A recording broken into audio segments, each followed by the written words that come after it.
disciple of Orochimaru, the evil scientist from Naruto. This video is purely for entertainment and does not infringe on copyrights or laws. The rights to the novel and image belong to the original author. We do not claim ownership. Don't like waiting and want to listen to this fanfic in full now? Subscribe to our Patreon, where you'll find the best fanfics. Chapter 601, Jiraiya, I, and Ishiki drinking flower wine. The experiment failed again. This is the nth clone of Tonari Satsuki. Why has the experiment failed so many times under these circumstances? What's going on with these gene chains? Why are there so many cases of gene collapse after these gene fragments are inserted? Some even cause an insertion to be impossible to undo. The mortality rate is too high. Could it be that this genetic information can't be inserted as a single fragment? Amemiya Kenichi sighed as he looked at the nearly dead clone before him. He had been conducting experiments for a long time, but the results hadn't been particularly good. At first, things were a little better, but later, these clones began to experience widespread collapse after the gene was implanted. According to the current situation, the genes after implantation number 214 will begin to collapse. Amemiya Kenichi frowned as he looked at the log in his hand. He was currently dealing with the collapse of this clone of Tonari Satsuki. Previous experiments had been relatively normal, so Kenichi Amemiya had already handed this responsibility over to his shadow clone. However, not long after the shadow clone took over, the problem of gene collapse began to occur, leaving Kenichi Amemiya somewhat confused. These gene collapses certainly couldn't be said to be all lethal genes. After all, so many genes were causing collapse at the same time, so it couldn't be said that all of them were lethal. According to your situation, these genes may have been combined in multiple forms, forming a single gene expression. When we split them, this incomplete gene expression led to a failure of gene replication, and then the reverse transcription was uncontrolled. Sanzo Amado stood by and gave his thoughts. Kenichi Amemiya nodded after hearing this. He felt that Sanzo Amado's idea was quite reasonable, but the problem was that, if they were to combine them, the experiment would probably take a long time. After all, so many genes are a permutation and combination, which is a very grueling task. Then we'll just have to slowly experiment. Alas, the beginning is always the hardest. Amemiya Kenichi sighed. He had no other options. After all, these gene sequencing experiments had all started with Amemiya Kenichi, so everything depended on him. So, Amemiya Kenichi now understood why some research companies in his past had always made their new products so expensive after they were completed. The main reason was to spread the cost. The cost of research was incredibly high. The years of funding and experimental time involved were a daunting task.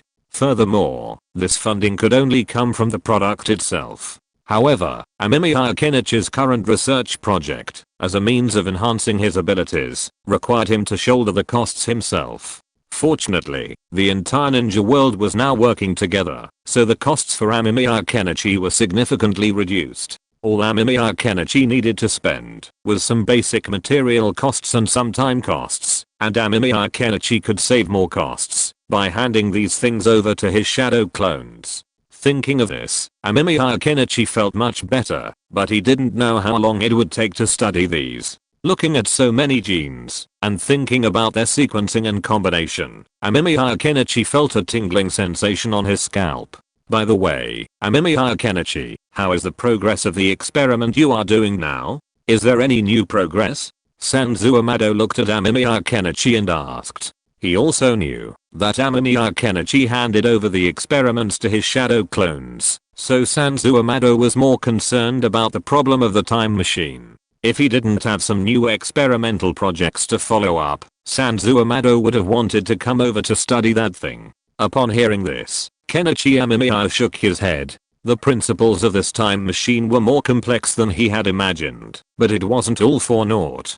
He had at least figured out most of the machine's mechanical structure and could now build a working time machine, albeit just a shell with no practical use. Kenichi Amemiya was currently stuck on two main issues. The first was the time machine's power source, and the second was a very special component. He had only tried to disassemble it once, but it nearly destroyed it. Fortunately, Kenichi quickly reassembled the components and restored the machine to its original form. He was now extremely cautious about the component. It was extremely complex, and conventional methods would be difficult to thoroughly study. However, without disassembling it, there was no way to study it. Kenichi Amemiya had already made up his mind and planned to sacrifice one of the time machines, keeping only his original one. These things are really time consuming to research. Half a year has passed, but there hasn't been much progress in the research. It seems that we have to dismantle one. Amemiya, Kenichi said with some helplessness, and Sanzu Amado was instantly excited after hearing this. He looked at Amemiya Kenichi in front of him with great interest, and then rubbed his hands excitedly. He had been coveting that time machine for a long time. This time it was going to be dismantled, so he must watch it on the spot. If he didn't, he would feel uncomfortable. When will it be dismantled? Can I watch? He asked knowingly, but then Otsutsuki Tonari also walked in. He also asked anxiously. Amemiya Kenichi was a little speechless. He glanced at Otsutsuki Tonari. This Otsutsuki Tonari was the normal Otsutsuki Tonari, not the clone. He didn't expect that this Otsutsuki Tonari also wanted to research the time machine. Or did he have some other ideas? However, considering that Otsutsuki Tonari had been behaving relatively well during this period, Amemiya Kenichi thought about it and agreed to Otsutsuki Tonari's request to watch. However, Amemiya Kenichi would be prepared at that time. Once Otsutsuki Tonari showed any abnormal behavior, Amemiya Kenichi would stop him without hesitation. Looking at Otsutsuki Tonari, Amemiya Kenichi thought of his experiment with the Rinnegan. Thinking of this, Amemiya Kenichi touched his eyes. His eyes were still in the state of the Rinnegan, and he had not awakened any new eyes. However, the pain from the Rinnegan had now completely disappeared, and Amemiya Kenichi felt that there seemed to be a very strange energy in his eyes ready to go. This made Amemiya Kenichi a little confused, and there was no ready-made example in the ninja world for him to study, which also put Amemiya Kenichi in an awkward situation. Now, Kenichi Amemiya hadn't made much progress on his research. According to the memories transmitted by his shadow clone, there was indeed a strange energy in his eyes, but that energy was always in a floating and hidden state, not having much effect on his eyes, but it also had no effect. This made Kenichi Amemiya a little confused. Could it be that the Rinnegan and the Samurai couldn't coexist? But thinking of Kaguya Otsutsuki, Kenichi Amemiya felt that the two should still be able to coexist. The only problem was that Kenichi Amemiya was not sure how to operate it. There's still a lot to do, but generally speaking, the Samurai can be studied slowly, while the genes still require repeated data collection. As for the time machine, we should be able to make some progress by disassembling it today. Amemiya Kenichi rubbed his chin. He felt his thinking was quite normal. Although he was running 3 experiments simultaneously, it was nothing special for him. Now that he had adapted to the increasing number of shadow clones, the memories flooding into his brain no longer had much of an impact. He felt quite accustomed to it. There's something wrong with this guy. Although he seemed very happy when he was chatting with me, I always felt that he approached me for some other purpose. Jiraiya toyed with the wine glass in his hand thoughtfully, his mind full of thoughts. During this time, he had been hanging out with Daisuke Satsuki. At first, he didn't quite understand Daisuke Satsuki's identity, but later he realized that this Daisuke Satsuki was the enemy of the entire ninja world. Daisuke Satsuki, who came from another world, was a huge troublemaker and the most troublesome guy in the entire ninja world. Even now, the entire world has united to deal with this Daisuke Satsuki. This shows that Daisuke Satsuki is still very powerful. The thought of this gave Jiraiya a headache. However, in the past 6 months, Jiraiya found that this guy seemed to have no ambitions. He was always laughing and playing around with Jiraiya. This made Jiraiya doubt whether this Daisuke Satsuki was a legendary Daisuke Satsuki. If he was really the same Daisuke Satsuki, why did he behave so abnormally? Or was this Daisuke Satsuki deliberately paralyzing himself? But Jiraiya asked himself, although he called himself the Toad Sage and wrote a world-renowned book like Intimate Paradise, the problem was that he was not a very powerful ninja. At least compared to the 2 guys who were teaching Naruto and Sasuke in the village, Jiraiya felt that he was still too green. This made Jiraiya even more confused. A strong guy like Otsutsuki Aishiki put aside other things and came to him every day to drink and talk about women with him, and even went to peek at the women's bath together. What on earth did this guy want to do? This made Jiraiya very confused. He even suspected that there was something wrong with Otsutsuki Aishiki's brain. If Otsutsuki Aishiki's brain was really wrong, then it would be a good thing. Jiraiya, what are you thinking about here? Where are we going to see the women's bathhouse today? I've been looking forward to it for a long time. Just when I thought of this, Otsutsuki Aishiki walked in. He was carrying a bottle of wine with a smile, and then sat next to Ziran, and then said something teasingly. After hearing this, Jiraiya also showed a meaningful smile, and then patted Otsutsuki Aishiki's shoulder, and then smiled, and told Otsutsuki Aishiki where they were going today, which made Otsutsuki Aishiki laugh happily, and Jiraiya laughed out loud. He was now more and more confused about what this guy was going to do. If it weren't for Jiraiya's good acting skills, I'm afraid he would have been seen through long ago, but Jiraiya really didn't have any acting skills. He was just playing his true colors. Jiraiya, we've been here for 6 months now. Don't you have any other places you'd like to go? Otsutsuki Aishiki asked, his face beaming. Jiraiya remained calm, but he knew deep down that this was probably just a way to get him to talk, which made him wary. Otsutsuki Aishiki had been dithering for so long, and now that he was finally speaking, Jiraiya wanted to see what he was up to. Understanding his intentions would be extremely helpful. What places are you talking about? I only know of some hot spring towns. If you'd like to experience something more exotic, I can recommend a lot. Like the hot spring town in the hidden cloud village. The women there are all incredibly strong, some even sporting such muscular bodies that it's almost laughable. Jiraiya said with a chuckle, while Otsutsuki Aishiki flashed a hint of surprise. No, my friend, I want to invite you to join a secret organization of mine. I want to bring more benefits to the entire ninja world. Otsutsuki Aishiki said this seriously, and Jiraiya paused. A secret organization? To benefit the ninja world? Why was he so unconvinced? Jiraiya knew that the previous Otsutsuki Aishiki had founded an organization called Kara. His plan was to subvert the world, and to bring benefits to the world. How ridiculous. Chapter 602. Naruto and Sasuke's teachers are really terrifying. Actually, I created a secret organization and named it Kara. Its ultimate goal is to make the entire ninja world happier and more vibrant. At the same time, I believe that the power of a single person is too weak, so I want to recruit like-minded friends and scientists to help our organization grow and benefit more people. I'm already doing this. Right now, in the Land of Wind, many of our members are helping the local residents improve their lives. Aishiki Otsutsuki spoke seriously, looking at Jiraiya in front of him. Jiraiya raised an eyebrow when he heard this. Kara. He had never heard of this organization before, only hearing it from Kenichi Amemiya. Scientist? What's a scientist? I'm just a writer, Jiraiya said with a smile, trying to find out more information. However, he knew that directly questioning Aishiki Otsutsuki would probably yield no results. So, Jiraiya decided to try a different approach, trying to get more information from Aishiki Otsutsuki so that he could gain more information about Kara. Scientists are actually very important, Jiraiya. Although they may be ordinary people, or even powerless, if they can invent something, they have the power to change the entire ninja world.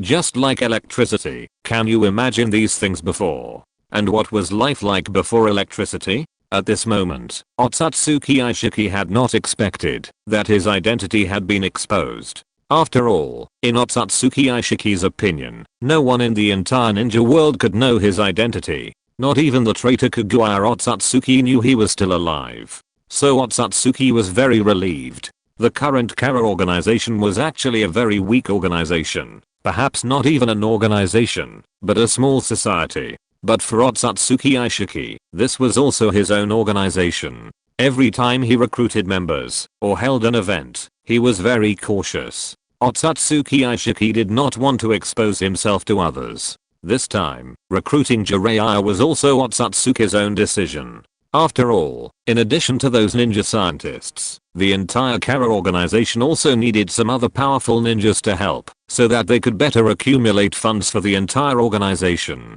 Or perhaps it was to divert others' attention. Jiraiya was a character chosen by Satsuki Aishiki, which is why he only came to make contact this time. It was quite a coincidence. Jiraiya had returned to Konoha before, and Satsuki had given up on contacting him. But then Jiraiya showed up again, alone, and that gave Satsuki an idea. If you're talking about things like electricity and light bulbs, then that's certainly impressive. But can these scientists invent anything for use in war? You know, in this cruel world, fists rule. Jiraiya feigned ignorance, his tone tinged with disdain. After all, as a ninja, it was normal for him to be ignorant of scientific matters. A flicker of disdain flashed in Satsuki Aishiki's eyes. He felt a little helpless. Facing these uncivilized barbarians, there was indeed no room for communication. These barbarians knew nothing, only ninjutsu and chakra, fighting and squandering their energy recklessly all day long. Seeing Satsuki Aishiki's mood darkened considerably. You have to know that science is very important even in the Otsutsuki clan, so Otsutsuki Aishiki naturally attaches great importance to science. However, in this backward primitive world, science is still in its infancy. Although Otsutsuki Aishiki knows some very advanced scientific results, without the support of other skilled industries, he cannot create them on his own. So Otsutsuki Aishiki is very frustrated and helpless. He clearly knows a lot of amazing things, but he just can't make them. Science is a very powerful thing, Jiraiya. If you have time, I will take you to a place where you can see how great this science is. But there is a prerequisite. After you see this thing, I hope you can join my organization. Otsutsuki Aishiki said seriously. His eyes were sincere and his tone was very sincere. After hearing this, Jiraiya became even more confused. Why did this guy insist on getting him to join his organization? However, looking at Otsutsuki Aishiki in front of him, Jiraiya still planned to test the waters first. After all, even if he joined the so-called Kara organization, as long as Otsutsuki Aishiki didn't have any way to control people, then no matter what Jiraiya wanted to do, Otsutsuki Aishiki would be unstoppable. Well, I need to think about it. Do you mind? Jiraiya hesitated for a moment, then asked. Otsutsuki Aishiki didn't get angry after hearing this, but instead showed a hint of joyful smile. Otsutsuki Aishiki patted Jiraiya's shoulder, and then Otsutsuki Aishiki asked Jiraiya to think about it slowly, while he continued to drink and chat with Jiraiya. Otsutsuki Aishiki knew that it was not easy to win over a strong man like Jiraiya, so if Jiraiya directly agreed to Otsutsuki Aishiki's request, Otsutsuki Aishiki would have some doubts, and now Jiraiya's hesitation was just right. Looking at the Otsutsuki Aishiki in front of him, Jiraiya also revealed a strange smile. This guy thought he was a fool and knew nothing, but Jiraiya knew very well in his heart that he knew something, so this time Jiraiya naturally planned to agree to Otsutsuki Aishiki. However, if he agreed to Otsutsuki Aishiki directly, then Otsutsuki Aishiki might have some concerns. So Jiraiya planned to play hard to get, and let Otsutsuki Aishiki invite him twice more.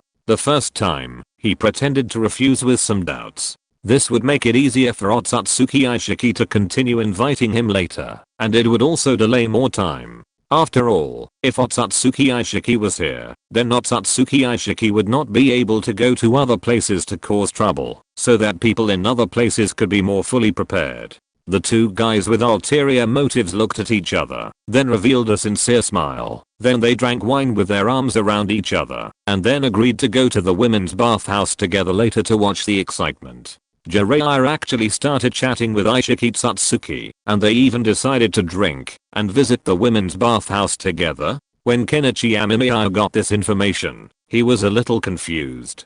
Kenichi Amemiya really didn't expect Aishiki Satsuki to drink with Jiraiya and even go to the women's bathhouse together. Seeing this, Kenichi Amemiya knew that Aishiki Satsuki probably had some ideas about Jiraiya, but this unfortunate guy didn't know that Jiraiya had already known his identity and had transmitted this information to Konoha in some way. Teacher, you are really a worry. You are still doing such things at your age. It is obvious that there is no need to rush to collect intelligence. Minato Namikaze was a little helpless. He was also a little confused when he saw this information. He really wanted to say to Jiraiya, "Teacher, stop collecting intelligence and come back quickly." But the problem now is that Jiraiya has established a relationship with Otsutsuki Aishiki. If Jiraiya suddenly comes back, it may arouse Otsutsuki Aishiki's suspicion.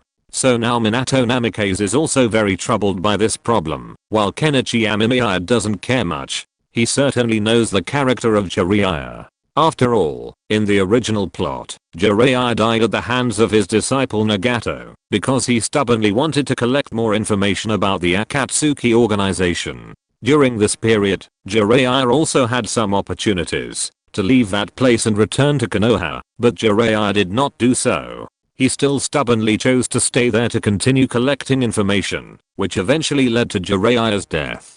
It has to be said that this is a very regrettable thing. So now that Kenichi Amemiya knows that he still has to stay by Aishiki Otsutsuki's side to collect intelligence, Kenichi Amemiya didn't act too strange, because Jiraiya himself is such a person. If Jiraiya suddenly doesn't collect intelligence, but chooses to come back, then this will make Kenichi Amemiya feel a little abnormal. However, Kenichi Amemiya doesn't have too much expectation for Jiraiya now. After all, he knows very well that Aishiki Otsutsuki is a very cautious person.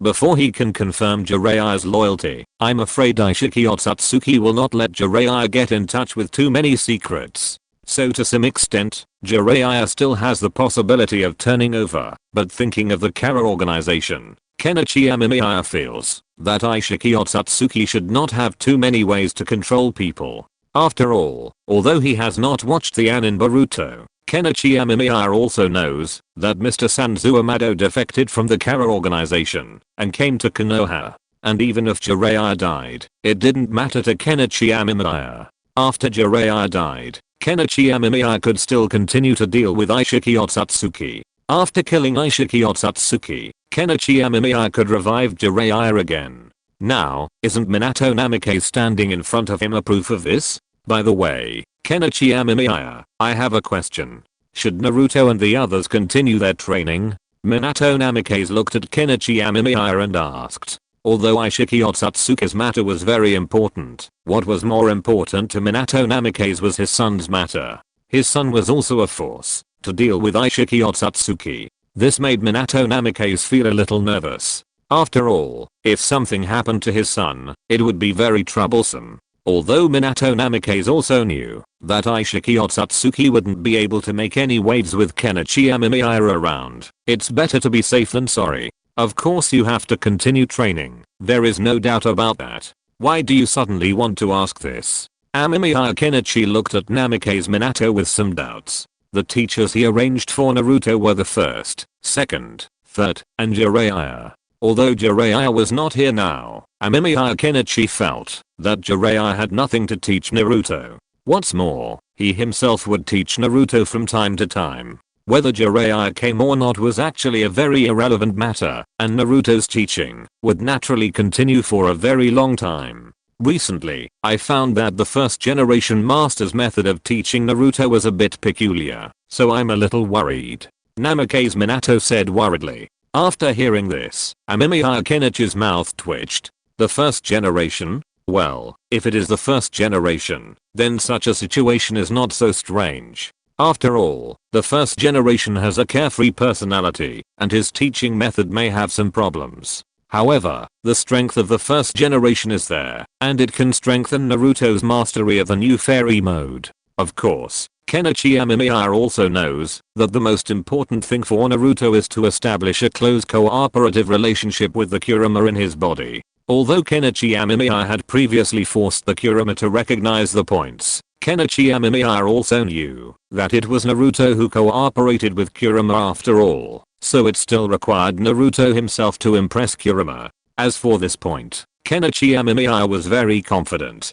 Naruto was a child who could thrive in such a harsh and bad environment, so Kenichi Amemiya felt that there was no problem with Naruto. What's more, wasn't there a saying in the previous life? Sincerity is the best killer move. Relax a little, Minato-sama. If you had seen how Uchiha Madara teaches Uchiha Sasuke, you'd probably be even more devastated, said Amemiya Kenichi, feeling somewhat amused. Compared to Uchiha Madara's brutal training methods, Amemiya Kenichi felt that Naruto was now living a very comfortable life. It was unknown if Uchiha Madara had taken out all his anger at being used as a pawn by Black Zetsu on Sasuke, but the way Uchiha Madara was training Sasuke now was enough to make anyone cry. I know a little about this. I heard Makoto mention it when she came home and chatted with Kushina. Namake's Minato's expression became a little subtle. He certainly knew some of the details. Chapter 603 The Impending War.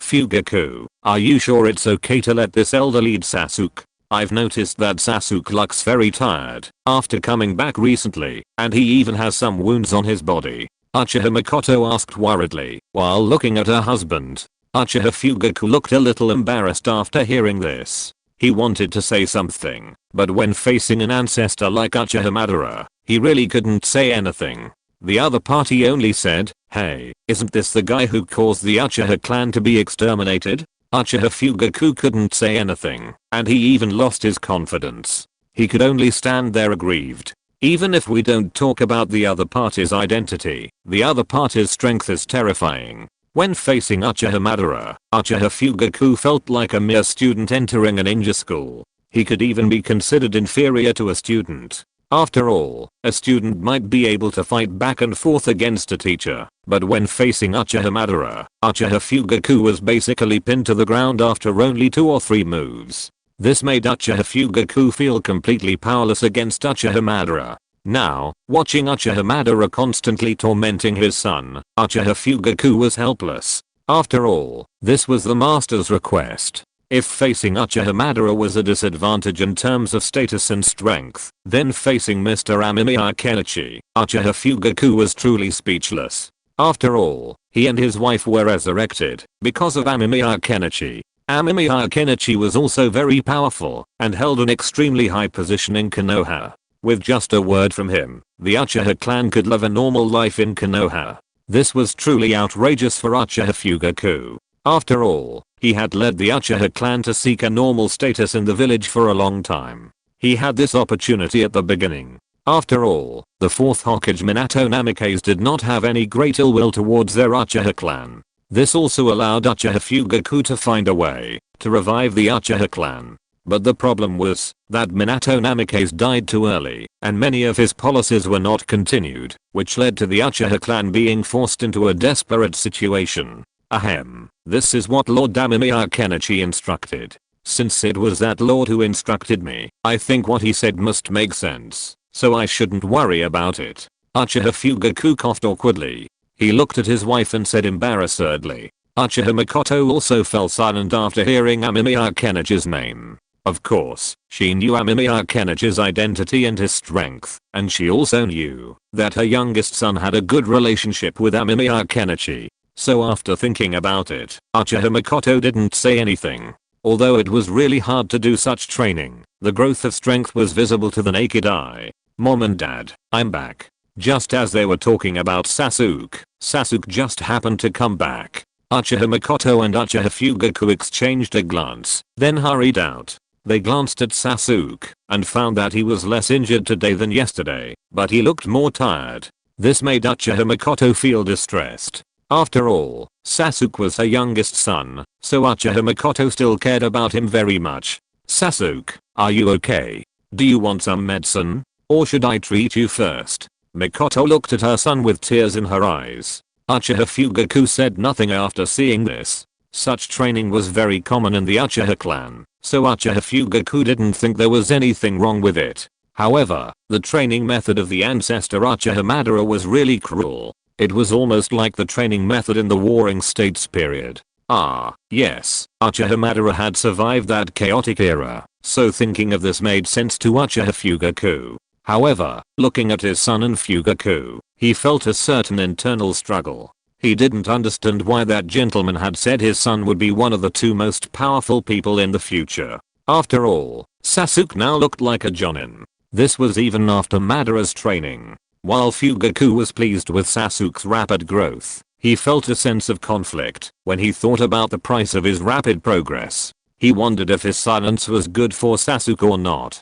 Fugaku didn't have any other options. After all, Madara had already given Sasuke full responsibility for his training. He had to admit that Madara's training methods were brutal, but the results were truly powerful. Sasuke's daily progress was giving Fugaku a boost. If things continued like this, he even felt he wouldn't be able to defeat his son.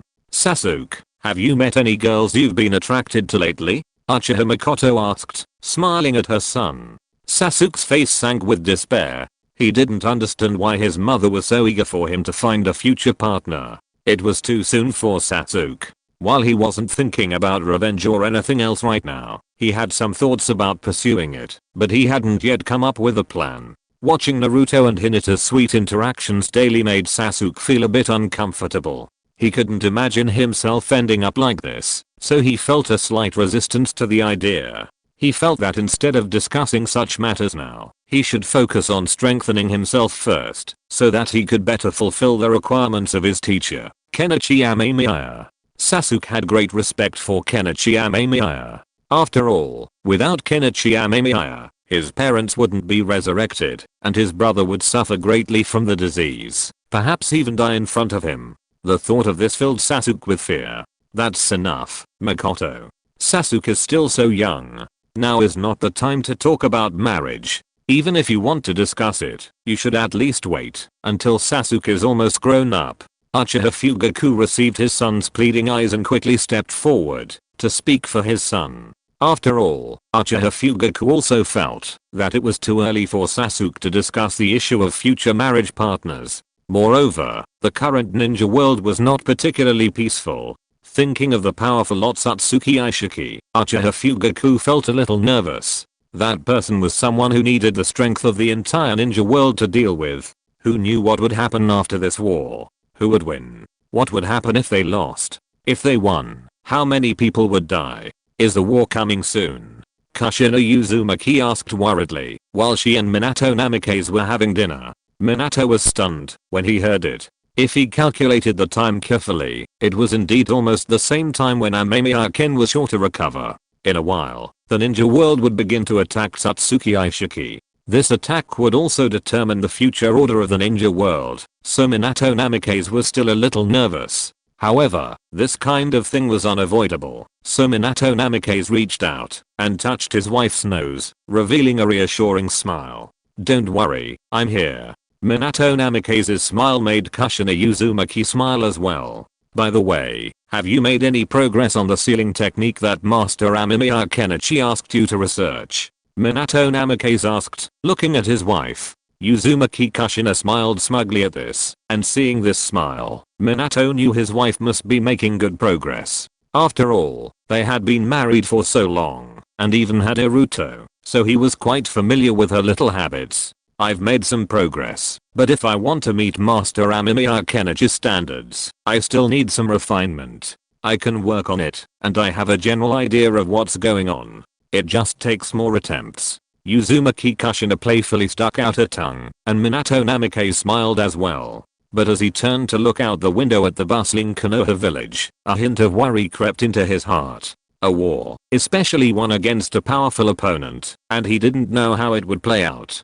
So, after looking around, the only things we can't disassemble are these. Standing before the lab table, Kenichi Amemiya and Amado Sanzu looked at the jumble of mechanical parts, feeling a bit overwhelmed. Amado Sanzu looked at Kenichi Amemiya and said, to which Kenichi nodded. Indeed, these were the only things that remained undisassembled. Everything else had been nearly disassembled. While some items looked incredibly complex, they were at least within Kenichi Amemiya and Amado's comprehension. However, Kenichi Amemiya found the two most troubling, the ones he still couldn't comprehend. It's said that humans can't imagine things they haven't seen, and that's exactly what Kenichi Amemiya felt. He stared at these two objects, unable to imagine how they came to be. He couldn't fathom their origins, and it was a source of dread. Kenichi Amemiya was torn between two things, unsure how to proceed. These two objects were incredibly complex. Within a seemingly simple part lay hundreds of components. How were they all integrated? Kenichi Amemiya was puzzled by several issues, and another was the time machine's power source. He had no idea where its energy source came from, as he couldn't understand it. It seemed a bit bizarre. And this energy source, it looks like a solid, but it has the properties of a fluid. You might call it a fluid, but it's not necessarily so. And it's incredibly light. It feels weightless in my hands. It's like I'm holding a ball of air. What the hell is this? Sanzuamado scratched his head, bewildered. For the first time, he felt his worldview so profoundly impacted. His long-held scientific education was shattered in this moment. Kenichi Amemiya pinched his brows and remained silent. To Kenichi, this was actually quite normal. After all, the Satsuki clan was so technologically advanced, so it was normal for them to have things they couldn't understand. So, Kenichi didn't find it strange. He was simply struggling with how to solve this problem. It's not impossible to reverse engineer the problem. Kenichi Amemiya could even build a similar time machine right now, but the problem lies in two components, a special combination of components and an energy structure. If he can solve these two problems, then Kenichi Amemiya will be able to easily build the time machine. Then, Kenichi Amemiya can declare that he has reverse engineered the time machine and even mastered more advanced technology. This step is also the most difficult. I think maybe we can try starting with this component first. After all, this is just an experiment. If we don't take it apart, we won't even be able to study how it's put together. As for the energy structure, we can study it later. Sanzuamado made a suggestion. Kenichi Amemiya thought about it, and felt that what Sanzuamado said made sense. This method is not impossible. After all, energy is a complex thing, and requires analysis of its composition and so on. However, if the components are taken apart, and studied to see how they fit together, perhaps a new discovery will be made. Then I'll take it apart.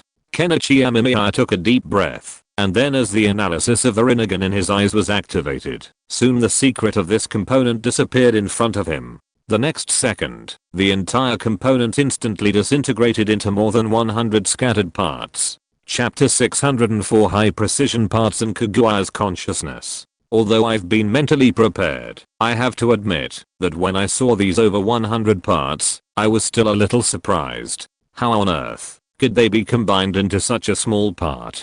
Sanzuamado said to Amemiya Kenichi with some surprise. Then Sanzuamado carefully examined the scattered parts on the table before him, and Amemiya Kenichi nodded. He thought so too. These parts looked so numerous, and so many of them were ultimately reduced to such a small part. It was a bit too much. So many small parts finally became one part. This reminds me of a technology, but that technology. Amemiya Kenichi was also a little surprised at the parts before him. Although he had known there were so many parts, when he used the Samsurai to analyze them, when he actually saw them, Amemiya Kenichi still felt a little absurd. At this thought, Amemiya Kenichi hesitated.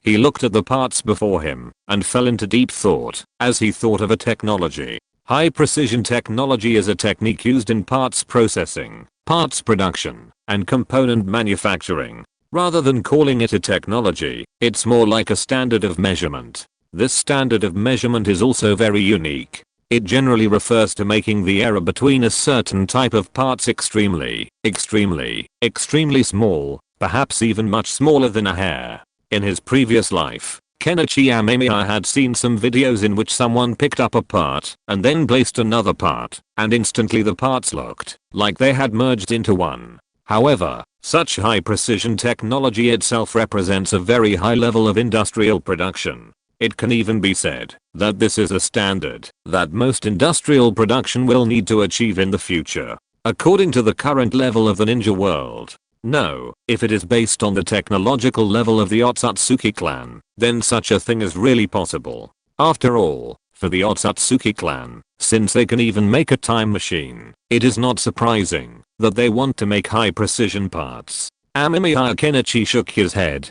He felt that, although the level of the ninja world could not meet the production requirements of such high precision parts, the Otsutsuki clan obviously had such a possibility. After all, they could make a time machine, and it might not be difficult to make high precision parts. Although there may be certain problems, the parts in front of him are the best proof. High precision parts? What are those? Sanzu Amado asked curiously while looking at Amemiya Kenichi in front of him. It was the first time that Sanzu Amado heard of high precision parts. After hearing it, Amemiya Kenichi casually explained it, but he felt that it was too troublesome to explain. After all, Amemiya Kenichi himself knew that it was something he had never seen in reality, and it would be difficult for the other party to understand if he just explained it verbally. But if you use actual performance to prove it, then the other party might know it at a glance, and Sanzu Amado happened to be such a person. So thinking of this, Amemiya Kenichi picked up a few parts in front of him, and then took a look.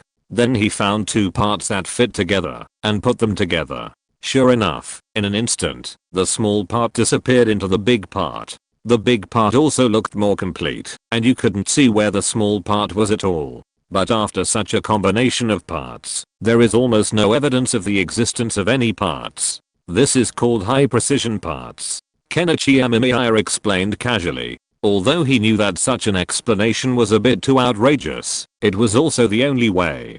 Kenichi Amemiya himself knew that it was difficult to get a normal explanation, but such a rough explanation would be fine. After all, high precision parts are difficult to achieve according to the current level of science and technology, so Kenichi Amemiya did not have such high requirements. What's the technology behind this high precision part? I roughly understand. Sanzu Amado looked at the part in front of him with some confusion, and after hearing that, Amemiya Kenichi was ready to explain it to Sanzu Amado. As a result, Sanzu Amado looked at the disappearing part in front of him, and immediately understood what the high precision part was used for. Amemiya Kenichi smiled at Sanzu Amado's expression, but he didn't say much. High precision parts are actually more unique to use, and require higher professionalism. They can also replace some rougher parts, but high precision parts are relatively expensive, so their production and use are not as common as other ordinary parts. For example, some military industries and aerospace units in previous lives have higher technical requirements, and their requirements for parts production are also higher. Among them, aerospace has the highest requirements, so high precision parts are generally only used in industrial systems with very strict requirements such as the aerospace industry. As for ordinary furniture items like alarm clocks, they didn't require high precision parts. In the entire time machine, Kenichi Amemiya discovered only this one high precision part, the rest were very ordinary parts. This made Kenichi Amemiya wonder if this part was the true technology of the Tatsuki clan. But the problem was, looking at the over 100 parts in front of him, Kenichi Amemiya couldn't help but feel a little sick. Trying to find a way to assemble so many parts was too difficult, and even combining them wasn't easy. Even after a successful combination, it needed to be tested to see if it could be used. Furthermore, Kenichi Amemiya's ability to reassemble parts hadn't been used for a long time, making it impossible to reassemble them. So what do we need to do now? Sanzu Amado asked Kenichi Amemiya. Now that these parts were disassembled, what should they do? Kenichi Amemiya glanced at Sanzu Amado. Now, all they could do was try again and again, trying to find a way to perfectly assemble the parts and restore their normal operation. That would be enough to understand the construction of this strange part, but the question was how to produce it. Without it, the link wouldn't be of much use. Kenichi Amemiya stared at the parts in silence, realizing he might have made a mistake. While this part was made up of many high precision components, those components probably couldn't actually allow for the time travel effect. So, the ability to travel through time and space probably wasn't directly related to this part, but that wasn't entirely unrelated either. After all, Kenichi Amemiya had previously tested this part, and when he removed it, the time machine immediately stopped functioning. Therefore, further research would be needed if it was to be used. However, this part couldn't actually allow for time travel, so could all of this ultimately be related to the energy source within the time machine? Kenichi Amemiya felt a bit of a headache, but he also knew that time was not something that was so easy to study thoroughly. If it could be studied so easily, then there wouldn't have been so many scientists in the past who fell into despair when faced with this problem, and even proposed monsters that didn't exist in reality to try to explain time prediction. Therefore, Kenichi Amemiya felt that this time machine in front of him might be the one that Kenichi Amemiya spent the most time researching. And this time machine made by the Otsutsuki clan has, to some extent, solved the problem of going back to the past and traveling to the future. No, has it really solved the problem of the past and the future? After all, I'm now in a completely different timeline. Kenichi Amemiya stroked his chin and pondered a question. As everyone knows, in the scientific community, most scientists generally believe that humans can try to predict the future, but can never go back to the past. The reason is simple. Predicting the future is still feasible to a certain extent, but if you want to go back to the past, it would be like reversing something that has already changed completely. Forcing an iron that has changed its form, released or gained energy, or turned into a certain iron to return to its original memory is extremely absurd and even difficult. This is why most people in the world believe that going back to the past does not exist in this world. If it is the future, then you can try to discern what the future will be by studying the movement and direction of all the irons in the universe within a moment. Kenichi Amemiya felt that the time machine in front of him was not leading Kenichi Amemiya back to the past or to the future. To be more precise, the time machine actually jumped between different timelines. It only limited the time of the jump to a matter of early or late, causing people to go back to the past or go to the future, but in essence, it did not change much. After all, they could go to different timelines and could not affect the things there too much. They could only try to change the future, but not the past. Thinking of this, Amemiya Kenichi couldn't help but sigh. Then, a small memory suddenly popped up in his mind. This memory was very large and unique, making Amemiya Kenichi feel dizzy. Amemiya Kenichi squinted his eyes and rested for a while, and then he barely digested the things in his brain. Then, Amemiya Kenichi discovered that these things were nothing else but some theoretical concepts about time and something else. What's going on? Amemiya Kenichi was a little confused. He rubbed his temple and thought, but there was no one else in the entire laboratory. Sanzu Amado was still studying how to make those confidential parts look like parts, and Sanzu Amado had already poured them out 4 or 5 times. Kenichi Amemiya felt a little distressed watching the scene before him. He specifically told Sanzu Amado to use a softer table when conducting the experiment, or to simply use some special metal protection liquid. Otherwise, even a 0.1mm error in such a high precision part could directly cause a part to lose its high precision. However, Sanzu Amado would never do such a thing to Kenichi Amemiya, so Kenichi Amemiya felt that it couldn't be Sanzu Amado. If it wasn't Sanzu Amado, then the only person in the entire ninja world who could do this, besides Satsuki Aishiki, would be the Six Paths Sage. However, the Six Paths Sage obviously wouldn't do such a thing, so Kenichi Amemiya was a little confused. However, after thinking about the new Six Paths Sage, Kenichi Amemiya thought of that Satsuki Kagawa's will experiment that he had placed on the other side. With this thought, Kenichi Amemiya hurried out. He entered the laboratory, pushed open the door, and took a look. He discovered that the container containing Kagawa at Satsuki's will had shown some damage. This surprised Kenichi. This container was specially crafted, and it was absurd that consciousness could even cause such damage. However, the will seemed to have given up resistance, trembling only slightly from time to time. Is Kagawa at Satsuki's will so stubborn?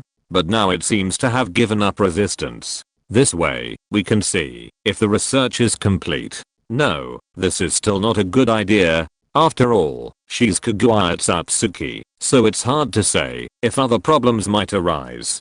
It's best to try a new experience to brainwash her.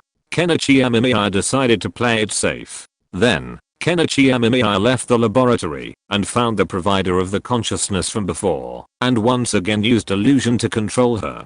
However, this time, Amemiya Kenichi tried more tricks and tactics, even making the woman more proactive. Then, Amemiya Kenichi silently filled all of them up, brought them back to the laboratory, and once again put them into Kagawa's jar. He also replaced Kagawa's consciousness with a new jar. When changing the jar, Amemiya Kenichi was also very careful, always guarding against giving Kagawa's consciousness any opportunity to take advantage. It seems that the effect is not bad. Seeing Kaguya's consciousness began to tremble again, the protagonist nodded with satisfaction. Chapter 605 Kaguya Otsutsuki, Kenichi Amemiya, you will not die well. What is this? Sanzu Amado looked at the jar in front of Amemiya Kenichi and asked curiously. After hearing this, Amemiya Kenichi looked at Sanzu Amado in front of him with a strange look. He remembered that he seemed to have mentioned this thing to Sanzu Amado, but it may be that Sanzu Amado was busy doing various experiments during this period, so he couldn't remember some of it. This is also a very normal thing.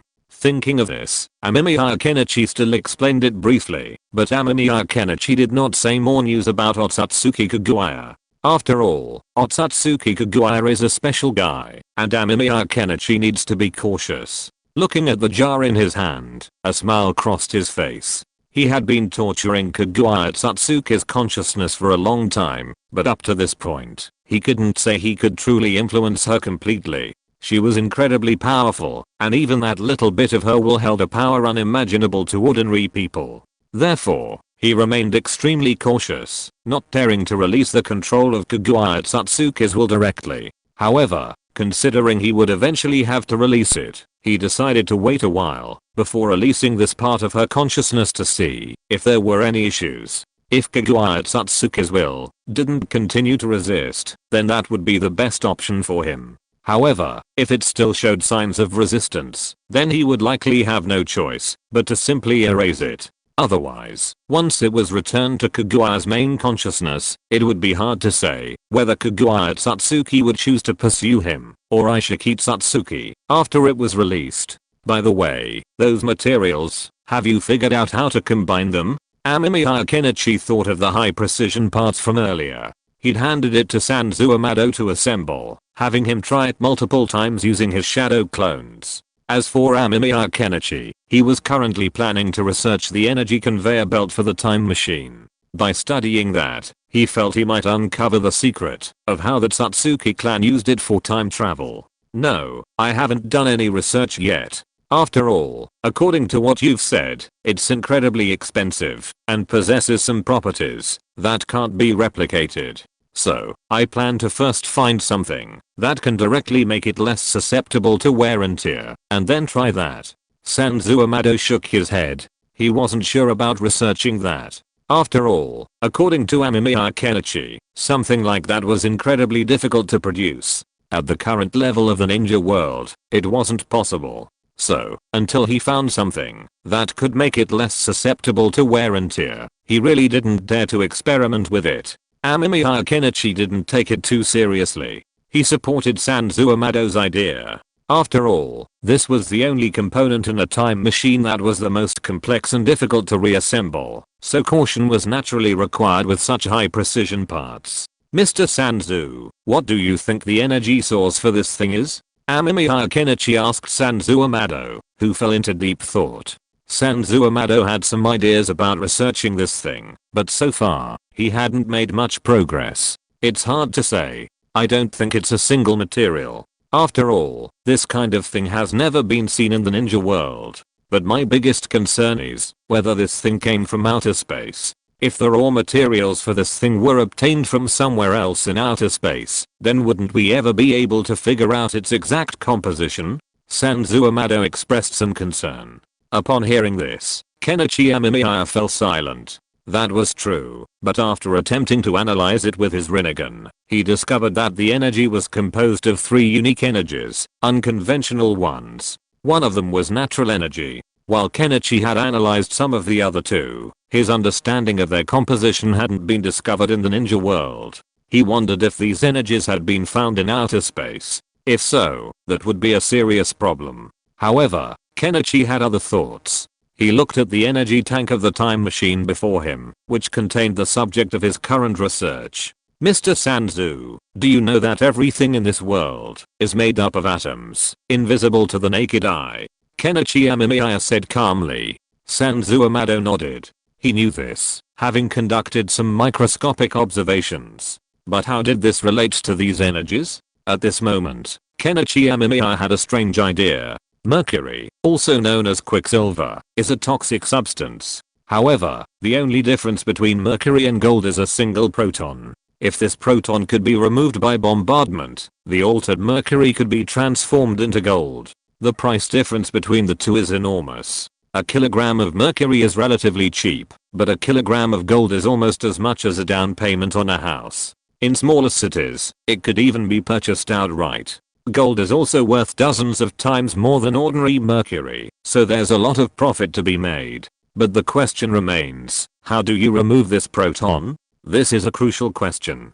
Scientists have already experimented with this concept, and while some have indeed produced a significant amount of gold, proving the idea is feasible, the cost is prohibitive. Converting a kilogram of mercury into a kilogram of gold is simply impossible. The wear and tear is immense, making the process unprofitable. Consequently, no one has attempted this experiment, as the sheer volume of mercury required makes it uneconomical. However, Kenichi Amemiya's current abilities were different. With the Mangekyou Sharingan's unstoppable ability to analyze and reconstruct, he was arguably at the top of the world. If he were to return to his past life with these eyes and abilities, he could truly transform mercury into gold and make a killing. Moreover, because he was using the Mangekyou Sharingan, Kenichi wouldn't lose much mercury, and he could even control the loss. With this in mind, Kenichi Amemiya picked up the container of mercury from his laboratory and began analyzing it, this time down to the atomic proton level. Within 3 minutes, Kenichi had seen the mercury's entire composition. Then, with a single thought, all the mercury under his control was surgically removed, and the next second, the mercury transformed, turning golden. Sanzu Amado was bewildered. What was happening? How could Kenichi Amemiya transform mercury into gold just by looking at it? This was unrealistic. It worked. Amemiya Kenichi rubbed his eyes. His idea was correct. His Mangekyou Sharingan ability could indeed achieve this, or rather, his current Rinnegan could achieve this, and the loss was not very great. However, the problem was that it was rather troublesome and consumed a lot of his physical strength. Now Amemiya Kenichi almost felt like he had climbed Mount Tay twice in a row. How did you do that? Sanzu Amado looked at the gold in the test tube in shock. The gold had solidified and shimmered with a golden luster, but what Sanzu Amado couldn't understand was how Amemiya Kenichi had done it. After all, this was mercury, and it was mercury he was looking at, but it turned into this under Amemiya Kenichi's gaze. Although Sanzu Amado knew that Amemiya Kenichi's eye technique ability was quite unique, he had never heard Amemiya Kenichi say that his eye technique ability was a direct alchemy. As you can see, Amemiya Kenichi weighed the gold. It was 10 grams lighter than the mercury, a negligible loss. After all, the price difference between mercury and gold was enormous, even in the world of Naruto. So, now Amemiya Kenichi could definitely make a fortune with this ability. His eye technique had the power to knock out an atom, so could he add an atom? Another bold idea struck Amemiya Kenichi, deciding to give it a try. He held the gold in his hand and activated his Rinnegan once again. He observed the previously altered structure. With his intention, a proton was incorporated into the gold structure. With a slight pain in his eye, Amemiya Kenichi covered his eyes and watched. The gold had once again transformed into mercury. He didn't bother explaining to Sanzu Amado. He quickly weighed it and found that the mercury weighed 1 gram more. How interesting. Amemiya Kenichi let out a manic laugh. He covered his eyes. The pain had subsided, as if he had shut them tightly. This proved his idea was feasible. This thing could indeed add and remove protons as he had envisioned. Although it wouldn't be very useful in combat, after all, the enemy wouldn't stand there for so long while you stared at them. Furthermore, Amemiya Kenichi felt that the larger the object, the more energy and stamina it would consume. Adding and removing protons from a person was too difficult, and removing and adding protons wouldn't be effective unless it were done to an entire organ. However, Amemiya Kenichi hadn't intended this method for combat. He was simply doing this for research, to study the energy source for the time machine. Since the energy source for the time machine couldn't be found in the ninja world, could he find a similar one and then remove or add it, turning it into a power source? This was the solution Amemiya Kenichi had come up with. While somewhat unconventional, it was still feasible.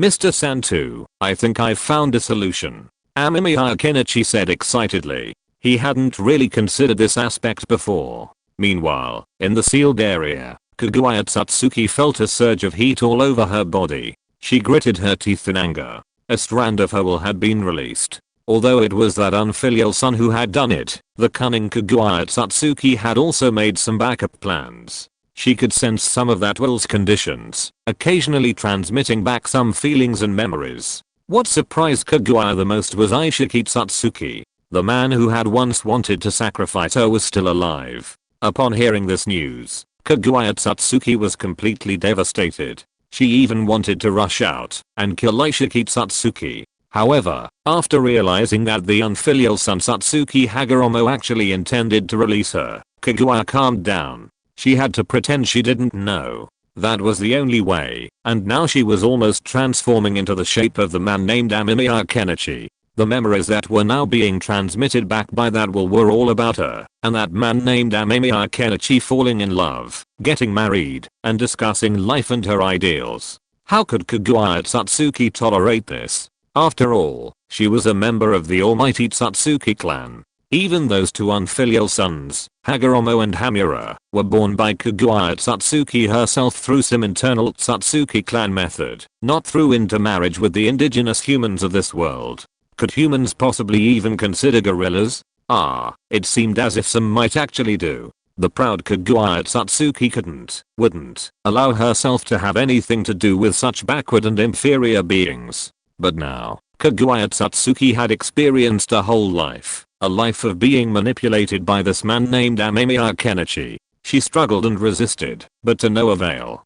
Her will was too weak, and she had grown numb. And now, that Amemiya Kenichi's actions had become even more perverse, filling Kaguya Satsuki with an intense rage and a strange feeling. It had to be said that, while that Amemiya Kenichi was annoying, he was certainly adept at amusing himself, and that intense feeling made Kaguya Satsuki feel strange all over. Damn it. When we get out of here, I'm going to kill that guy. No, I'm going to kill Aishiki first. This guy can't live. He has to die. Kaguya Satsuki took a deep breath and closed her eyes. Since she couldn't resist anyway, she started. Chapter 606. Prepare a letter of submission for Jiraiya. Kenichi Amemiya didn't know that Kaguya Satsuki was already aware of what he had done to her will. If he knew now, he would have chosen to run away, the type who could run as fast as he could, and it would be best to return directly to his own time and space. After all, with Kaguya Satsuki there, Kenichi Amemiya felt that Aishiki Satsuki would not be able to withstand Kaguya Satsuki's wrath, so the crisis in this world had been largely resolved. He only needed to let the Six Paths Sage find a way to seal Kaguya Satsuki later. However, Kenichi Amemiya didn't know this at the moment. He was eating hot pot. Brother, you haven't been out for a long time. What are you busy with? Naruto asked curiously while eating some tripe. Amemiya Kenichi smiled when he heard it. He was indeed very busy recently, and even very busy now. However, the collection of materials and metal element was still in progress, so Amemiya Kenichi also took a break from his busy schedule to come out for a meal and relax. He also had to check the information sent back by Jiraiya later. Busy about how to become stronger, Amemiya Kenichi rubbed Naruto's head, then casually put a piece of cooked beef into Sasuke's bowl. Sasuke quickly picked it up and stuffed it into his mouth with a look of anxiety. Hinata, who was standing beside him, covered her mouth and laughed secretly because she had seen Naruto's tail stand up and almost snatched the beef that Amemiya Kenichi had given to Sasuke. Kenichi Amemiya looked at Naruto, feeling both amused and embarrassed. With the help of Kushina Uzumaki and Kenichi Amemiya's guidance, Naruto had already reached a preliminary reconciliation with the Kurama. He could now wield the power of the tailed beast coat. Furthermore, Minato Namikaze had also returned the remaining half of the Kurama's chakra to Naruto, making Naruto's strength far beyond his age. Sasuke, how's your brother doing lately? Kenichi Amemiya looked at Sasuke. Sasuke still had the Mangekyou Sharingan, but Kenichi Amemiya knew that Sasuke's older brother, Itachi Uchiha, had been considering giving his own to Sasuke, allowing him to develop the more powerful Eternal Mangekyou Sharingan. However, Kenichi Amemiya felt that this was unnecessary. He had already found a solution. Creating a clone of Sasuke would be enough. This technology was no problem for Kenichi Amemiya, but he had been busy with experiments and hadn't yet done so. My brother's fine. Thank you, Amemiya-sama, Sasuke said gratefully. He was truly grateful to Amemiya Kenichi. If it weren't for his help, Sasuke would not only be an orphan, but also unaware of all the things his big brother had done for him. Amemiya Kenichi didn't mind much, he was just flipping the table ahead of time. After all, he'd already developed slowly in his original world, and it would be a bit boring to continue developing slowly in this world. Having solved Naruto and Sasuke's problems, Amemiya Kenichi's gaze fell on Hinata. Hinata's situation was more unique, and her methods for becoming stronger were limited. However, Amemiya Kenichi had found the method suitable for Hinata, allowing her to master the power of the Samsara. With this, Hinata would instantly catch up to Naruto and Sasuke's strength, and she wouldn't have to be a mere supporter in the future. Brother, here you go. Naruto picked up a piece of tripe and handed it to Amemiya Kenichi. Amemiya Kenichi looked at the tripe in the bowl, smiled, dipped it in the seasoning, and stuffed it into his mouth. It tasted delicious. Kenichi Amemiya looked at Naruto and Hinata with great interest. The two little guys have already shown some signs of development, but this made Sasuke look a little like a light bulb. This was really laughable, but this plot was slightly better than the original Team 7. After finishing lunch with the three little guys, Kenichi Amemiya came to the Hokage building. There was something he needed to deal with today, and this was one of the reasons why Kenichi Amemiya chose to come out for a meal to kill time. That was some information about Otsutsuki Aishiki that Jiraiya passed back. Kenichi Amemiya was quite concerned about the information about Otsutsuki Aishiki. After all, Otsutsuki Aishiki was a special and difficult guy. The more comprehensive the information he could obtain about him, the more prepared he would be when facing Otsutsuki Aishiki later. Amemiya, now that you're here, let's begin this meeting. When Amemiya Kenichi walked into the Hokage's office, he saw Namake's Minato and the others already seated inside. There weren't many people sitting in the office, but each one was a renowned ninja. Uchiha Madara was chatting with Hashirama Senju, while Tobirama Senju was teaching Tsunade. Tsunade listened helplessly. Her temper wasn't usually so good, but there was nothing she could do. Tobirama Senju was her elder, so she could only listen. What intelligence did Jiraiya send? Amemiya Kenichi glanced at the others and pulled up a seat. He looked at Minato Namake's with curiosity and asked. He knew Jiraiya hadn't returned to Konoha and seemed to be trying to infiltrate the Kara organization as an undercover agent, which made Amemiya feel a bit amused. Jiraiya was truly an interesting guy. He hoped his luck wouldn't get discovered by Otsutsuki Aishiki, or he would die at his hands. The intelligence Jiraiya sent wasn't very detailed, but it mentioned that the Kara organization seemed to have a hidden base, containing something that could change the world. Minato Namikaze said seriously. Amemiya Kenichi frowned at this. Something that could change the world? Another base. But in the previous world. Amemiya Kenichi fell silent. Thinking about it carefully, it didn't seem impossible. After all, in their original world, Amemiya Kenichi and his companions didn't know much about Otsutsuki Aishiki. Black Zetsu's discovery of Otsutsuki Aishiki was only due to some chance encounter. If it weren't for that lucky chance Black Zetsu stumbled upon Otsutsuki Aishiki's base, Amemiya Kenichi probably wouldn't have known until now that such a figure was hidden in the ninja world. Unless he later used Genjutsu to read his own memories and discovered Otsutsuki Aishiki's information, Amemiya Kenichi would have been completely unaware. So, what you're saying now is, we need to search for another base? Senju Tobirama asked with a frown. Amemiya Kenichi shook his head. Hoping to find Otsutsuki Aishiki's other base was extremely difficult. Even now, Amemiya Kenichi couldn't guarantee that he could always find Otsutsuki Aishiki's base, let alone another one he had hidden. So, rather than searching for this hidden base, it would be better to wait for news from Jiraiya and confirm the location of his base before searching. However, Kenichi Amemiya didn't have high hopes for Jiraiya's success. After all, although Jiraiya had joined the Kara organization, he wouldn't be able to obtain much intelligence unless he could gain the approval of Aishiki Otsutsuki. Approval? Kenichi Amemiya paused for a moment, then had a bold idea. You know, the entire ninja world is now cooperating. In this situation, Kenichi Amemiya thought he could probably arrange a letter of loyalty for Jiraiya, and then let Jiraiya gain Ishiki Satsuki's trust. Once that trust was gained, everything else would be easy.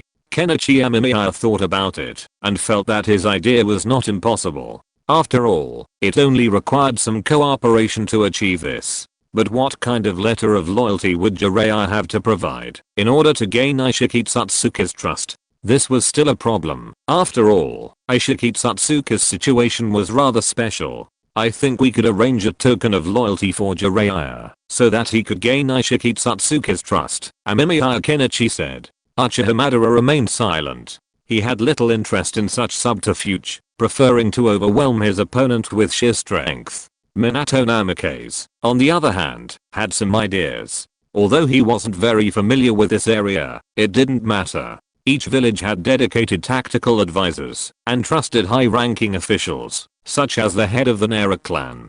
So, at Minato Namikaze's suggestion, Shikaku Nara came to participate in this meeting. "What's your name?" Meanwhile, in Kenichi Amemiya's lab, Orochimaru licked his lips, excitedly questioning the stranger who had suddenly appeared before him. Satsuki Tonari now looked up at Orochimaru, his face expressionless. He was taking a break. Kenichi Amemiya had given Tonari some time to wander around the lab on his own. Now, Tonari saw Orochimaru. "My name is Tonari Otsutsuki. It's the name my teacher gave me," Tonari said calmly, a hint of pride in his voice. Orochimaru frowned slightly. Teacher? He had only seen Kenichi Amemiya in this lab. So was this guy's teacher Kenichi Amemiya? If so, it was truly ironic.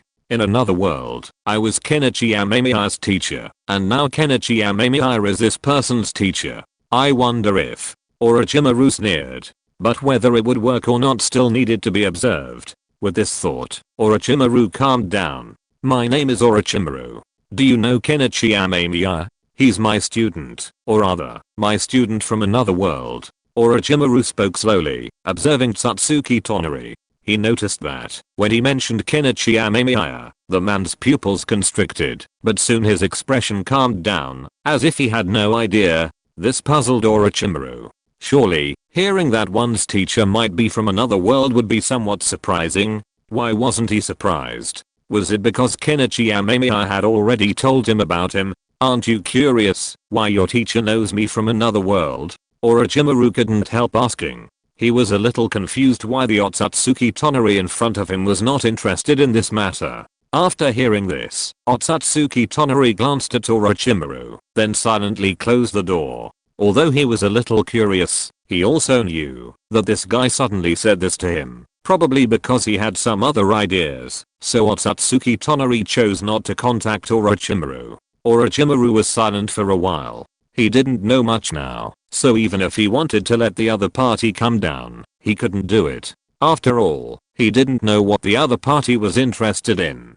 He could only grasp the fact that the other party's teacher was Kenichi Amemiya. As a result, who knew that this guy didn't give him a chance to speak at all. Orochimaru fell silent. He was now living a life worse than death. He didn't know what he could do every day. He was in pain every day. He wanted to get rid of it, but he couldn't. This made Orochimaru very conflicted. He couldn't die, even if he wanted to, but now that he had a conversation with Otsutsuki Tonari, he could keep thinking about it over and over again to see if he could get more information from it. Just when Orochimaru was about to study it, the door was pushed open and Amemiya Kenichi's shadow clone walked in. They looked at each other, and then walked towards Orochimaru in silence. Orochimaru looked at the two people in front of him, and seemed to have foreseen his ending.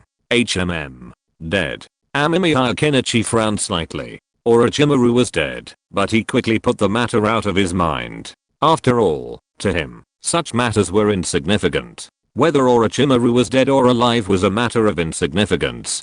Perhaps his death was a relief. However, Amemiya Kenichi hadn't anticipated Orochimaru's attempt to coax Tonari Satsuki into helping him, which was what convinced the two shadow clones monitoring Tonari to take action. "Teacher, he's no longer useful now. If he's dead, he's dead," Amemiya Kenichi thought casually. He had no feelings for this Orochimaru. He was more used to the golden-haired Orochimaru. He had originally kept him for observation, but since he was seeking his own death, there was no one to blame. He quickly put the matter out of his mind. This teacher was dispensable to him anyway. Dead or alive, dead, at worst. Amemiya Kenichi could just find a new test subject. So where were we just now? This matter. Amemiya Kenichi didn't care, and in the ninja world, a tombstone of Orochimaru was also erected on the outskirts of Konoha. If you're listening to this novel on a channel other than Fanfic World, it means they downloaded and uploaded it without effort. We cordially invite you to visit our channel, Mundo Fanfic Novelos. There you'll find the original version of this story and you can explore many other novels of various genres. We're waiting for you to immerse yourself in a world of incredible novels. Chapter 607 The Miserable Naruto and Sasuke. Kenichi Amemiya gazed at the items before him, lost in thought. After a month, he had finally collected every substance in the ninja world, including rare element and various strange objects.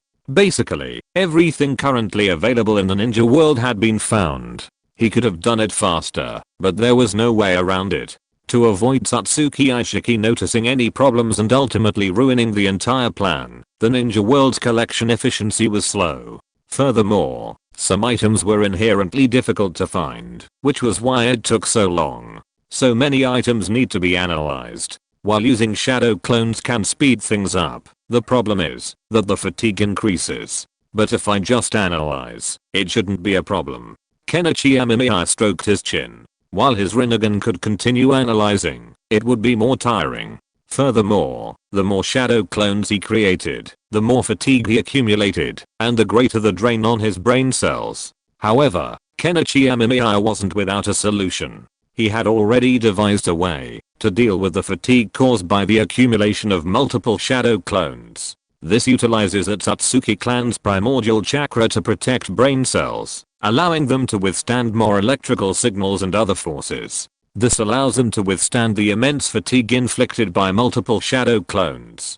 Of course, this doesn't mean they can be completely ignored, it simply raises the threshold. Whereas the previous Amemiya Kenichi could only withstand the memories of 100 diligently working shadow clones disbanding and transmitting back simultaneously, the current Amemiya Kenichi can handle the memories of 500, a significant improvement. But I also need to record the atomic structure of these elemental items. Amemiya Kenichi felt a bit overwhelmed. Examining so many atomic structures at once was simply too stimulating. However, Amemiya Kenichi also had a rather bold idea. He had always felt that his Mangekyou Sharingan wasn't well developed, serving more as a research aid than a real-world combat skill. While it was certainly useful, achieving its intended purpose was exceedingly difficult. If you want to analyze the composition of a person's heart, it will take a long time. But the problem is that the enemy is not stupid and will not let you stare at them. Therefore, it is very difficult to completely analyze and deconstruct the enemy's body. Amemiya Kenichi has only used this ability on Tsunede's hand, and the effect is indeed very good, even outstanding. But now, looking at the warehouse in front of him, that almost contains everything in the entire ninja world, Amemiya Kenichi has a bold idea. He plans to program his analysis and reconstruction ability. In other words, he plans to memorize the atomic structure of all these items, and classify them into certain categories. When he looks at the opponent, he will be able to first detect the components of the target with the same atomic structure and directly deconstruct and reconstruct them, which will definitely deal a heavy blow to the enemy. Previously, Kenichi Amemiya hadn't pursued this endeavor because he felt it was unnecessary. It was too cumbersome, and collecting too many items was difficult. Furthermore, everyone's body composition was different, making it difficult to establish a single model. However, now that he had the opportunity, Kenichi Amemiya naturally needed to experiment further. Success would be a monumental achievement for him, allowing his eye technique to become even more effective. He even considered lurking near Satsuki Aishiki, observing and analyzing him, but fearing the possibility of discovery, he abandoned this tempting idea. Then, let's begin the experiment. Kenichi Amemiya rubbed his hands, took a deep breath, and then created 400 shadow clones, each observing and analyzing the objects. With the help of these clones, Kenichi's analysis could be greatly accelerated. While Kenichi Amemiya was busy analyzing the material composition of the entire ninja world, Uchiha Madara was torturing Sasuke.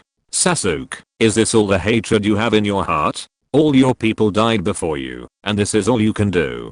Uchiha Madara stared at Sasuke in front of him, his tone full of obvious sarcasm, which made Sasuke's anger surge. Now Sasuke just wanted to beat Uchiha Madara and show him who was the real loser. However, Sasuke couldn't beat Uchiha Madara yet, so at this moment, Sasuke could only carry a huge stone and swim. This was Uchiha Madara's training method. Sasuke swore that, when he first saw this training method, he was completely confused. After all, he still remembered the first time he met Uchiha Madara. The other party looked at him, was silent for a moment, and then said something like, "As an Uchiha, you actually practice physical training, how foolish." At that time, Sasuke was not convinced. This physical training method was taught to him by Sensei Amemiya Kenichi. Regarding Amemiya Kenichi's strength, Sasuke believed that no one in the world could compare to Amemiya Kenichi. So Sasuke also said this to Uchiha Madara, and Uchiha Madara fell silent at that time. Sasuke didn't know whether he was crazy at the time or wanted to maintain the dignity of Sensei Amemiya Kenichi, so he asked again, "Then, ancestor, are you as strong as Sensei Amemiya Kenichi?" Then Uchiha Madara smiled, a very kind smile. What awaited Sasuke next was a treatment worthy of the apocalypse. Uchiha Madara tortured him like a madman, tormenting him furiously. Unconvinced, Sasuke questioned, "Isn't it stupid that the Uchiha clan trains themselves?" He was then subjected to even more extreme training methods. His earliest training methods involved pulling trees, but now he's swimming with rocks on his back. If this continues, Sasuke wondered if Madara would make him swim with a fully formed Susanoo on his back. After all, the old man had been looking at him like that lately, leaving Sasuke terrified. After all, speaking out would only bring Madara's vengeance. Of course, Madara never called this revenge, only training, carried out according to Kenichi Amemiya's instructions. How boring. Uchiha Madara looked at Uchiha Sasuke with boredom. He had mixed feelings about this man who bore a passing resemblance to his younger brother, but mostly, he just didn't care. After all, he knew his brother was dead, and Sasuke simply looked like him. Rather than educating Sasuke, Uchiha Madara wanted to train Uchiha Itachi. This guy was somewhat similar to his own situation. They both had a foolish younger brother, and both were geniuses, though Madara felt that Itachi's genius wasn't as great as his own. Or rather, there were only a few in the entire ninja world whom Madara could truly recognize. Senju Hashirama was one, as was the Six Paths Sage, and even that unknown Satsuki Aishiki. His strength was formidable, to the point of despair. Otherwise, there wouldn't have been a need for Kenichi Amemiya and the Six Paths Sage to join forces against the enemy. So, Uchiha Madara was eager to see just how powerful Satsuki Aishiki truly was. It's better than being used as a knife by others. Sasuke still couldn't control his mouth. After all, when he was chatting with Kenichi Amemiya, he often complained to Kenichi Amemiya about Uchiha Madara. He complained so much that he just said it out loud. When Uchiha Madara heard what Sasuke said, he was so angry that he laughed loudly and looked very happy, but Sasuke wanted to slap himself in the face. If he had known this, he would not say it. Sasuke knew very well that the angrier Uchiha Madara was, the happier he would laugh. Uchiha Madara was indeed very angry. Being used by Black Zetsu was the most unacceptable thing in his mind. He even regarded Black Zetsu as the embodiment of his own will, and then asked Black Zetsu to help him plan the future and implement the Moon plan. In the end, who knew that all this was just a trap, a huge trap, and he himself was a pawn of Black Zetsu, the kind that would die after being used. This was unacceptable to a proud person like Uchiha Madara. He wanted to kill Black Zetsu at the time, but the Six Paths Sage took Black Zetsu to do things, and Uchiha Madara had no choice but to hold it in. As a result, now Uchiha Sasuke, this brat, dared to mock him like this. He really didn't know whether he should live or die. Uchiha Madara took a deep breath. If it weren't for the fact that Sasuke was the one Amemiya Kenichi had asked to train, and Uchiha Madara also wanted to experience what it was like to fight a strong man like Otsutsuki Aishiki, Uchiha Madara swore that he would definitely kill Sasuke or teach him a lesson. But now, it seems that it is not impossible. So, you are very brave. Uchiha Madara looked at Sasuke with a smile. Sasuke didn't say anything, but he knew that he would probably be greeted with even more harsh training methods. In fact, the other party's idea was not wrong. Come on, Sasuke, survive under the heaven-shaking star. Uchiha Madara said calmly, and a huge meteorite appeared in the sky and fell towards Sasuke. Sasuke suddenly panicked. Is this old guy Uchiha Madara serious? Not far from where Sasuke and Uchiha Madara were training, Uzumaki Kushina and Namikaze Minato silently gazed at the massive meteorite in the sky. Then, they looked at Naruto, who was working hard. Suddenly, they felt that Naruto's training was a bit too good. Should they ask the Shodaime and Nidaime to increase the intensity? After all, Naruto and Sasuke were similar. Since both were favored by Kenichi Amemiya, they must have potential. With this thought, Namikaze Minato grasped Kushina's hand, worried that his wife wouldn't accept this. Minato, how about having Naruto train harder?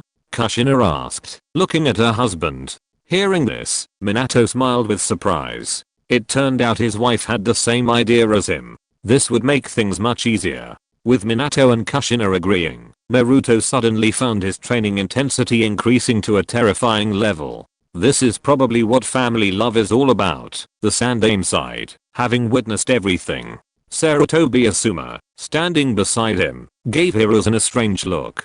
He suddenly felt that his father was quite good. At least he didn't torture himself so much. Nagato, are you getting used to your new eyes? Meanwhile, in the Akatsuka's secret base, Konan looked worriedly at her friend Nagato. Nagato had replaced his eyes with the eternal Mangekyou Sharingan, replaced by Kenichi Amemiya. His original Rinnegan had been taken back by Uchiha Madara, a fact Nagato had no objection to. But is it really okay for us to stay here forever? And Nagato, Konan, you look a lot older. Yahiko smiled at his friends, and Nagato and Konan smiled too.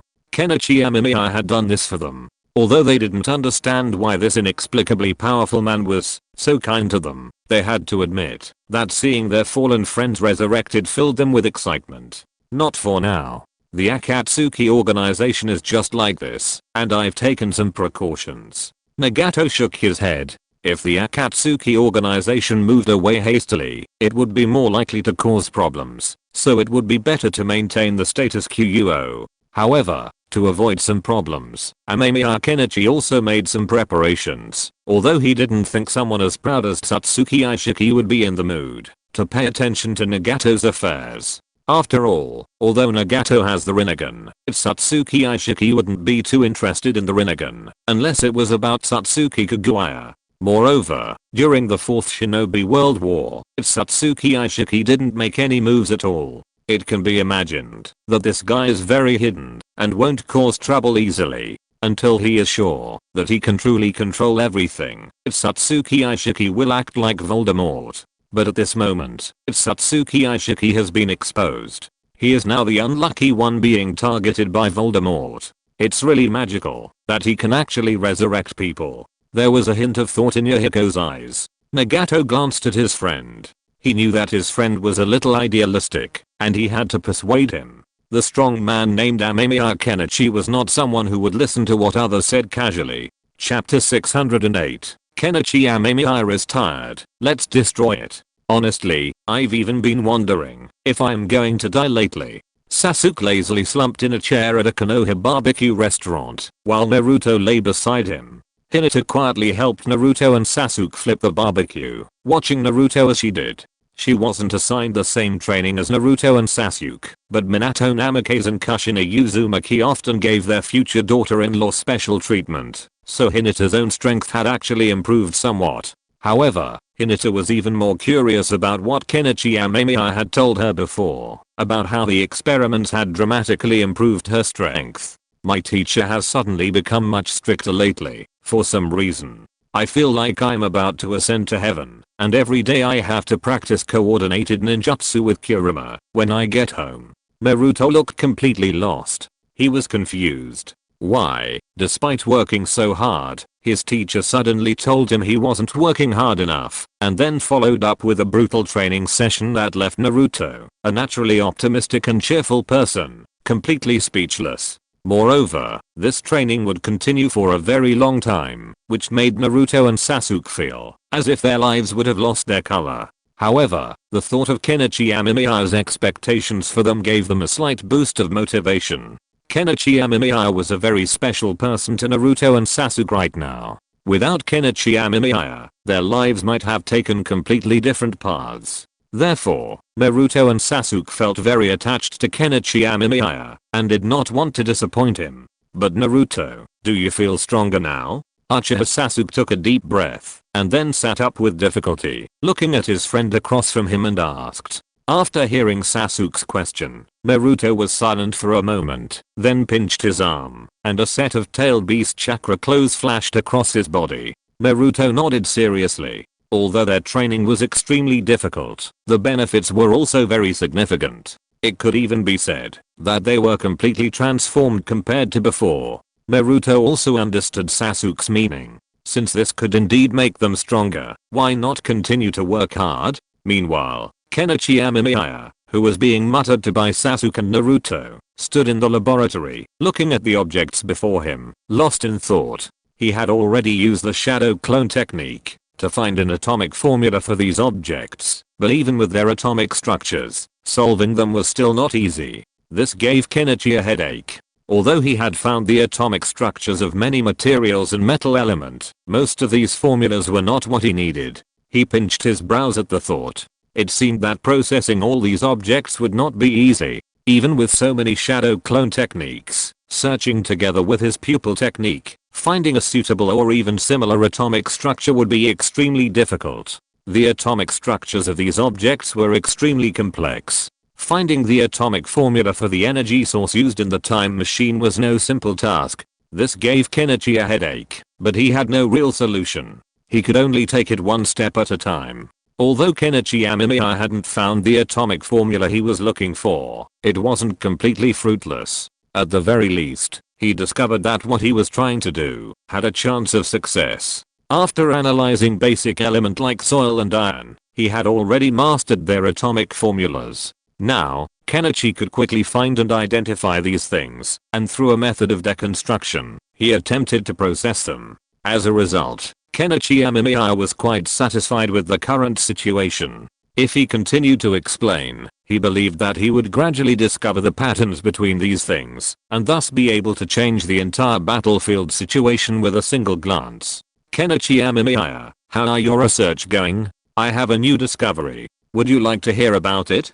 Sanzu Amado hurried in and asked, looking at Kenichi Amemiya with a smile. Kenichi Amemiya glanced at Sanzu Amado and became curious. What exactly had Sanzu Amado discovered? Thinking of this, Amemiya Kenichi nodded, and then followed Sanzu Amado out.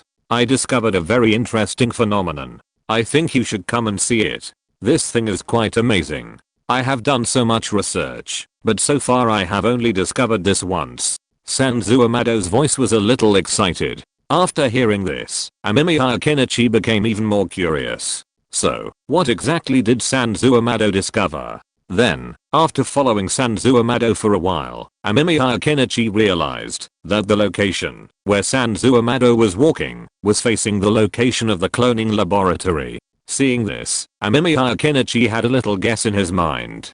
Could Sanzu Amado have discovered something about cloning? Thinking of this, Amemiya Kenichi became a little curious. After all, Kenichi Amemiya knew very well that the only thing in the entire cloning laboratory was a clone of Kaguya Otsutsuki, and Kaguya Otsutsuki's clone was actually very special. Kenichi Amemiya and Sanzu Amado had conducted a study on Kaguya Otsutsuki's clone before. Although Kaguya Otsutsuki's clone could grow rapidly, some problems would arise after the rapid growth, which would cause the body of Kaguya Otsutsuki's clone to self-destruct and quickly complete the self-collapse of the genetic chain. Therefore, Kenichi Amemiya always felt that if Kaguya Otsutsuki wanted to clone, then she might only be able to grow slowly. Therefore, Kenichi Amemiya has not conducted a rapid growth study on Kaguya Otsutsuki at present, but if it only grows slowly, then Kaguya Otsutsuki's clone should not be very big now.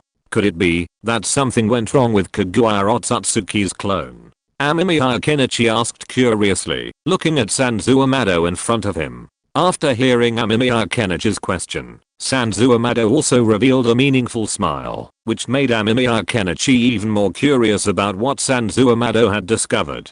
Otherwise, why would he smile like that? Actually, Amemiya Kenichi, you guessed right. This time we discovered something about the number 1 clone.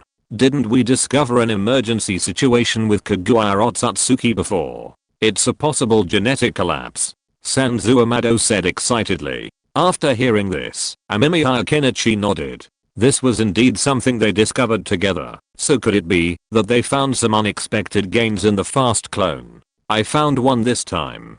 Forget it. Just come over and see. I'll show you with my own eyes. Sanzu Amado rubbed his hands automatically. Amemiya Kenichi didn't say anything about the current situation. Instead, he followed Sanzu Amado and walked over. After pushing open the door of the laboratory, Amemiya Kenichi saw Otsutsuki Kagura soaking in it. The other party had now turned into a little girl, which made Amemiya Kenichi feel a little surprised. After all, there was no way that the Otsutsuki Kagura clone could grow to the current state, but the Otsutsuki Kagura in front of him had already grown to this state, which made Amemiya Kenichi a little confused. So how did Sanzu Amado do it? Wasn't her gene chain about to collapse before? And then I discovered something very interesting. That is, Kagura Otsutsuki's gene chain may have a special situation, and this specific situation is manifested in her genes. There will be a self-disintegration. However, if Kagura Otsutsuki can be placed in extremely low temperatures, then the speed of her self-disintegration will be slightly alleviated.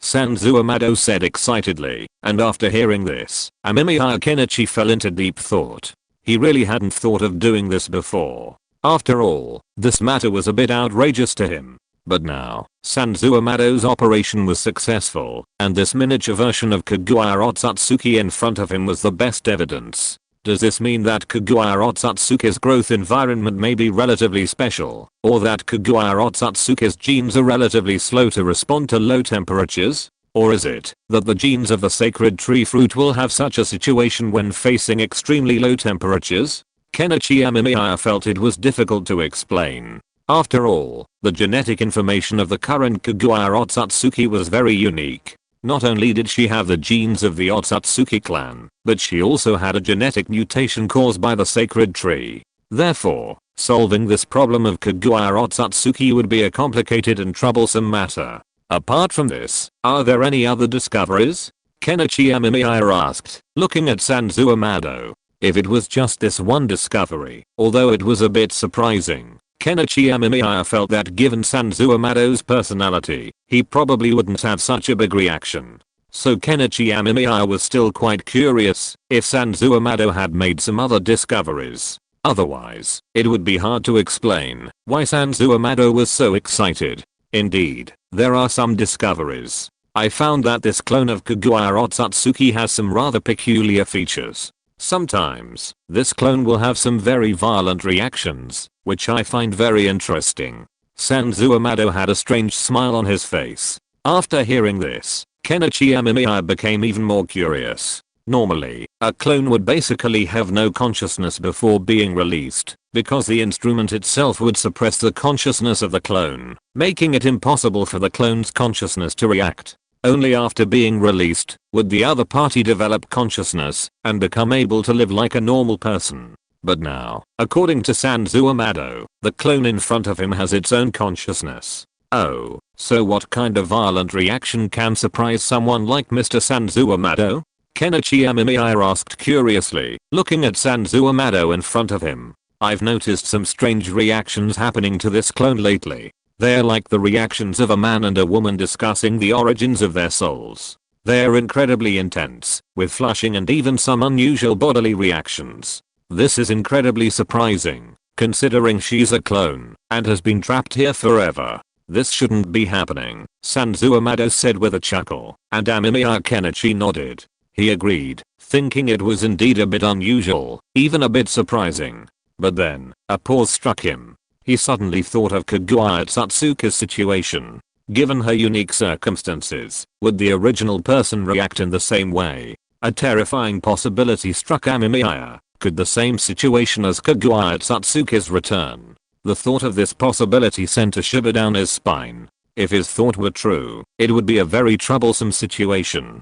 If it can be proved that Kaguya Otsutsuki's true body can feel everything her will has been experiencing, then when Kaguya Otsutsuki comes out, the person she has to deal with will not be Ishiki Otsutsuki, but herself. The thought of this makes Kenichi Amemiya's scalp tingle. Well, what kind of specific manifestation is it? Kenichi Amemiya asked this question. This is very critical. He needs to compare it with his own experiment. If he finds that it really conflicts with his own experiment after the comparison, then he must think of a new way to solve this problem. But when he thinks about what he has done to Kaguya Otsutsuki's will during this period of time and the memories he has instilled. Haha, destroy it. Chapter 609 Kaguya, let's get married. Kenichi Amemiya was annoyed. He was extremely annoyed. After checking with Sanzo Amado, he discovered that the moment Sanzo Amado noticed the reactions of Kaguya Otsutsuki's clone, he had begun instilling memories. In other words, Kenichi Amemiya's suspicions were correct. Everything Kaguya Otsutsuki's will had experienced, had likely been sensed by the other Kaguya Otsutsuki. If clones were all reacting in this way, then there was no doubt that Kaguya Otsutsuki's original form existed as well. The thought of this made Kenichi Amemiya's scalp tingle. I'm afraid we can't continue researching Kaguya Otsutsuki's clones. We might even need to destroy them, Kenichi Amemiya said seriously. Destruction was necessary. Kaguya Otsutsuki's clones might very well possess a shared consciousness, which sounded a bit like a collective consciousness. This also left Kenichi Amemiya feeling a bit puzzled. After all, Kaguya Otsutsuki was so unique. If she truly had a collective consciousness, then where did her collective consciousness come from? Logically speaking, normal humans don't have it, and collective consciousness may be something that only some special animals and insects have.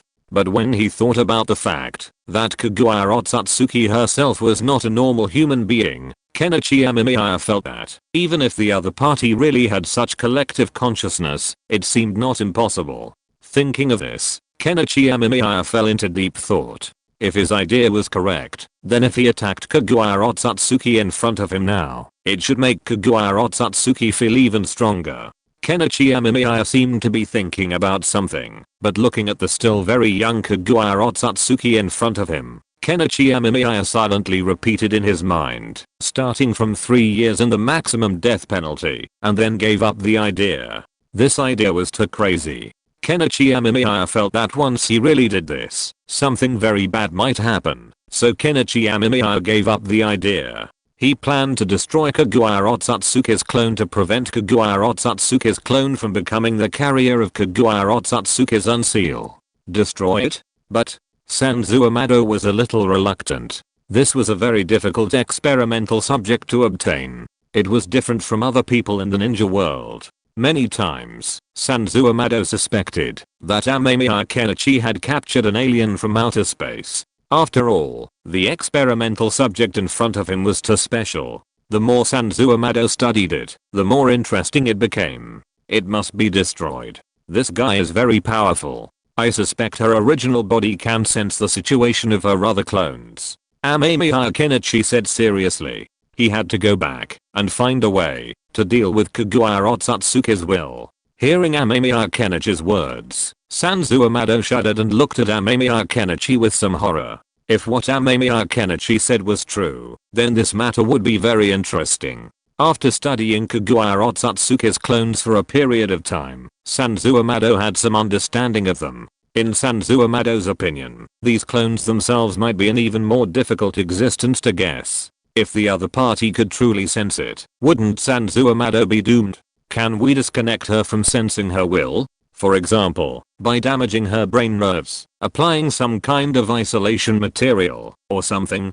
Sanzo Amado was horrified, but he still felt a little reluctant. Amemiya Kenichi looked at Sanzo Amado with a mixture of amusement and tears. This guy was truly a qualified scientist, even a little crazy. Knowing that he might face an extremely terrifying being, Sanzo Amado still wanted to continue researching cloning Kaguya Otsutsuki. Are her brain waves active? Amemiya Kenichi studied Kaguya Otsutsuki before him, noticing some small details about her. These details would allow Amemiya to create more realistic and impressive dreams in the future. Amemiya Kenichi was actually tempted. If he could cultivate multiple Kaguya Satsuki, he could try to extract the fruit of the sacred tree from them. No, even during special reactions, there was no brainwave activity. Sanzuamado shook his head. He had monitored the clones and found that they had no will. When Kenichi Amemiya heard this, he made a decision. He didn't think that, if he pretended that none of this had happened, Kaguya Otsutsuki would really treat it as if it hadn't happened. So what Kenichi Amemiya needed to do now was to make the best of a bad situation and directly break Kaguya Otsutsuki's psychological bottom line, and then let Kaguya Otsutsuki have some complicated feelings for him. If he wanted to do this, then Kenichi Amemiya had to weave more realistic dream. Thinking of this, Kenichi Amemiya's eyes fell on Kaguya Otsutsuki's clone. He needed Kaguya Otsutsuki's appearance when she grew up, and then weave a carefully prepared dream for her, so that he would have a greater chance of achieving the result he wanted. In that case, Amemiya Kenji gave the order. Soon, Sanzuamado followed his instructions and accelerated the growth of the clone. Of course, it was another clone. This unique clone, Amemiya Kenji intended to use for experiments, to study how to sever the connection between the clone and Kaguya Otsutsuki's original form. He also memorized some of Kaguya Otsutsuki's childhood traits. Immediately, Amemiya Kenji left the lab and went outside. He found the woman he had collaborated with twice before, knocked her unconscious, and then performed a special experiment that completely altered her appearance. Actually, looking at it that way, it's not impossible. Looking at the Kaguya Otsutsuki before him, Amemiya Kenji stroked his chin. This Kaguya Otsutsuki was quite interesting. Firstly, she had a nice figure, and secondly, she had a unique beauty. To make it more relatable, Amemiya Kenji even gave her Byakugan. While not the Samsaragan, it was still Byakugan. To some extent, the Kaguya Otsutsuki before him was quite similar, though only in appearance. But it didn't matter. Kenichi Amemiya would prepare a more unique illusion for the Otsutsuki Kaguya before him, completely altering her perception within the illusion. This would also involve a novel experiment. In this world, if a person believed themselves to be someone else, would this trigger some strange abilities? Perhaps, for example, they could actually transform into Otsutsuki Kaguya, or even undergo genetic changes. However, to achieve this, Kenichi Amemiya would have to create a more realistic illusion, one that also included some guidance. Only then would he achieve his desired effect. I, Otsutsuki Kaguya, opened my eyes in confusion, and then fell into the illusion once again. This time, Amemiya Kenichi employed all the tropes of the romantic idol dramas he'd watched with his mother as a child, weaving a melodramatic yet deeply complex love story with a happy ending. He also incorporated numerous elements from romance anime. He also included keywords and key actions, providing repeated reminders. Saying a keyword or performing a certain action would trigger blushing events, a sort of heightened psychological cues. He intended for Kaguya Otsutsuki to develop a habit, a unique one. To further enhance his appeal, he even made several sacrifices. All of this was designed to make Kaguya Otsutsuki hesitate, so that she wouldn't initially target him when facing Ishiki Otsutsuki and himself. I hope it works. Amemiya Kenichi rescinded the illusion. Upon seeing her, the Kaguya Otsutsuki immediately embraced him, languidly attempting a kiss. Amemiya Kenichi smiled, then tapped the girl's forehead, sending her into a deep sleep. Kenichi Amemiya planned to make her an employee in his laboratory. Because before Kaguya Otsutsuki was unsealed, Kenichi Amemiya still needed to act in a TV series with her, so she couldn't return to her normal life in a short period of time. Then Kenichi Amemiya took the harvested wool back to the laboratory and found Kaguya Otsutsuki's will. Kaguya Otsutsuki's will had completely sunk at this moment, only trembling from time to time. Kenichi Amemiya carefully took out the previous memory and instilled new memory into it. Kaguya Otsutsuki instantly felt the difference in the sealed place. She frowned slightly, feeling a little annoyed. What did that bastard named Kenichi Amemiya want to do to her again? This bastard, after she got out, Otsutsuki Kaguya swore that she would teach that little bastard Amemiya Kenichi a lesson, so that he would know. Isn't this me? Otsutsuki Kaguya lowered her head. She had already seen a mole in a secret place on her body. She even looked in the mirror and found that the person in the mirror was indeed herself, exactly the same as her. This made Otsutsuki Kaguya a little stunned. Otsutsuki Kaguya used to check herself, and then after finding out that it was not her, it was also a way for her to fight against this memory. But at this moment, Kaguya, a lazy voice came, and then a pair of warm hands hugged her. For the first time, Otsutsuki Kaguya saw Konoha outside the window, a more vivid and real ninja world. Kenichi Amemiya quietly watched the will of Kaguya Otsutsuki in front of him. Kaguya Otsutsuki's will reacted a little violently, as if it was difficult for her to accept the current scene. However, Kenichi Amemiya did not feel anything about it. He just observed quietly, and at the same time, communicated with Sanzo Amado using a simple paper cup phone to understand the specific situation. Kenichi Amemiya now needed to check with Sanzo Amado to study how to remove Kaguya Otsutsuki's similar collective consciousness. To do this experiment, both sides needed to be synchronized. Kenichi Amemiya had considered whether to move Kaguya Otsutsuki's will to the other side, but considering that this might cause variables in the experiment, Kenichi Amemiya gave up this idea and turned it into a pure research.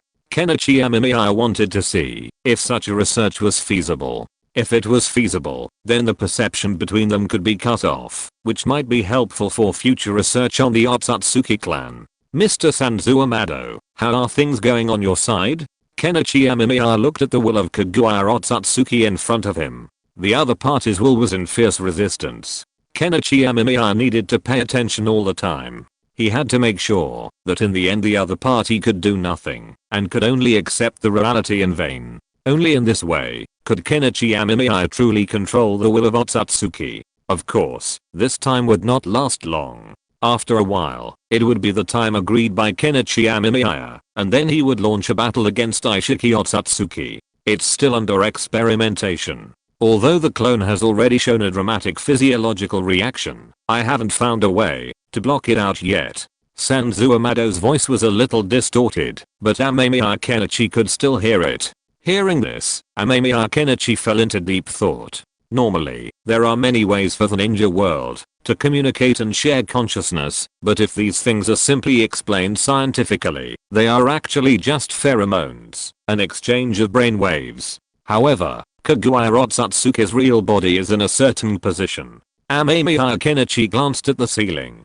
Such a long distance, and still being able to synchronize. It's probably not something that pheromones can do. Amemiya Kenichi prefers a special band that achieves this effect. If you want to block this band, then what you need to do is, Mr. Sanzo Amado, I think this might be a unique frequency band. If this frequency band is blocked, this sharing might be cancelled. Amemiya Kenichi put forward his own idea. Some insects rely on pheromones to communicate, but Kaguya Otsutsuki obviously can't be like that. After all, Kaguya Otsutsuki is not an insect, and they are so far away, and there are gaps in the universe. It can be said that it is very difficult or even impossible to spread pheromones. So Amemiya Kenichi thinks it might be the frequency band. Frequency band? I see. I'll try it.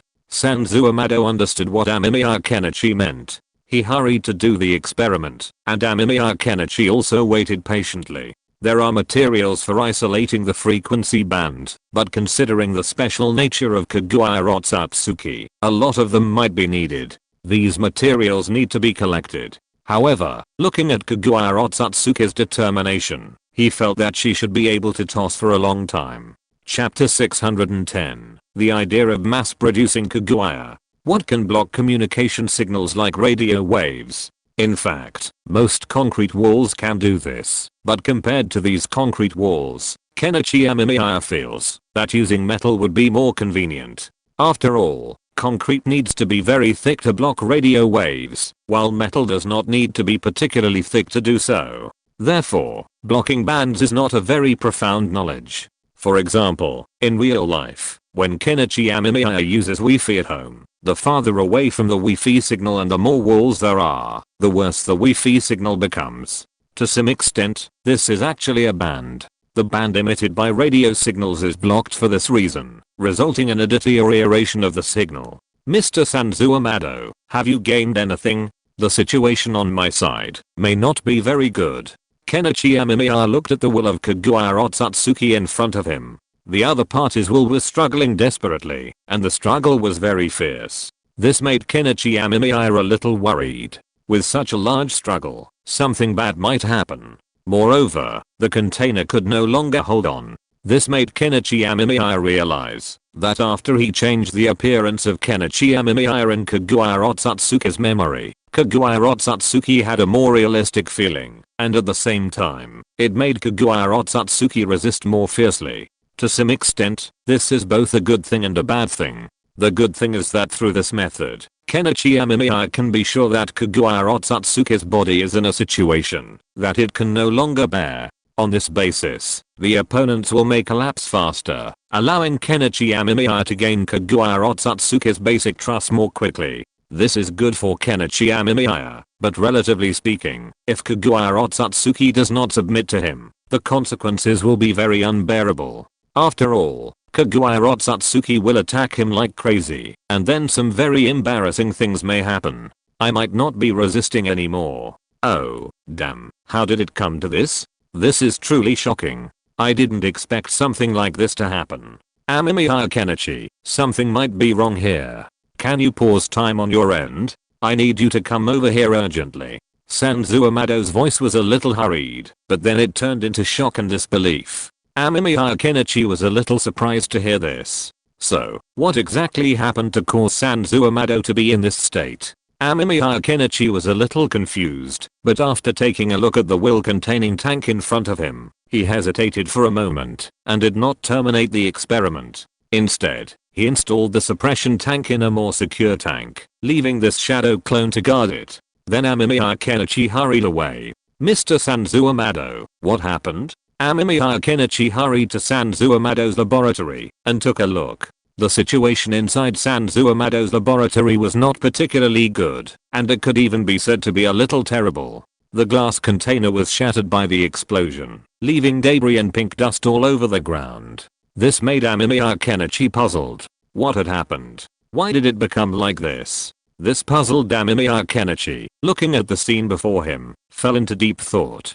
He saw a young girl standing in front of Sanzuamado. The girl was wrapped in heavy metal. Amemiya Kenichi could see it, because he saw a glass observation port outside the heavy metal. The girl standing inside was Kagura Otsutsuki. Or rather, a younger, but slightly older Kagura Otsutsuki. If you had to describe it, she looked like a girl. However, Kagura Otsutsuki tilted her head and looked at Amemiya Kenichi, which made Amemiya feel a little surprised and even panicked. Could it be that the Kagura Otsutsuki in front of him had been unsealed by him? But that shouldn't be the case. Kenichi Amemiya looked into Kagura Otsutsuki's eyes and found that, although Kagura Otsutsuki was now standing and had her eyes open, her eyes were white, not the Samsara eye, and there was no Magatama Samsara eye on her forehead. This made Kenichi Amemiya realize that the situation of Kagura Otsutsuki in front of him might be quite special. Mr. Sanzuamado, what's going on? How come this clone of number 1 has stood up? Kenichi Amemiya looked at Kagura Otsutsuki in front of him with some surprise. The other party tilted her head and looked at him with some curiosity and confusion in her eyes, but there was no hostility towards Kenichi Amemiya.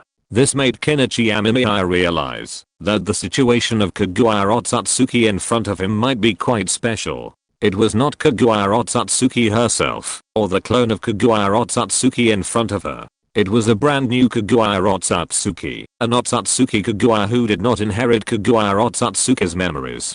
This made Kenichi Amemiya feel even more curious. So what exactly happened that led to the current situation? It's a bit complicated to explain, but generally speaking, you can probably understand it as I was isolating her and then putting her in this metal box right here.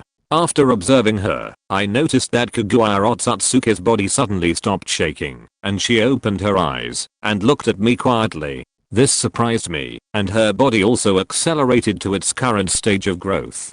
Can you imagine? In just 3 or 5 seconds, she went from that little girl to the young woman she is now. This is truly astonishing, Sanzuamado said excitedly. Amemiya Kenichi looked at Kagura Otsutsuki before him. Indeed, the Kagura Otsutsuki before him had almost transformed from a 5 or 6-year-old girl into a 12 or 13-year-old girl. This transformation had occurred in just a few seconds, and Amemiya Kenichi had to admit that this transformation was astonishing, even to the point that it seemed a bit outrageous. You have to know that normally the growth of life is a process, and although the Otsutsuki Kagura in front of him is not the same as a normal human, after Amemiya Kenichi's research, Otsutsuki Kagura's growth is actually relatively slow, probably about the same as a normal person. But in this case, the Otsutsuki Kagura in front of him completed a change in age within a few seconds, which made Amemiya Kenichi wonder why. What do you think about this issue? Amemiya Kenichi looked at Sanzu Amado and asked. After all, when he was doing the experiment just now, Amemiya Kenichi was not here, so he couldn't be sure what the problem was with Sanzu Amado, and Sanzu Amado was here all the time. In this case, Sanzu Amado would most likely know what happened to Otsutsuki Kagura. I'm a little hard to say. After all, her body underwent such rapid changes just after I completed the isolation, and so far, she hasn't grown or aged. This is different from the previous rapidly growing clones. While this clone is a bit unique, it should also have similar flaws. Sanzu Amado looked at number 3 with some doubt, tapping the instruments he was using to observe Kagura Otsutsuki. However, after observing them, Sanzu Amado had to admit that he hadn't found anything new. Let me take a look. So far, she has brain waves, but nothing else has changed significantly. However, given this, I personally think that this Kagura Otsutsuki may have left the clustered state we previously suspected after the isolation, and entered this state. Amemiya Kenichi had some theories. After all, based on previous events, why would the current Kagura Otsutsuki be so different from the previous one? What happened in between? As long as we can infer the difference between the two, we can quickly conclude what kind of influence the state of Kagura Otsutsuki in front of us has been affected. And there is no doubt that what happened is that Kagura Otsutsuki in front of us added an isolation device, which cut off the spread of Kagura Otsutsuki's will, and also made Kagura Otsutsuki's body not react as before. This is also the biggest change, so Kenichi Amemiya reasonably inferred that the situation of Kagura Otsutsuki in front of us is related to the isolation device. Then if we remove the barrier device now, then Kagura Otsutsuki will.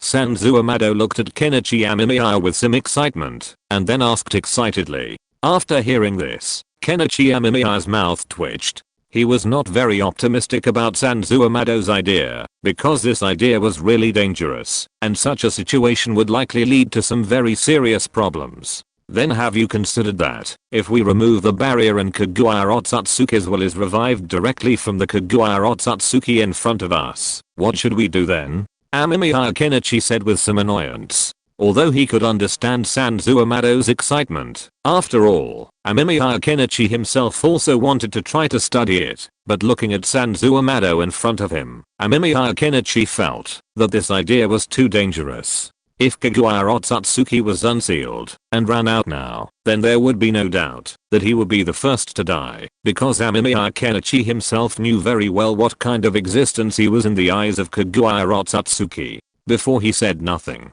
he probably understood what Amemiya Kenichi meant, and Amemiya Kenichi rubbed his head and said nothing.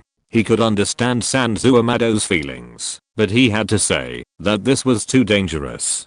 Don't be so anxious. We have at least proved that Kagura Otsutsuki is propagating through the frequency band, and with such a discovery, it is actually enough. Amemiya Kenichi comforted Sanzu Amado. He actually thought that Sanzu Amado's discovery was very good and very important. After all, Amemiya Kenichi felt that, although Sanzu Amado had discovered such a thing, it seemed to be of no use, but it was actually very important. As long as he could study this thing thoroughly, maybe Amemiya Kenichi would be able to mass-produce Kagura Otsutsuki. After being able to mass-produce Kagura Otsutsuki, using Kagura Otsutsuki as a cannon fodder would probably be a good choice. After all, Kagura Otsutsuki is still a member of the Otsutsuki clan.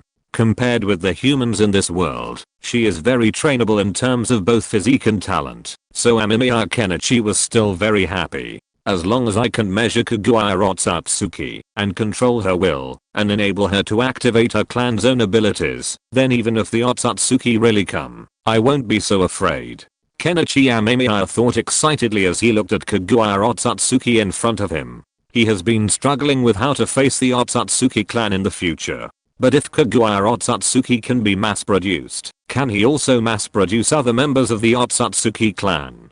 By then, he will be able to train better and more qualified soldiers to fight for him. Then it is time to start repeated experiments. After many experimental attempts, Kenichi Amemiya gradually found the pattern. A fast-growing clone of Kaguya Otsutsuki is relatively special. She must first be cultured in a low-temperature environment to prevent her from growing and aging quickly. After that, it was necessary to stimulate Kaguya Otsutsuki's will, and at the same time, shield the clone with a metal grill when the clone reacted. Once the shielding was completed, the influence of Kaguya Otsutsuki's will could be cut off, and the clone could be relatively free. However, so far, Kenichi Amemiya did not dare to release the clone, as he was worried about something unexpected happening.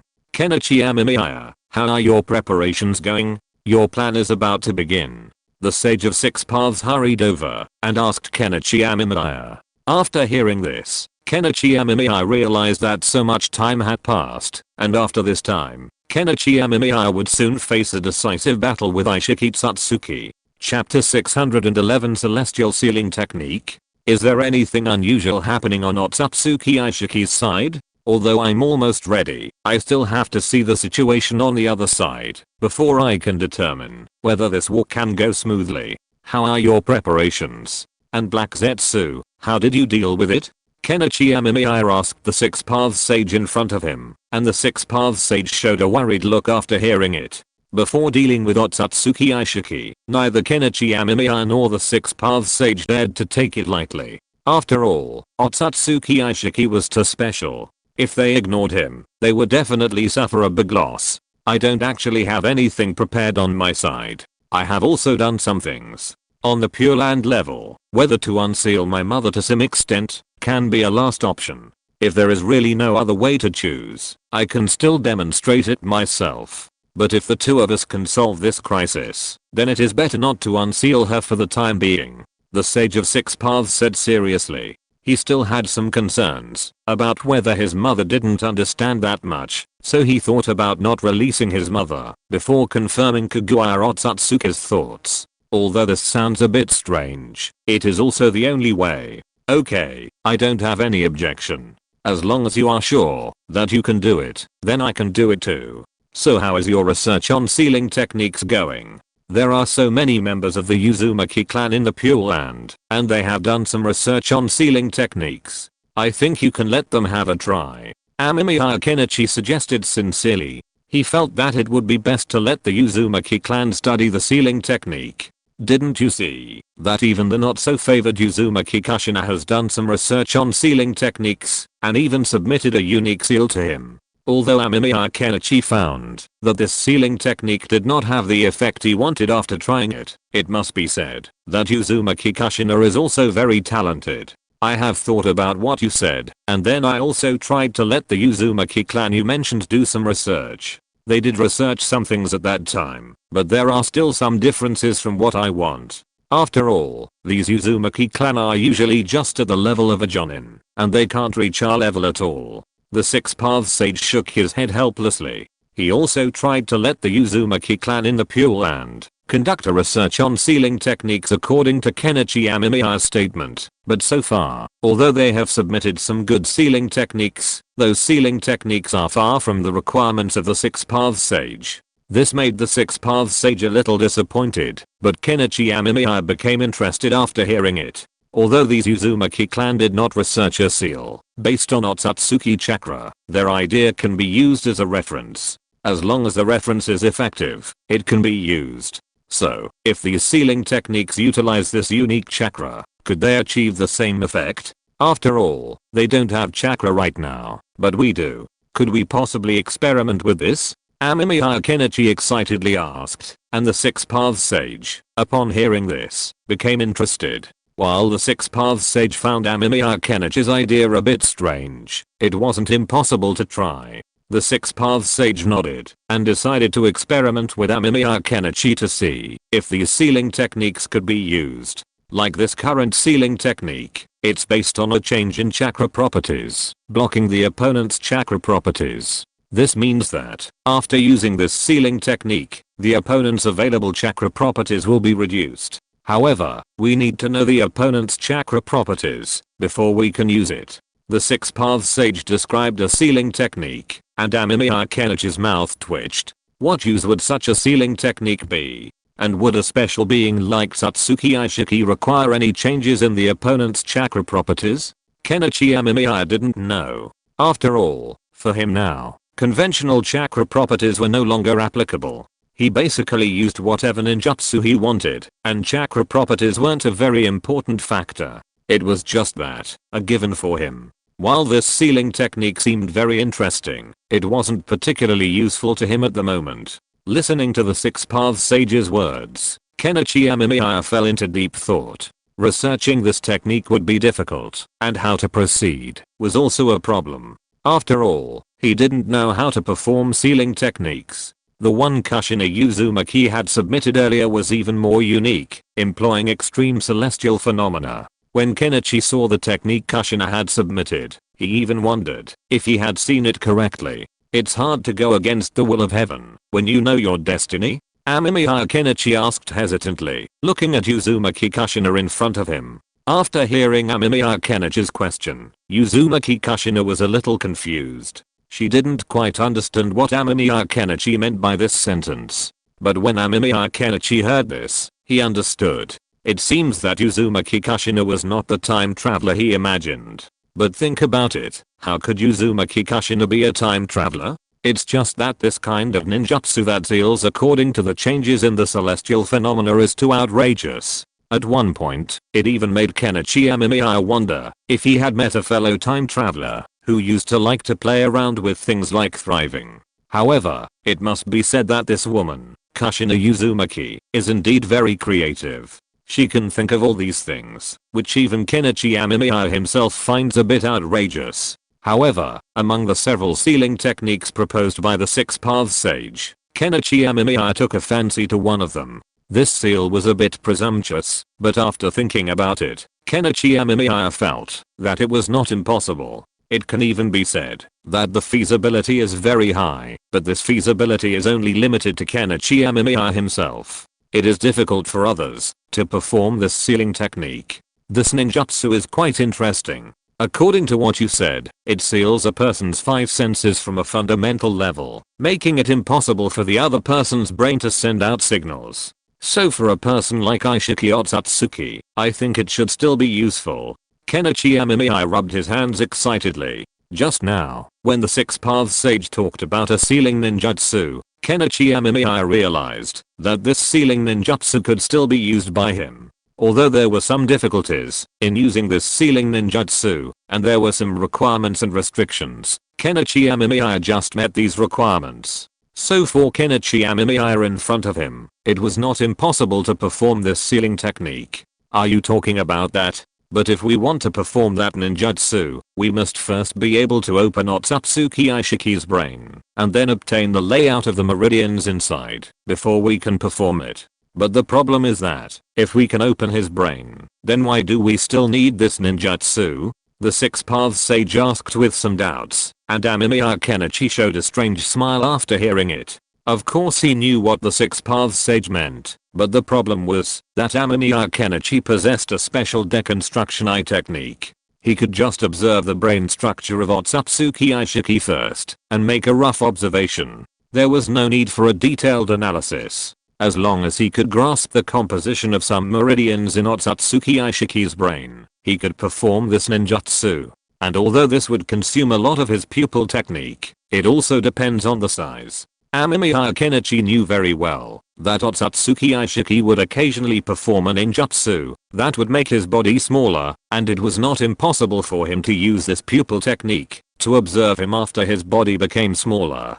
At that time, he only needed to temporarily restrict Otsutsuki Aishiki for a few seconds, which was enough for Amemiya Kenichi to perform this ninjutsu on Otsutsuki Aishiki. I have an idea, but I may need your cooperation at that time. Kenichi Amemiya told his idea to the Six Paths Sage. After hearing it, the Six Paths Sage looked at Kenichi Amemiya with some surprise. He really didn't expect that Kenichi Amemiya could master such a pupil technique. This was really unbelievable, but the Six Paths Sage didn't care. Anyway, Kenichi Amemiya was not from their timeline. After dealing with Otsutsuki Aishiki, Kenichi Amemiya would return to his timeline. Then Kenichi Amemiya's influence on them would not be so great. And even if Kenichi Amemiya really had some influence, it didn't matter. The Six Paths Sage didn't care much, not to mention that they now had a common enemy, the Otsutsuki clan.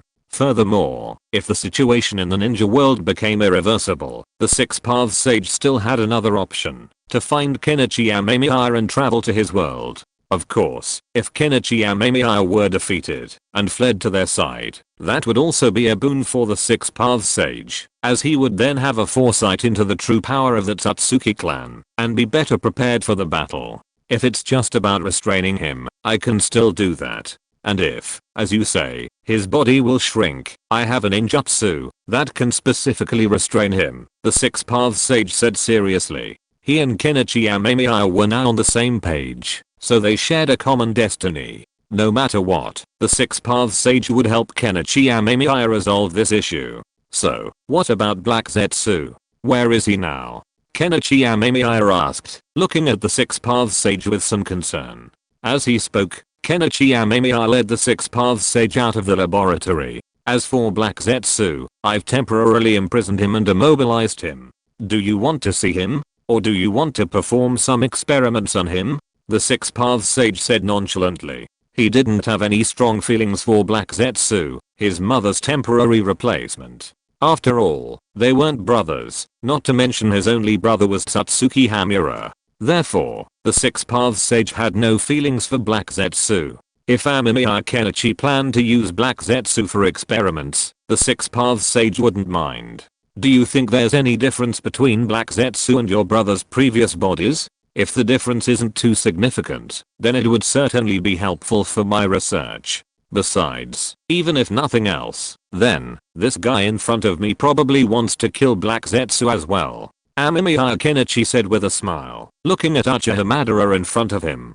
The Six Paths Sage glanced at Uchiha Madara after hearing this, but didn't say anything.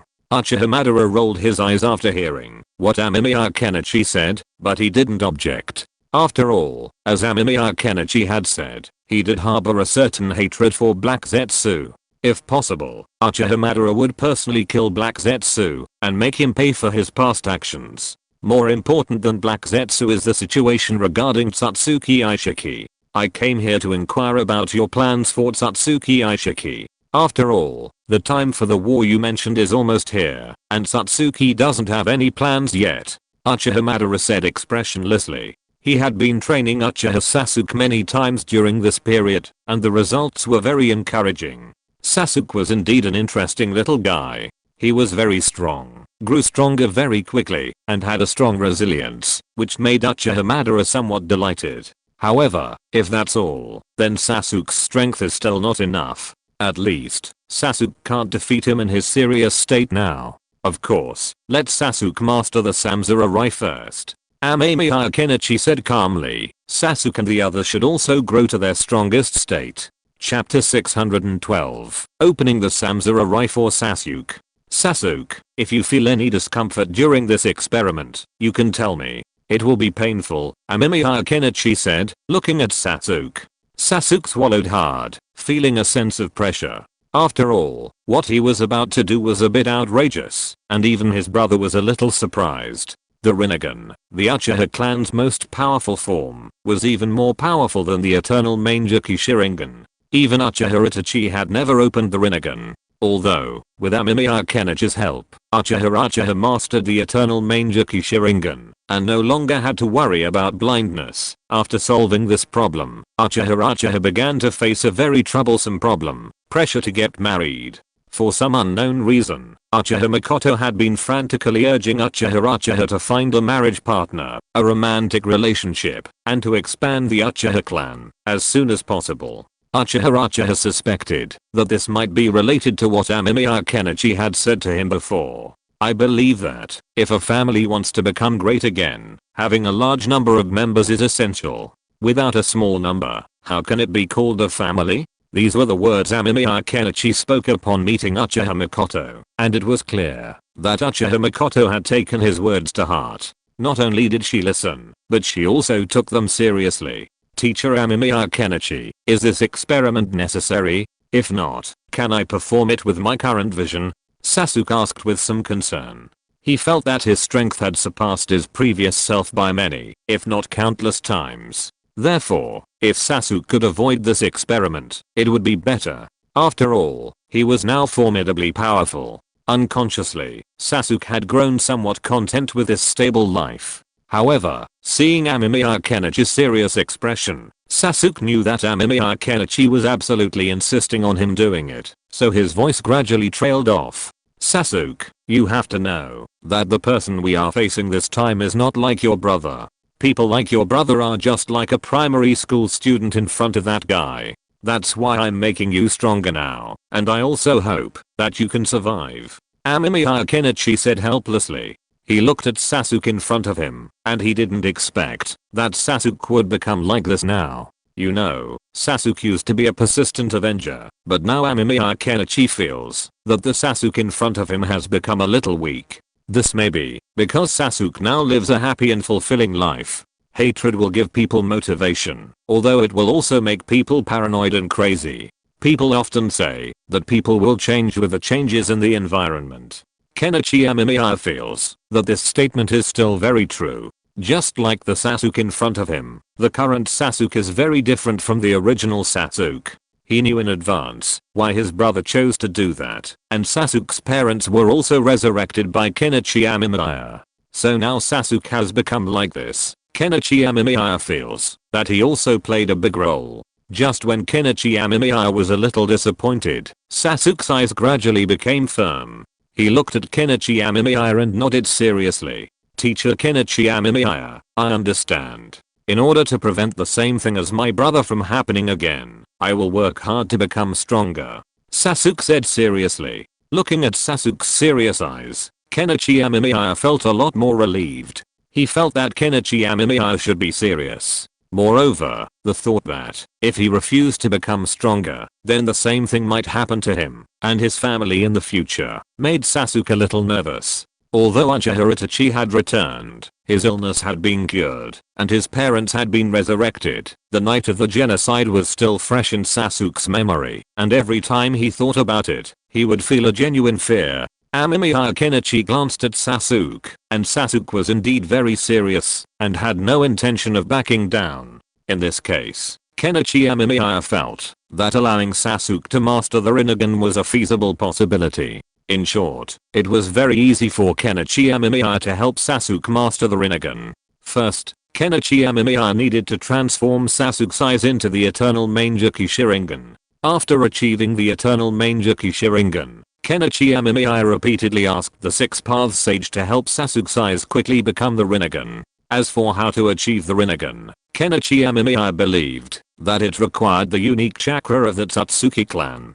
Kenichi Amemiya believed that he should be able to do it himself, but he had never experimented with this before, so he decided to ask the Six Paths Sage to conduct an experiment. Then let's begin the experiment, Sasuke. I will help you, Kenichi Amemiya said with a smile as he looked at Sasuke in front of him. Then he pressed Sasuke onto the operating table in the laboratory. Looking at Sasuke, Kenichi Amemiya also revealed a natural smile. Although opening the eternal Mangekyou Sharingan would be somewhat painful, as long as it could make him stronger, surely Sasuke could endure it? Then it was time for the experiment. What is Sasuke doing?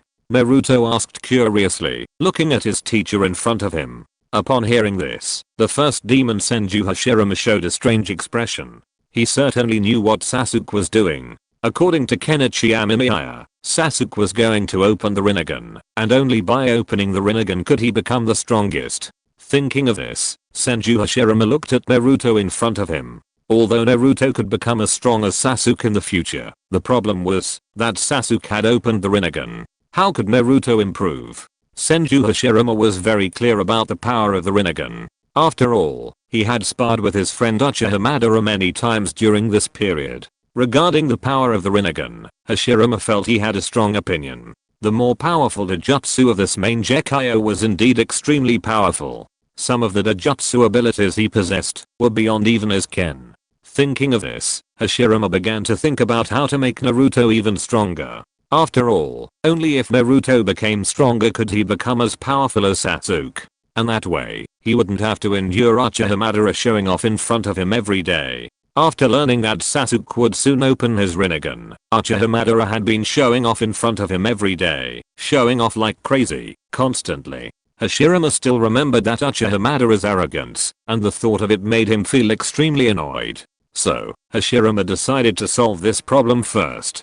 The best way to solve this problem was to make Naruto as powerful as Sasuke. However, Hashirama realized that Naruto didn't seem to know any unique Dojutsu. After all, the key reason Hashirama Senju could thrive in the ninja world was due to his unique abilities, his Senjutsu and wood escape techniques. However, Naruto didn't know wood escape techniques. He hadn't mastered this unique bloodline limit, so Hashirama Senju was in a dilemma. How could Naruto become stronger? However, his younger brother offered him a good idea. The biggest difference between Naruto and Sasuke lay in Kurama. If Naruto could develop more cooperative methods with Kurama, Naruto would likely become even more powerful. Naruto, how are you communicating with Kurama?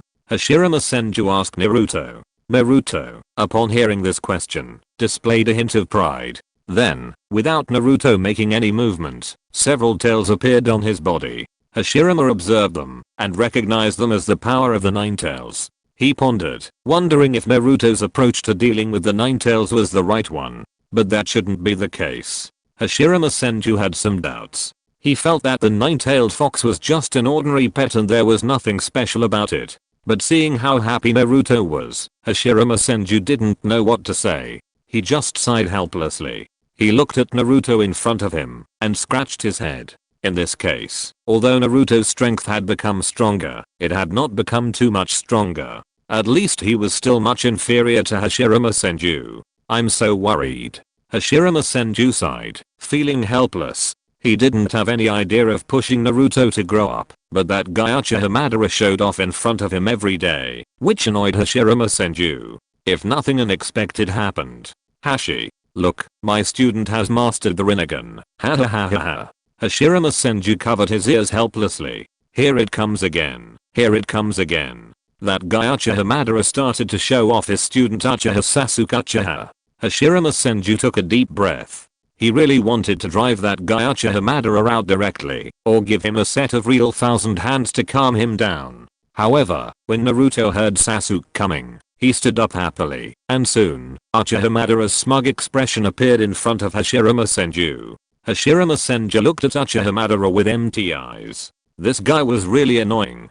Sasuke, have you been to your brother's? Naruto looked at Sasuke happily. Sasuke also smiled and nodded, but then Sasuke touched his eyes with some lingering fear. It must be said that, although this eye is indeed very powerful now, the process of opening it is really making him want to die. He couldn't even bear to think about it. Thinking of the days when he opened the Samsara in the laboratory, Sasuke felt like dying. Naruto looked at the Samsara in Sasuke's eyes curiously. The eyes looked very unique and somewhat similar to his brother's eyes. This made Naruto a little envious. However, since his brother didn't ask to open it for him, it probably meant that he hadn't found the right method. So Naruto, being sensible, never said anything. Soon, Naruto and Sasuke sat together and started chatting, while Uchiha Madara repeatedly went to show off to Senju Hashirama, constantly showing off Sasuke's eyes, making Senju Hashirama's eyes roll up his sleeves. He really couldn't understand why Uchiha Madara could say such a simple thing so many times. Kenichi Amemiya, please show your power, and equip Naruto with a Rinnegan as well. Hashirama Senju thought helplessly in his heart. He really had no way to deal with Uchiha Madara and his inventory. He could only helplessly listen to Uchiha Madara repeating those long-winded words that he had said countless times. Hashirama Senju listened with a dull expression, while Tobirama Senju on the side ignored Uchiha Madara. He was just thinking about how to perform a few ninjutsu to make Naruto stronger. So, how to let Naruto master the Rinnegan is a small problem at present. Although it is called a small problem, it is actually not a particularly big problem, right? Kenichi Amemiya was sitting in the laboratory at this moment, chatting with Sanzuamado. After he opened the Rinnegan for Sasuke, he thought of his little brother Naruto. Although later when Kenichi Amemiya was sorting out his memories according to illusions, Kenichi Amemiya discovered that Naruto seemed to have opened some kind of heavy particle mode in the future and became very strong, but that mode would consume his life, so Kenichi Amemiya felt that this mode might not be suitable for Naruto to open. According to what you've said, I think if we want Naruto to open that eye, the biggest difficulty lies in whether fusing Sasuke and the others' genes will affect Naruto's own, and whether Kurama's presence will have any impact on the entire experimental process. After all, it's a variable. Sanzuamado agreed with Kenichi Amemiya's words, and Kenichi pinched his brow. That was his thinking. It wouldn't be difficult for Naruto to open the Rinnegan. After all, Kenichi now knew the entire process. However, how to fuse Sasuke's genes, and whether there would be any impact after the fusion, remained to be seen. Furthermore, with Kurama's presence within Naruto, whether Kurama's presence would affect Naruto's opening was also a thorny issue. Kenichi Amemiya pondered for a moment, then stood up.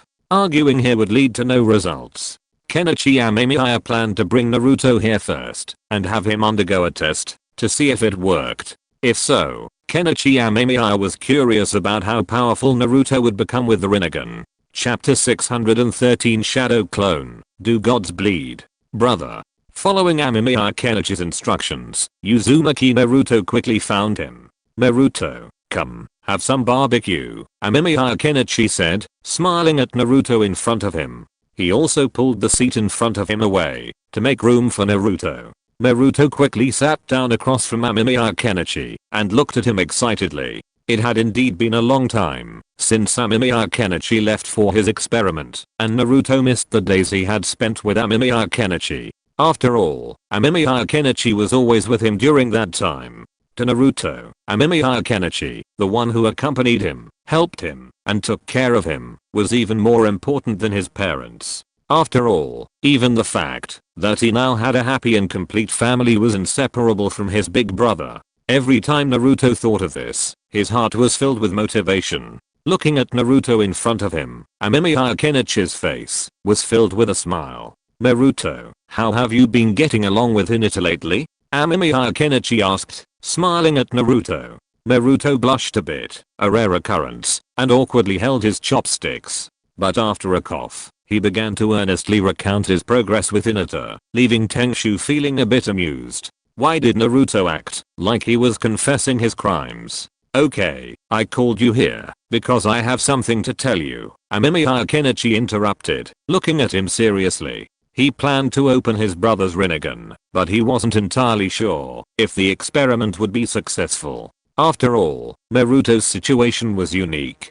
He didn't know if the incorporation of Uchiha genes would cause any problems for Naruto's body. Thinking of this, Amemiya Kenichi touched his eyes. After the incorporation of the Rinnegan, his eyes hadn't changed much, which made him wonder if his experiment had failed. Just tell me, big brother. I will do it anyway, Naruto said seriously. His expression was very serious. He looked at Amemiya Kenichi with serious eyes. Naruto's heart was full of gratitude and respect for this big brother who took care of him and saved him, not to mention that his big brother also helped him resurrect his parents, so that Naruto was no longer a wild child without parents.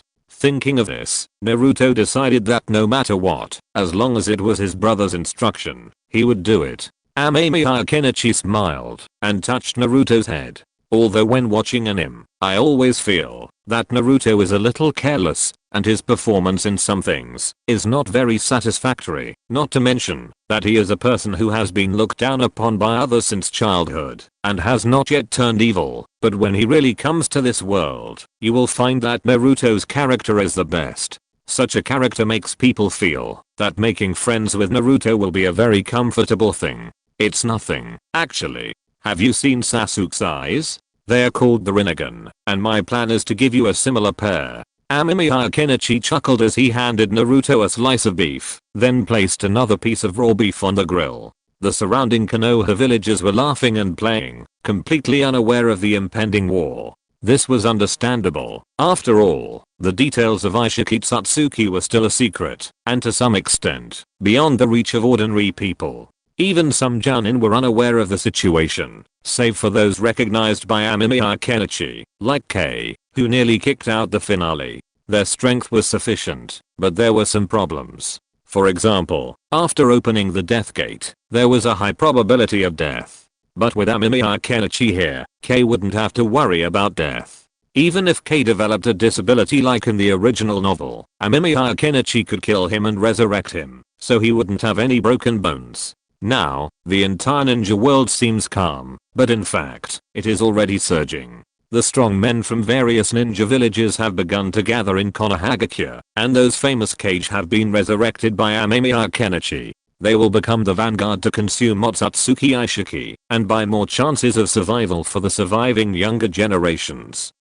Naruto was stunned. Of course, he knew about Sasuke's eyes. After getting those eyes, Sasuke's strength also increased a lot. Those strange eye techniques gave Naruto a headache. However, Naruto also knew how Sasuke obtained those eyes. When he thought of this, Naruto felt that he didn't envy Sasuke very much. After all, Naruto still remembered the fear on Sasuke's face when he told him about the process of obtaining them. Sasuke even said that he would never feel greater pain in his life, because all the pain he felt was nothing compared to the pain he felt before. Brother, do you need an operation? Naruto swallowed, then looked at Kenichi Amemiya and asked.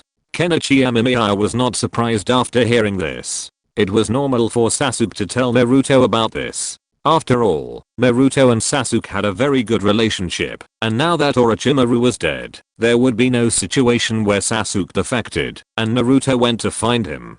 Kenichi Amemiya nodded, then looked at Naruto's expression. Naruto's expression was a little horrified at first, and then it turned into a hint of determination, and then Naruto nodded seriously. Brother, I will do anything, as long as it can help you. Naruto said very seriously. Seeing this, Kenichi Amemiya nodded. Naruto was braver than he thought.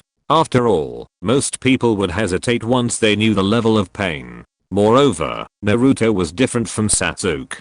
Sasuke could open it directly, but Naruto still needed to open the Sharingan first, and he had to integrate the genes of the Uchiha clan before he could open the Rinnegan. He had to undergo several operations in between, and after this period of operation was over, the war would begin, so time was still a little urgent. Then eat more. Although it may be painful, you'll be proud of your decision in the future. Amemiya Kenichi patted Naruto's head. A few years had passed, and Naruto had grown up a bit. Amemiya Kenichi himself had aged a bit, but he still felt a sense of regret. The little Naruto had grown up so much now. According to the original storyline, it was likely that the Shippuden storyline would soon begin, and the Akatsuki would cause trouble. However, due to Amemiya Kenichi's interference, the Akatsuki was now defunct. Although it still existed on the surface, it had actually been disbanded. The members of the Akatsuki had joined Konoha, ready to contribute their efforts to the attack on Satsuki Ishiki. As for Nagato, he now possessed the Mangekyou Sharingan. Although his strength was no longer as strong as in the original story, Amemiya Kenichi had no intention of letting him cause trouble. After all, Nagato was already in a miserable state within the Akatsuki. Instead of letting them cause trouble, it would be better to let Kon and Yahiko and the others live happily together, allowing these three guys to enjoy a peaceful ninja world. Naruto nodded seriously, then began to eat his meal in big mouthfuls, his expression resolute, as if he was about to assassinate Kenshi Huang. This made Amemiya Kenichi laugh and cry. Although he had to open the Rinnegan, the early stages were still mainly focused on gene fusion. Moreover, the technology he mastered now allowed him to conduct experiments freely without worrying about gene collapse. This was the case with Otsutsuki Tonari's clones before, and their clones had not yet suffered any problems due to gene chain collapse. After Naruto finished eating, Amemiya Kenichi took him to the laboratory. Naruto, sit here for a while. I'm going to check on a project. Amemiya Kenichi smiled and rubbed Naruto's head. Naruto nodded, then looked around curiously. It was the first time for him to come to Kenichi Amemiya's laboratory. Besides looking a little depressed and cold, he didn't feel anything else. Naruto yawned out of boredom, then held up his chin and silently began to operate the Rasengan in his hand. Now Naruto can already make a Rasengan with one hand. After all, there is Minato Namikaze teaching on the spot every day. It is impossible for Naruto not to learn it. Now such daily training has become Naruto's daily routine. At this moment, Kenichi Amemiya also came to his own laboratory. He came to see the clones of Tonari Otsutsuki. After all, the sequencing of Kaguya Otsutsuki's genes has been going on for a long time.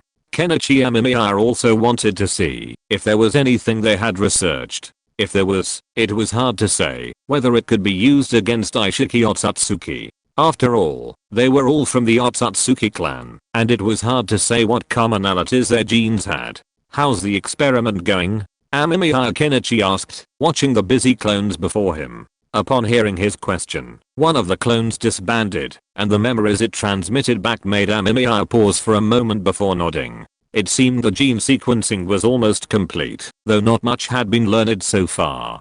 After all, genes were a time-consuming process for organisms to express themselves. But now, at least they'd figured out some of their effects. It seems like cracking the gene sequence anytime soon is still impossible, Amemiya Kenichi thought, pinching his brows with some frustration. It's extremely difficult to crack a mountain of shitcode like genes, but fortunately, Kenichi Amemiya still has some things to do, and he can return to his own world to crack it when the time comes. However, when he thinks of the timeline he traveled through before, Kenichi Amemiya has a headache. In that world, he had to face Ishiki Otsutsuki directly. Although Kenichi Amemiya's strength has become much stronger now, he doesn't know if he can fight Ishiki Otsutsuki. But this time, at least he can know what abilities Ishiki Otsutsuki will use. This way, he can prepare some intelligence for his future self, which will make it more convenient when he returns to deal with Ishiki Otsutsuki.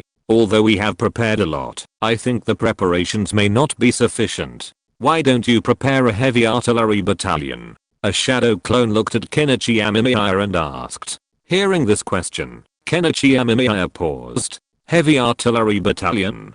Kenichi Amemiya understood what he meant. After all, in the previous world, Kenichi Amemiya had already made some such preparations, creating some special tactical teams. They had performed quite well against the ninja, but only in the first wave of attacks. It would be difficult to see them working again. And now Ishiki Otsutsuki didn't know. You're right. Kenichi Amemiya nodded, then created a shadow clone. He intended to let his shadow clone handle this matter. After all, he still had to deal with Naruto's gene fusion issue, and such a matter wasn't a problem for Kenichi Amemiya. So, after briefly instructing the shadow clone to create an artillery battalion capable of injuring Ishiki Otsutsuki, Kenichi Amemiya sent it off to work. The shadow clone stared silently at the Konoha sky, his eyes cold. The artillery battalion that injured Otsutsuki Ishiki?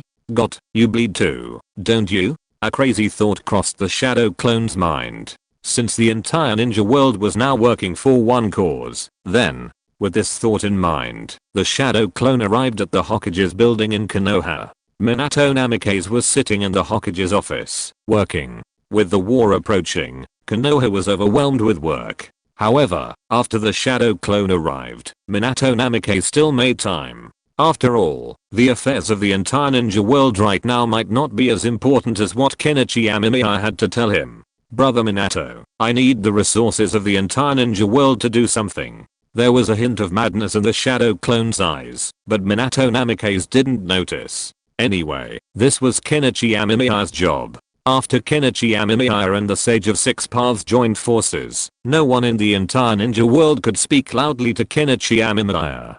So now that Kenichi Amemiya was determined to do this, then let him do it. Okay, what do you need? Namikaze Minato asked. As Amemiya Kenichi spoke, Namikaze Minato's eyes became a little surprised. Amemiya Kenichi actually wanted to do this? Okay, I understand. I will notify the Kage of the other ninja villages and discuss this with them. What about the daimyo? If you're listening to this novel on a channel other than Fanfic World, it means they downloaded and uploaded it without effort. We cordially invite you to visit our channel, Mundo Fanfic Novelos. There you'll find the original version of this story and you can explore many other novels of various genres. We're waiting for you to immerse yourself in a world of incredible novels. Chapter 614, Gods of the Ninja World. Any daimyo who refuses to cooperate will be killed. The ships of the new era have no room for these remnants of the old era, the shadow clone said calmly, his tone icy. Minato hesitated after hearing this. After all, for the people of the ninja world, having a daimyo, a common person with such high status, was perfectly normal. While daimyo couldn't do much, they enjoyed a high position, and could nominally decide who would be the Kage of a village. While it was just a title, it was still quite outrageous. While Minato had mixed feelings about daimyo, he hadn't really considered killing them. Daimyo are just ordinary people. If I wanted, I could even claim that the street sweeper, Fuku, is the daimyo. The shadow clone's tone was tinged with sarcasm. Minato looked at the clone with some surprise. He hadn't expected it to be so unique, but considering its immense strength, he didn't take it too seriously. He figured it might just be the nature of the clone. So Minato Namikaze began to think about whether what Amemiya Kenichi's shadow clone said was feasible. However, after thinking about it, Minato Namikaze felt that there was no need to stop Amemiya Kenichi. What would happen to these daimyo? In fact, Minato Namikaze didn't care. Moreover, the entire ninja world was facing a huge change. In such a situation, even Minato Namikaze himself was in trouble, so how could he have time to care about those so-called daimyo? Amemiya Kenichi's shadow clone nodded with satisfaction. He planned to give Otsutsuki Ishiki a hard time and see if this guy could withstand the cluster bombardment of modern firepower. At this moment, in Amemiya Kenichi's shadow clone, a small twisted grey line was slowly floating, suspended between the chakra, carrying a strange energy. Are you sure you want to do this? We've used all the strength we've accumulated over this period. Meanwhile, in a place forgotten by both the ninja world and the world itself, a group of bizarre beings gathered for a meeting. In their midst, a skeletal Shinigami struggled to hold on to something, a grey thread slowly twisting. What else? The humans of this world have forgotten us, and only this one and his fanatical followers still believe in it. The Shinigami glanced at the calm woman sitting across from him. The woman's command of a group of fanatical followers made her feel much more comfortable, at least compared to these frail old gods. The woman, upon hearing the Shinigami's words, remained silent, her expression still serene. She was now focused on one of her followers, a believer wielding a strange scythe. She had been blessed with a degree of immortality, though this immortality wasn't absolute. If it were truly immortal, then these old men wouldn't have been driven to this place by those abominable alien invaders. I sense the power of that outsider, and he doesn't belong to this timeline.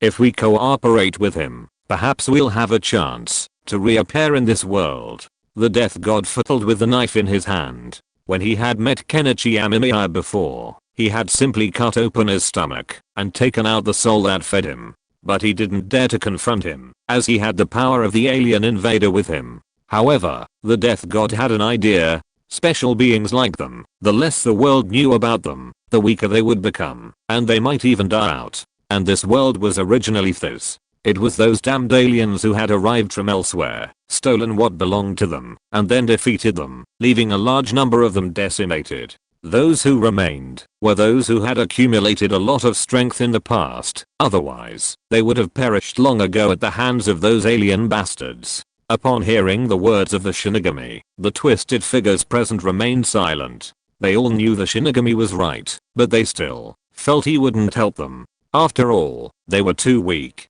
If they were merely Jonin or lower, they might have some abilities, but at the level of Kage, they could basically be ignored. Would a powerful being like Amemiya Kenichi really cooperate with them? Amemiya Kenichi paused. He sensed something was amiss with his shadow clones, or rather, something was amiss. Upon noticing something, his clones immediately disbanded, and a memory was transmitted. The next moment, Amemiya Kenichi's face was filled with confusion. According to the clone's memories, he seemed to see the Shinigami and the evil deity worshipped by Hidden. And these beings wanted to negotiate a deal with him? Kenichi Amemiya admitted that he did have some interest. It seemed that gods existed in the ninja world, something Kenichi Amemiya knew. After all, the god of death was somewhat unique, coupled with the even more unique evil god, so Kenichi Amemiya knew very well that there seemed to be gods in this world, but it was obvious that these gods were not that powerful. Rather than being gods, it would be better to say that these guys were more unique life forms, a very alternative life form, but their strength was a little weak. Thinking of this, Kenichi Amemiya did not plan to meet these so-called gods immediately. He planned to find someone who knew the inside story first, and then talk to the other party, and then decide whether to meet these so-called gods. Thinking of this, Kenichi Amemiya went to find the Sage of Six Paths. Gods? Are you talking about the superpowered beings that originally existed in this world? The Six Paths Sage had a strange expression on his face when he heard Kenichi Amemiya's question. Kenichi Amemiya nodded. These so-called gods were probably the strange creatures the Six Paths Sage was talking about. However, Kenichi Amemiya hadn't expected the Six Paths Sage to actually refer to them in that way, which made Kenichi Amemiya curious. Seeing Kenichi Amemiya nod, the Six Paths Sage scratched his head. These so-called gods are actually special creatures that originally existed in this world. Back then, this world had no chakra, and the people who lived here were ordinary people. They didn't possess any powers. They fought by attacking each other with spears. These gods were the original objects of people's faith, and they could grant people some special abilities. The Six Paths Sage gave a brief introduction, and Kenichi Amemiya understood immediately. These so-called gods were not as impressive as he had imagined. They were just a group of ordinary special creatures, equivalent to ninjas, and they could also grant humans some relatively strong powers. So they are so difficult? What are their powers? Amemiya Kenichi looked at the Sage of Six Paths with some curiosity. According to the Sage of Six Paths, these so-called gods did have some abilities. While they were certainly not as powerful as the Tatsuki clan, if used properly, they should still be able to exert some effect. Some store souls within the body, like the one used by the Shikifujin. Some grant a certain degree of immortality. Some make people more intelligent, and some allow them to shatter large rocks with a single punch. The Sage of Six Paths spoke casually. While those abilities looked impressive, they were actually very limited. When his mother became the god of the entire ninja world, she easily killed most of the rebels. Later, he and Hamura sealed his mother. While he traveled the ninja world, spreading the way of ninja, he also killed several so-called gods. Although these guys had a loud name, they were actually straw pillows, good looking but useless. Kenichi Amemiya nodded. He understood the Sage of Six Paths meaning. According to him, these so-called gods were merely ninjas, only slightly stronger than ordinary ninjas. However, once a ninja embarked on their own path, the effects of these gods would be very limited. Just like the immortal Hidden, if Kenichi Amemiya stabbed him with the black stick, he would probably die. I understand, Kenichi Amemiya said. Upon hearing this, he lost interest in these so-called gods. However, if these so-called gods could help people become smarter, then Kenichi Amemiya was quite interested. After all, IQ might not be very useful among ninjas, but it is very useful in the field of science. Why did you suddenly think of asking this? The Sage of Six Paths was curious. He had almost forgotten about these so-called gods. After all, none of them were as powerful as his offspring. Whether it was Ashura or Indra, they both possessed power that surpassed those gods. Therefore, the Sage of Six Paths had no interest in these so-called gods. If anything, he felt that his sons were more like gods, more powerful and more formidable than these so-called gods. I met them, Amemiya Kenichi explained. There was no need to hide such things. Moreover, he and the Sage of Six Paths were now considered companions. Amemiya Kenichi was naturally aware that his relationship with the Sage of Six Paths was definitely closer than with those so-called gods, and it was impossible for him to hide anything from the Sage of Six Paths. Of course, this closeness only lasted until he defeated Satsuki Aishiki. After that, Amemiya Kenichi had to leave immediately. Otherwise, Satsuki Kagura would definitely not let him go, and the Sage of Six Paths would probably hate him to death. After all, he planned to be the Sage of Six Paths' father. The Six Paths Sage nodded casually upon hearing this, not taking it too seriously. He truly didn't care for those so-called gods. Even if something happened to them, it wouldn't matter to him. Besides, those gods couldn't possibly turn the tables. He probably contacted Kenichi Amemiya just to find a way out. He couldn't be bothered to care about them right now. Right now, the most important thing for him was Satsuki Aishiki. Everything else could be put on the back burner. Kenichi Amemiya briefly chatted with the sage before leaving. He arrived at the former site of the Uzumaki clan, the meeting place he had agreed to meet with the Shinigami. According to the Shinigami, their power was too weak to appear elsewhere. Kenichi Amemiya, of course, didn't care. He was more curious about the true nature of these gods. He wondered if they could help him solve some of his scientific research problems. He was also deeply curious about where these gods derived their power. When Kenichi Amemiya disembarked from the airship, he saw a strange vortex. From it emerged several bizarre creatures. The only normal creature was a woman, who looked at him with a hint of wariness. The other monsters were even stranger. Kenichi Amemiya couldn't explain why. He simply thought none of them were normal. Only the woman and the Grim Reaper were more pleasing to the eye. "What do you want me for?"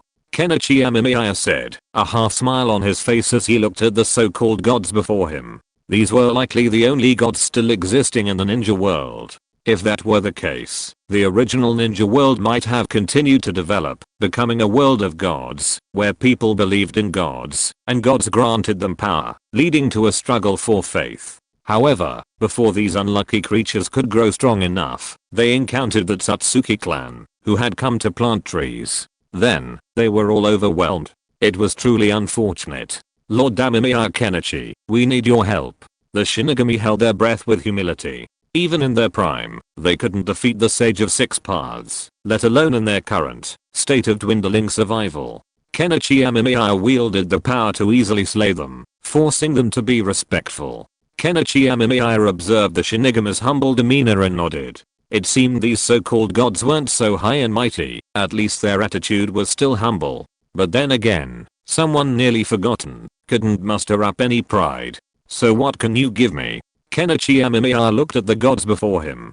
Besides the Shinigami and the woman, there were only 4. It seemed these gods in this world were indeed declining rapidly, and they were unlikely to make any waves in the future. They could only remain invisible, trembling every day, praying these powerful, perverted ninjas wouldn't notice them. The Shinigami exchanged a glance with his companions. "I can devour your soul. Unless you're a strong soul like yourself, no other soul can escape." The words of the death god dampened Amemiya Kenichi's interest. "I can grant immortality to others, and then transfer their damage to others." The woman spoke next. Amemiya Kenichi glanced at her. This woman must be the evil god, but she looked ordinary. "I can make someone appear instantly within my sight, but I can only use it 3 times a day," a figure resembling mud said. Chapter 615. The energy source of the time machine is God. "Oh. Teleport? Then teleport for me now." Amemiya Kenichi became interested.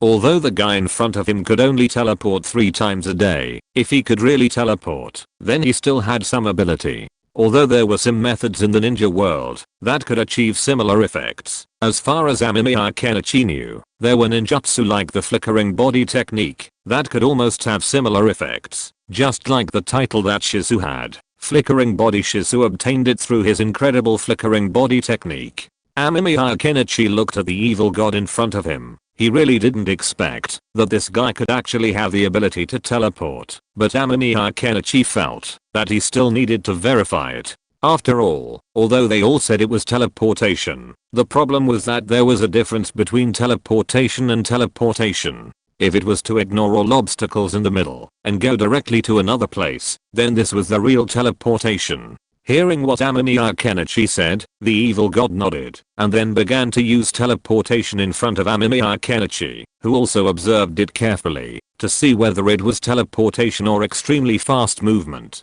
If it was teleportation, then this guy would be very useful. After all, although it can only be used 3 times a day, if an ability like teleportation is used properly, then Amemiya Kenichi can definitely cause a lot of trouble for Otsutsuki Aishiki. The reason why Amemiya Kenichi decided to meet these so-called gods this time was because Amemiya Kenichi wanted to see if he could cause some trouble for Otsutsuki Aishiki. If he could cause trouble for Otsutsuki Aishiki, that would naturally be the best. If not, then these gods would be a bit useless. Then, as Amemiya Kenichi watched, the god suddenly appeared on his other side, and the speed was so fast that even with his Rinnegan open, he didn't notice whether the guy moved at all. Furthermore, from Amemiya Kenichi's point of view, the guy didn't move at all. He was originally standing, but then he remained standing and moved to another place. Interesting. Then, can you use this teleportation continuously, or do you need to wait after using it once?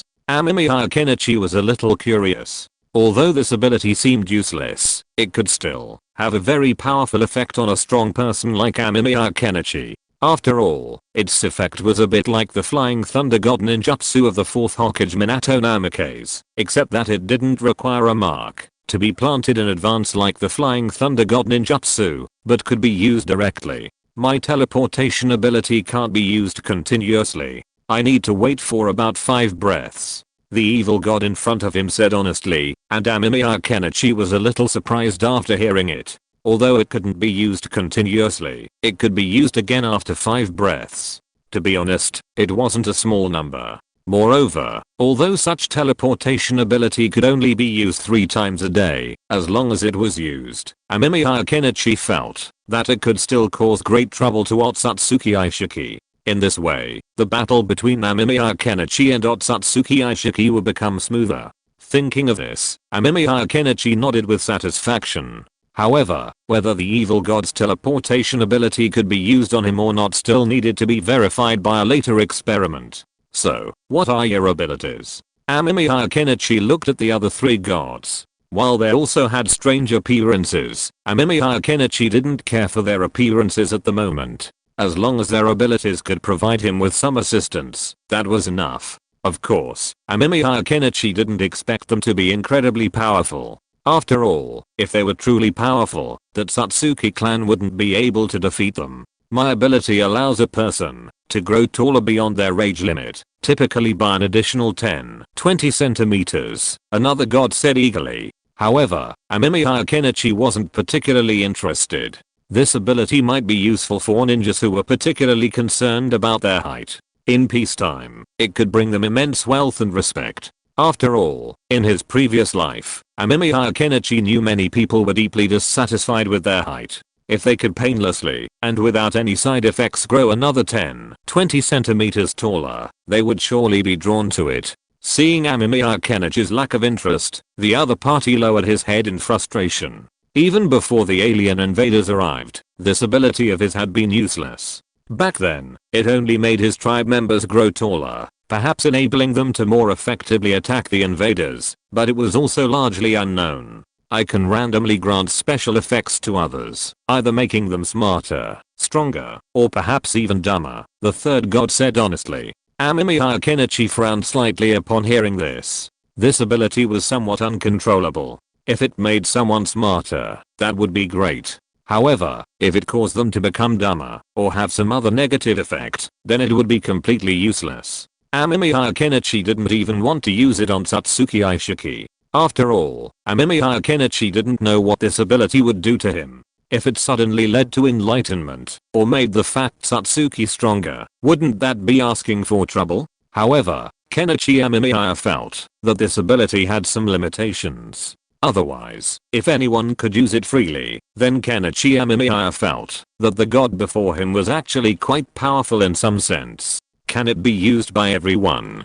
Kenichi Amemiya asked curiously, and the other party shook their head in shame after hearing Kenichi Amemiya's question.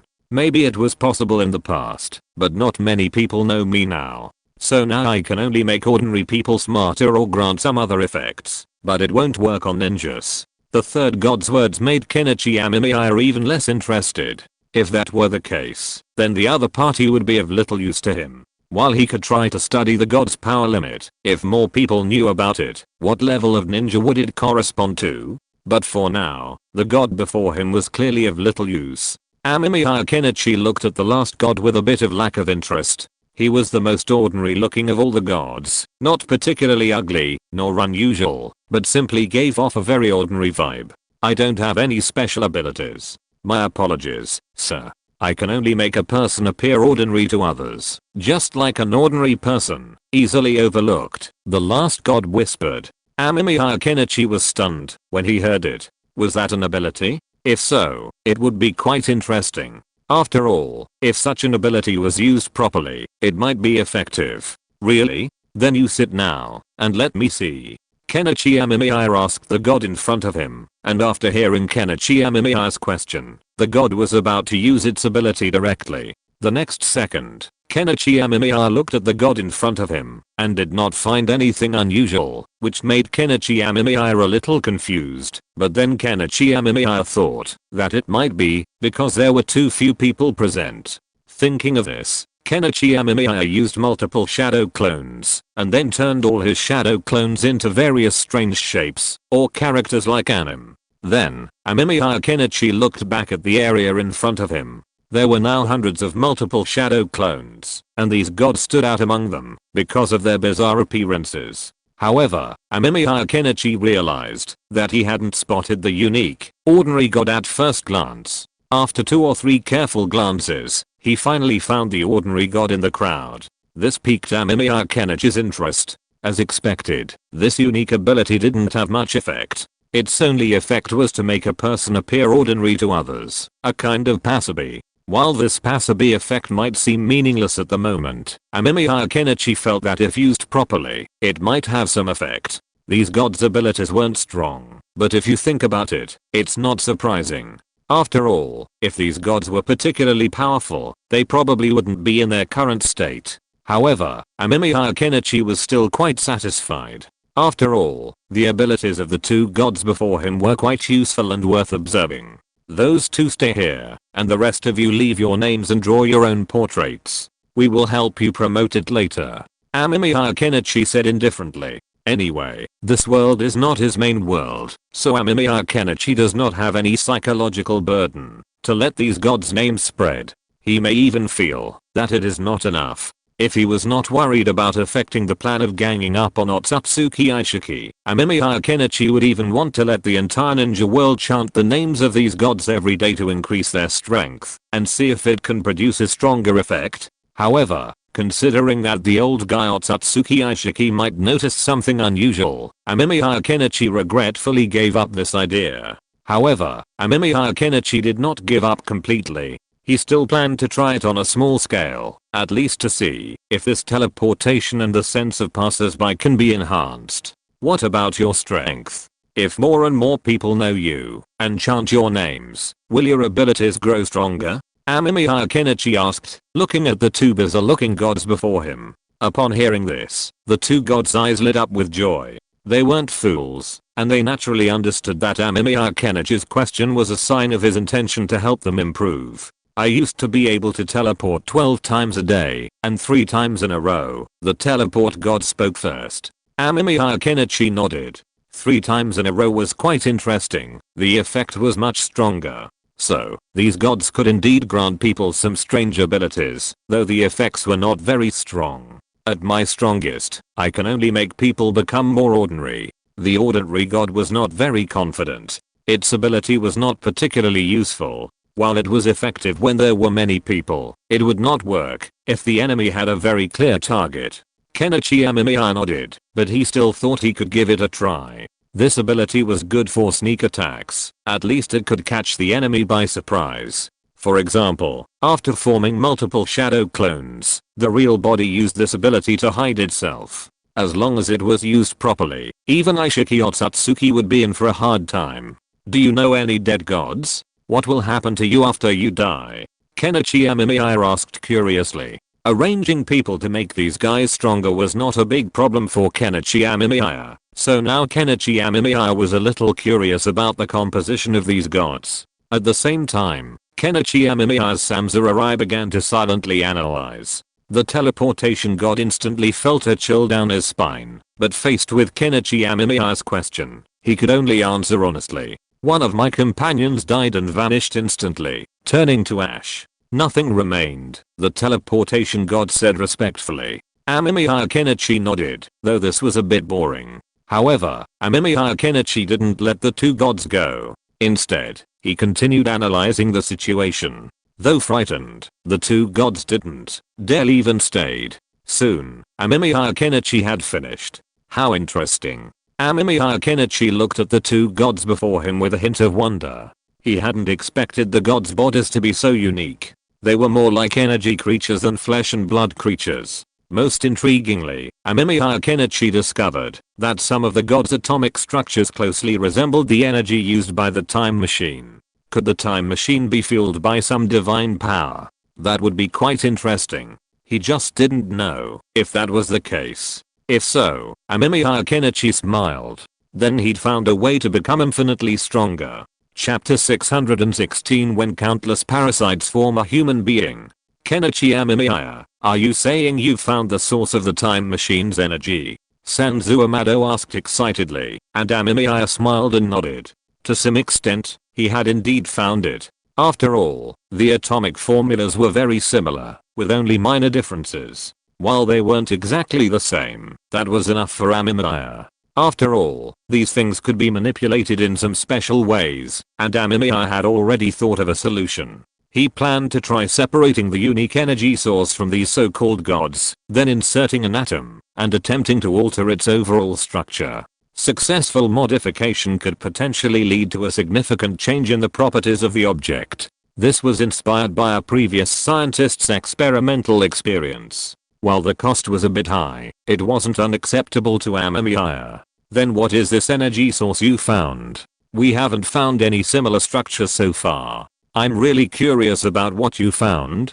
Sanzu Amado asked with some doubt. He had learned some about the composition of this thing from Amemiya Kenichi before, but so far, Sanzu Amado has not grasped a similar element in the structure of these energy sources, so Sanzu Amado was a little confused about how Amemiya Kenichi got such a similar thing. After hearing it, Amemiya Kenichi directly told him how this thing he found came from. After hearing Amemiya Kenichi mentioned gods, Sanzu Amado was a little surprised. What did you say? Gods? Are there actually gods in this world? Sanzu Amado looked at Amemiya Kenichi in astonishment. Amemiya Kenichi nodded seriously. To be honest, he didn't quite believe it either, but these gods did exist. However, Amemiya Kenichi still explained that these gods were more like special creatures, just like the ninja dogs or ninja crows in the ninja world. They were special, but not so special that they were extremely powerful. Frankly speaking, I think they are not even as good as those guys in the three holy places. Amemiya Kenichi said casually. These so-called gods had strange abilities. Amemiya Kenichi felt that, rather than saying these guys were gods, it would be better to say that they were some special people with special abilities. Are you referring to the three sacred places, where people learn Senjutsu?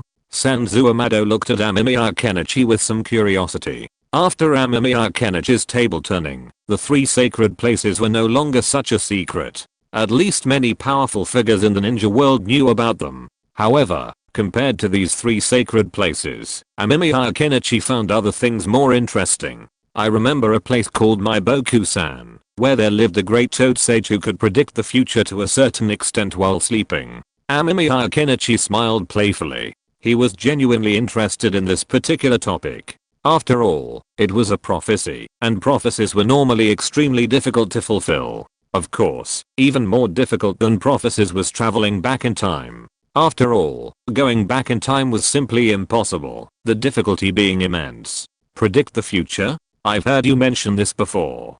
Do you want to go to Maiboku Mountain to take a look? Sanzu Amado looked at Kenichi Amemiya with some curiosity and asked.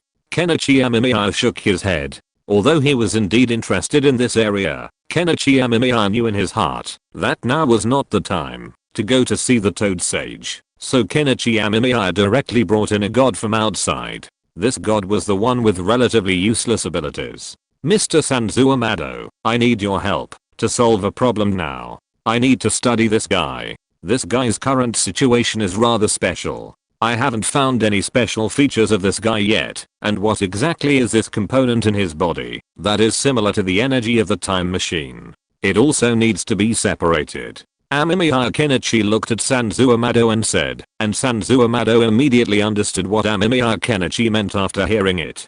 Sanzu Amado knew that Amemiya Kenichi was planning to use the god in front of him to create a clone. After all, the number of gods is limited, but if clones can be made, then Amemiya Kenichi and his team would not need to be timid in their experiments, and so far Amemiya Kenichi has not found any other atomic structure similar to these, so in this case, Amemiya Kenichi can only conduct a study on it. I understand your point, but can we really find any usable genetic cells in a unique organism like this? Sanzu Amado asked doubtfully, while Amemiya Kenichi, looking at the god before him, fell into deep thought. Although this god looked bizarre, according to their companions, their circumstances were quite unique. Upon death, they turned directly to ash, lacking a conventional corpse, making it difficult to dispose of them through conventional means. So, to some extent, did these so-called gods actually have actual body cells? This was indeed a question, but Amemiya Kenichi, recalling the sense of reality he had experienced when touching these gods to take samples, felt that it was possible to find some corresponding cells in them.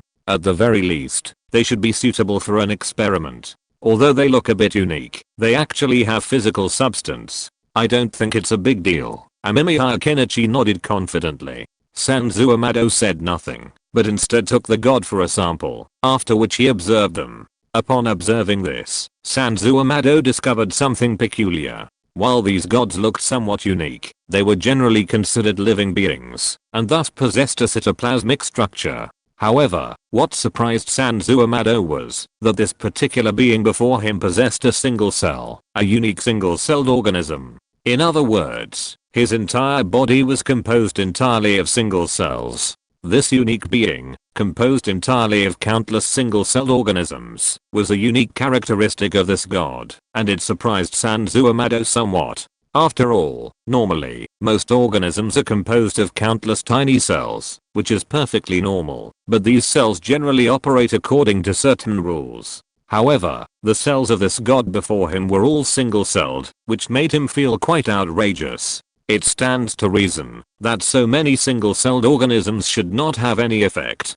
These single-celled organisms should be dispersed, not gathered together, and they seem to have only one consciousness. This makes Sanzu Amado feel very interesting. Sanzu Amado said something to Amemiya Kenichi, who also came over to take a look, and then noticed this. This made Amemiya Kenichi feel a little surprised. Such a thing is really rare. It should not be said to be rare. To be precise, Amemiya Kenichi has never seen such a situation before. After all, in most cases, organisms would not look like this. But the reality is that this thing is really composed in this way. Such a special structure composed of countless single-celled organisms makes Amemiya Kenichi feel a little incredible, but also more and more interested. Kenichi Amemiya looked at the god in front of him with some curiosity. The god looked a little uncomfortable, as if he didn't know why he was looking at him like that. This made Kenichi Amemiya feel even more amused. This time, he activated his Samsara and carefully observed the god in front of him. After a look, Kenichi Amemiya found that this guy was really a bit of an eye-opener.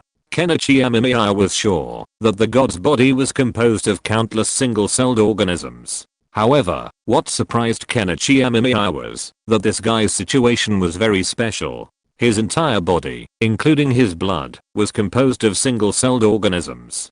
Countless single-celled organisms swam in the god's blood vessels, and from time to time, some blood would be eaten by the blood vessel walls. This scene made Kenichi Amemiya's stomach ache.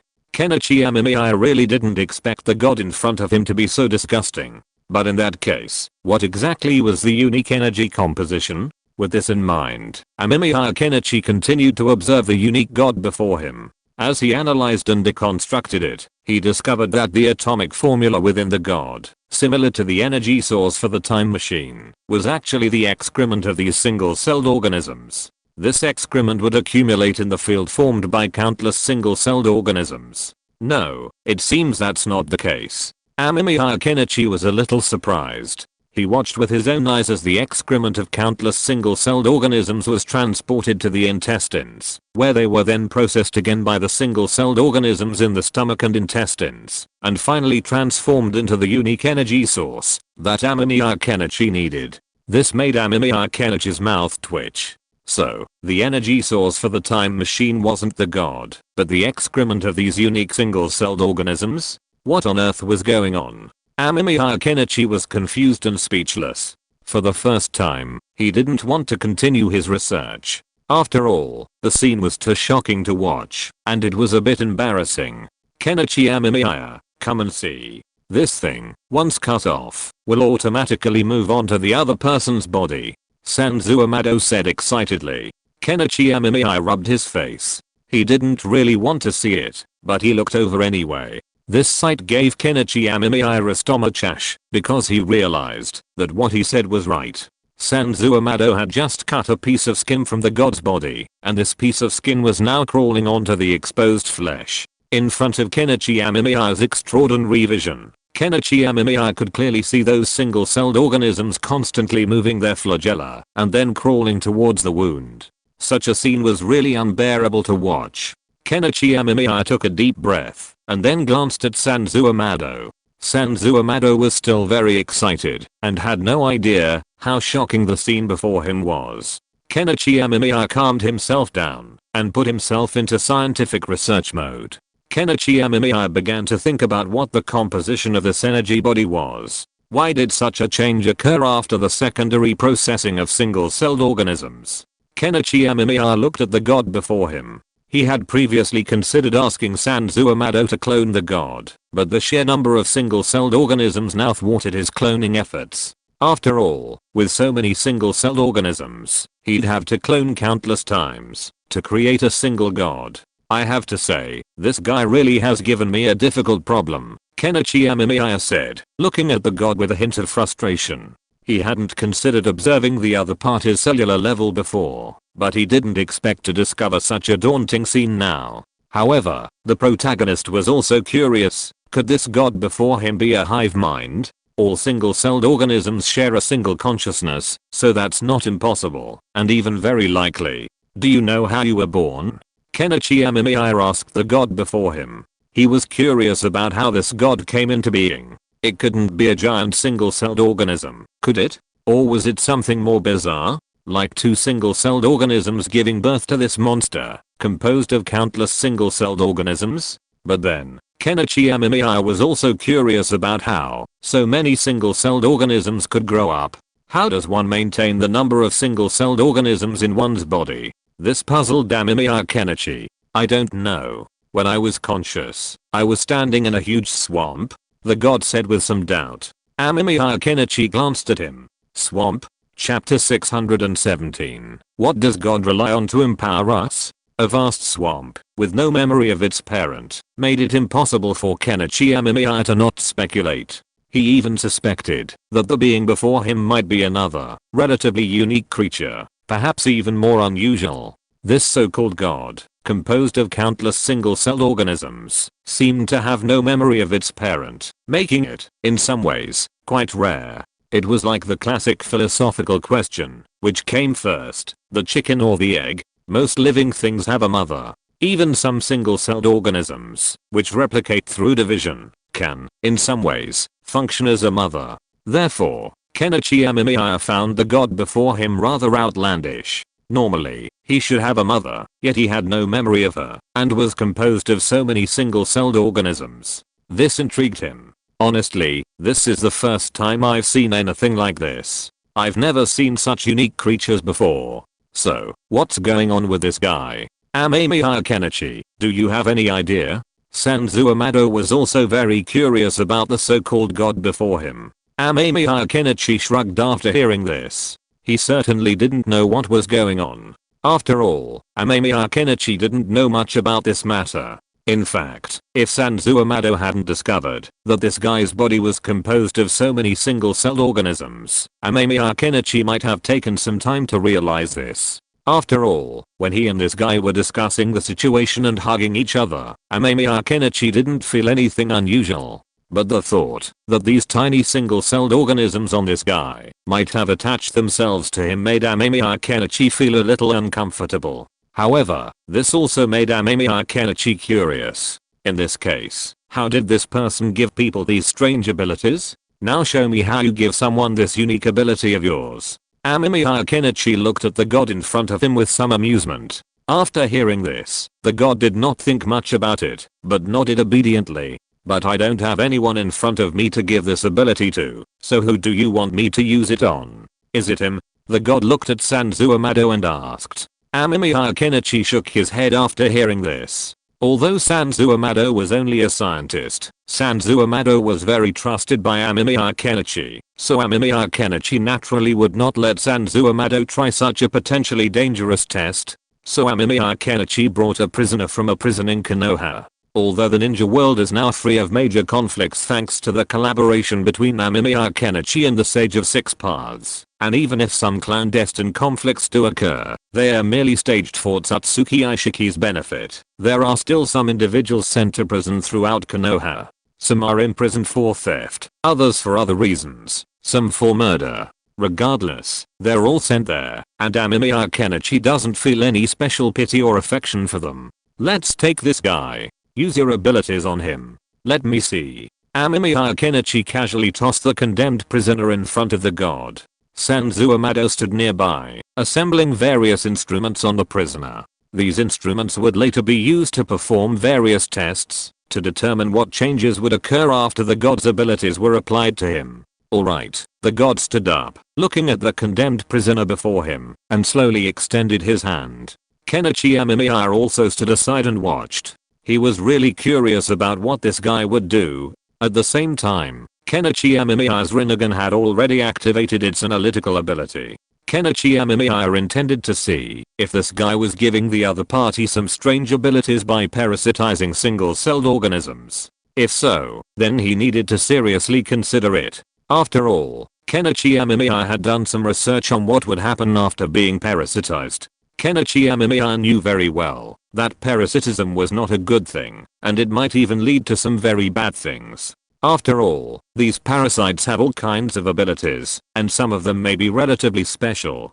Kenichi Amemiya also knew that he had been able to rule the entire ninja world so quickly before by using parasites. So if these so-called gods in front of him also achieved their goals through similar methods, then Kenichi Amemiya would have no way to cooperate with them, and could only use them as a starting machine for energy. However, as he watched, he noticed something quite bizarre. As the god before him granted him abilities, he saw the single-celled organisms on his body waving their flagella. These flagella seemed to emit something as they waved, and that something then penetrated the body of the condemned man. But this wasn't some strange thing. It was something difficult to describe. He wasn't quite sure what it was. It wasn't a parasite, but rather a form of energy or something else. This reminded him of pheromones or hormones, which were similar in concept. He knew that some insects used pheromones to communicate, and while this simple communication method was incredibly efficient, it was a key factor in the insect's exceptionally efficient lifestyle.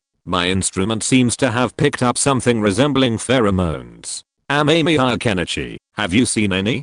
Sanzuamado looked at the instrument list with some confusion. Amemiya Kenichi nodded. He had indeed seen these things, but he didn't have time to talk to Sanzuamado right now. He was observing a peculiar phenomenon in the god before him. He noticed that after the god's flagella released the pheromones, the entire organism seemed to wilt, even losing the strength to swing. A hint of fatigue crossed the god's face. It seemed that such a gift wasn't completely without loss. There was still some loss. Now Amemiya Kenichi had discovered the special ability the god had bestowed upon the criminal. As Amemiya Kenichi watched the condemned prisoner before him, he saw him suddenly shrink slightly. He stared at him in silence, lost in thought. Could this be a sign of dwarfing? A sign of concentrated essence? But he felt that such an ability seemed a little too arbitrary. However, considering the god's abilities were limited to this, Amemiya Kenichi didn't find it strange. After all, he couldn't expect such a weak god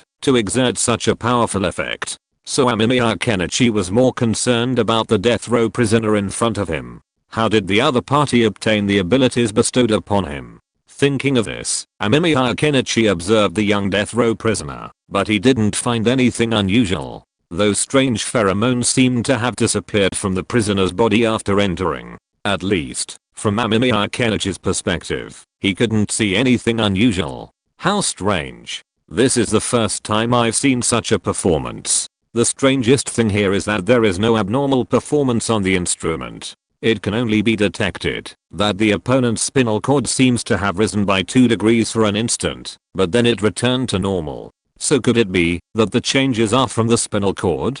Sanzo Amado looked at the instrument in his hand with some doubts. Amemiya Kenichi also leaned over to take a look. Amemiya Kenichi had used these instruments before, so Amemiya Kenichi could still understand them. However, looking at these machines, Amemiya Kenichi also fell into deep thought.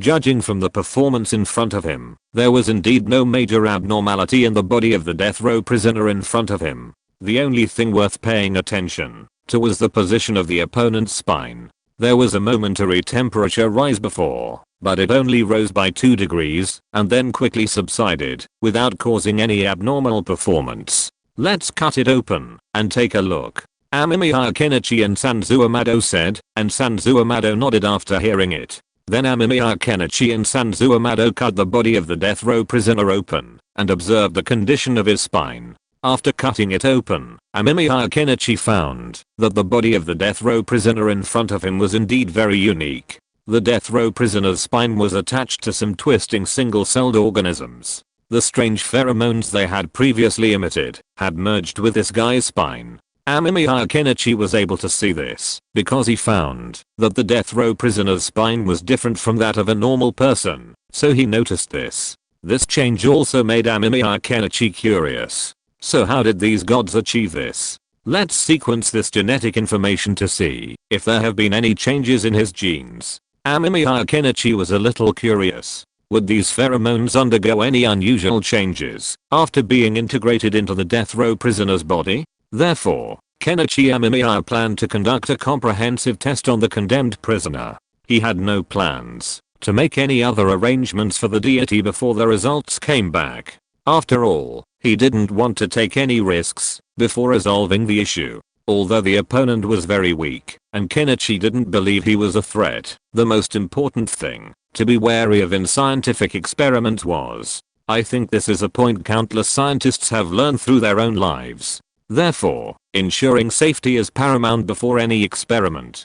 Kenichi Amemiya wasn't particularly anxious about this experiment, so he could take his time. Upon hearing this, Sanzo Amado took the condemned prisoner, whose spine had been cut open, to extract his genetic information. As for what would happen to the prisoner, Sanzo Amado wasn't particularly concerned. Since the prisoner was just waiting to die in prison, it was better to come out and contribute to science. With the prisoner's contribution, Sanzo Amado felt that perhaps Kenichi Amemiya could save more people, so in a sense, the prisoner had made a contribution. So, do you remember where the swamp, where you were born is? Amemiya Kenichi asked the god before him, wanting to see how the god was born. However, the god shook his head bitterly upon hearing this. The world has changed so much, and I've been in a deep sleep since then, trying to prevent my power from being consumed too much, and causing me to never wake up. So, I don't even remember where the swamp, where I was born is. The god shook his head. Amemiya Kenichi sighed. It was possible. After all, ninja battles were terrifying, often altering or even creating terrain.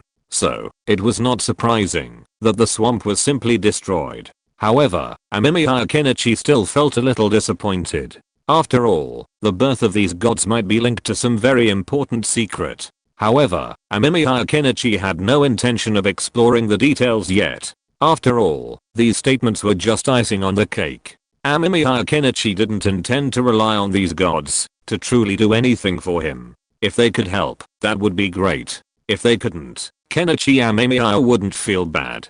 After all, he hadn't expected much from these guys against Satsuki Aishiki in the first place. The main force still depended on Kenichi Amemiya and the Sage of Six Paths. It's Satsuki Aishiki. I wonder if I can defeat him with my current skills? Kenichi Amemiya gazed thoughtfully at the laboratory before him. There was a weapon his shadow clone had previously developed, a weapon that had cost him a great deal of resources. The antimatter bomb. Chapter 618. Kenichi Amemiya tells the truth. The war is about to begin. Amemiya Kenichi glanced at the calendar, a complex feeling welling up in his heart. Unconsciously, time had already arrived at the time he and the Six Paths Sage had agreed upon. Tomorrow, they would launch their planned war against Satsuki Aishiki. While Amemiya Kenichi felt it was a bit hasty, he also knew that if he gave Satsuki Aishiki more time to recover, once he had more hidden weapons, it would become even more difficult to defeat him. Furthermore, Amemiya Kenichi had already exhausted all the experiments he could carry out, and had already diligently attempted to find ways to carry out those he couldn't. However, so far, he hadn't made any significant progress, at least not in the short term. While he had some ideas in mind, they would have to be implemented much earlier. Unless he could use a time machine to travel to another timeline, there was no other way for him to make further progress. Do we have a chance of winning this time? Sanzu Amado looked at Amemiya Kenichi with concern and asked Sanzu Amado. Now Sanzu Amado already knew some things, such as what exactly was the situation with the number that Amemiya Kenichi and his team were facing. However, Sanzu Amado found that he could not help Amemiya Kenichi much. However, Sanzu Amado had prepared a very special gift for Amemiya Kenichi. Although this thing was a semi-finished product that he made in a hurry and had not undergone too many experiments, he found that it was still feasible during his own experiments. If this could help Amemiya Kenichi, Sanzu Amado thought it was a good thing. However, Sanzu Amado was not particularly sure whether this thing he had researched could have any effect on Otsutsuki Aishiki. Although that guy is very unique, he is just a human being after all, and a seriously injured and dying one at that. He is not a god. Amemiya Kenichi said calmly. Although Amemiya Kenichi did not have much confidence in the war plan of Otsutsuki Aishiki to be launched tomorrow, Amemiya Kenichi also knew that he could only make this one attempt. After all, if he tried, there was still a possibility of success, but if he did not try, then there would be no possibility of success at all.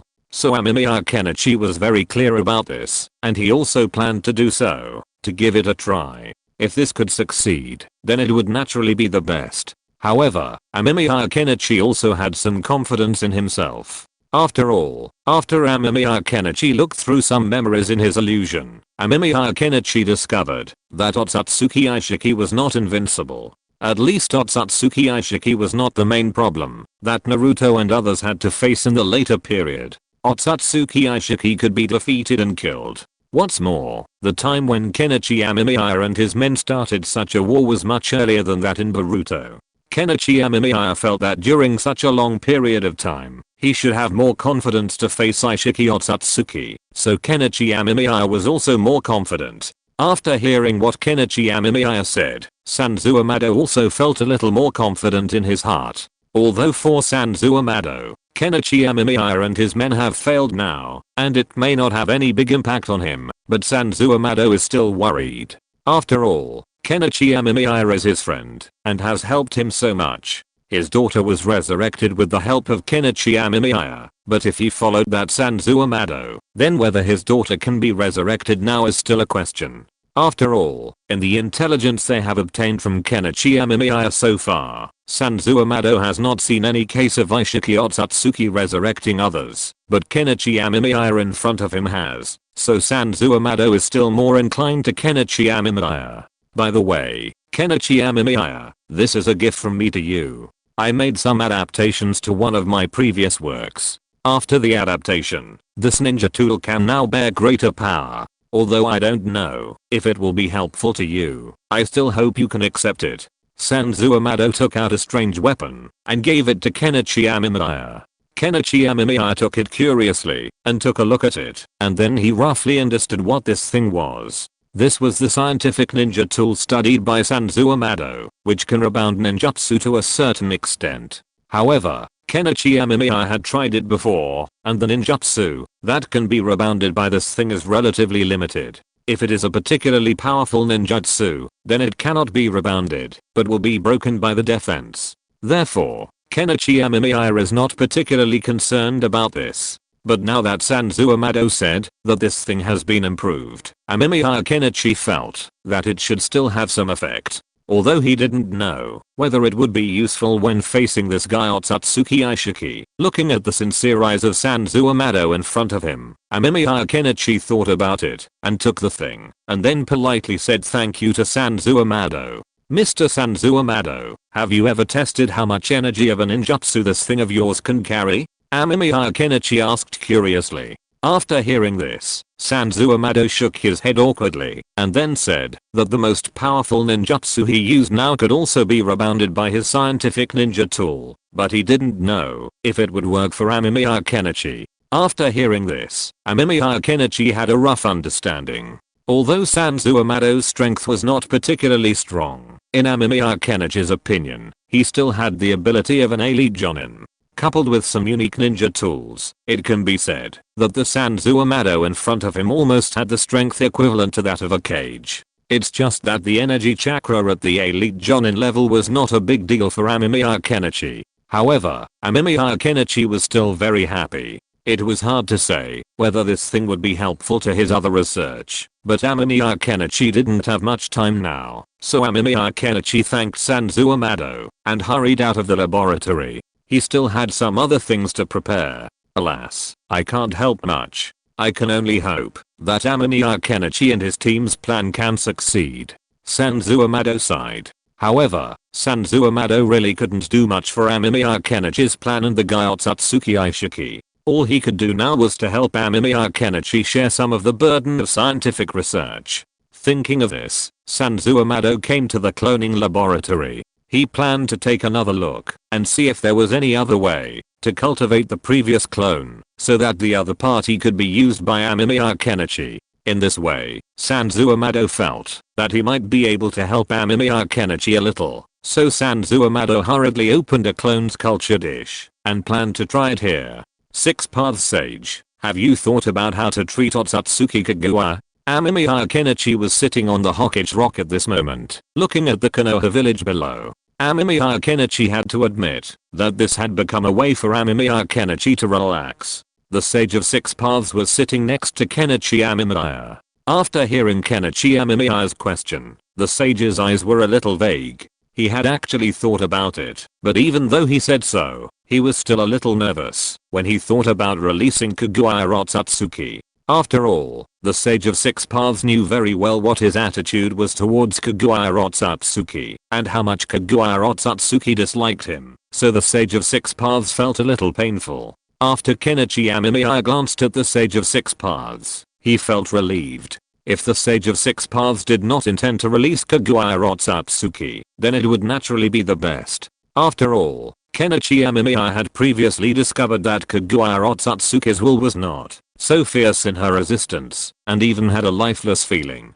However, this made Kenichi Amemiya feel even more panicked. After all, if a being like Kagura Otsutsuki suddenly stopped making trouble, it would make people feel even more worried. Kenichi Amemiya was in this state right now. He was worried that Kagura Otsutsuki might be even more furious with him, perhaps even trying to kill him. So Kenichi was torn. If the Sage of 6 Paths could hold Kagura Otsutsuki back, then he and the Sage could potentially defeat Aishiki Otsutsuki. Kagura would only be used as a last resort. Only when there was no other way out would Kenichi agree to the Sage's release. However, Kenichi couldn't say that himself. Otherwise, the Sage, with his intelligence, would surely notice something was amiss. If the Sage of 6 Paths learned of what he had done to his mother, what would he think? That was a troubling question.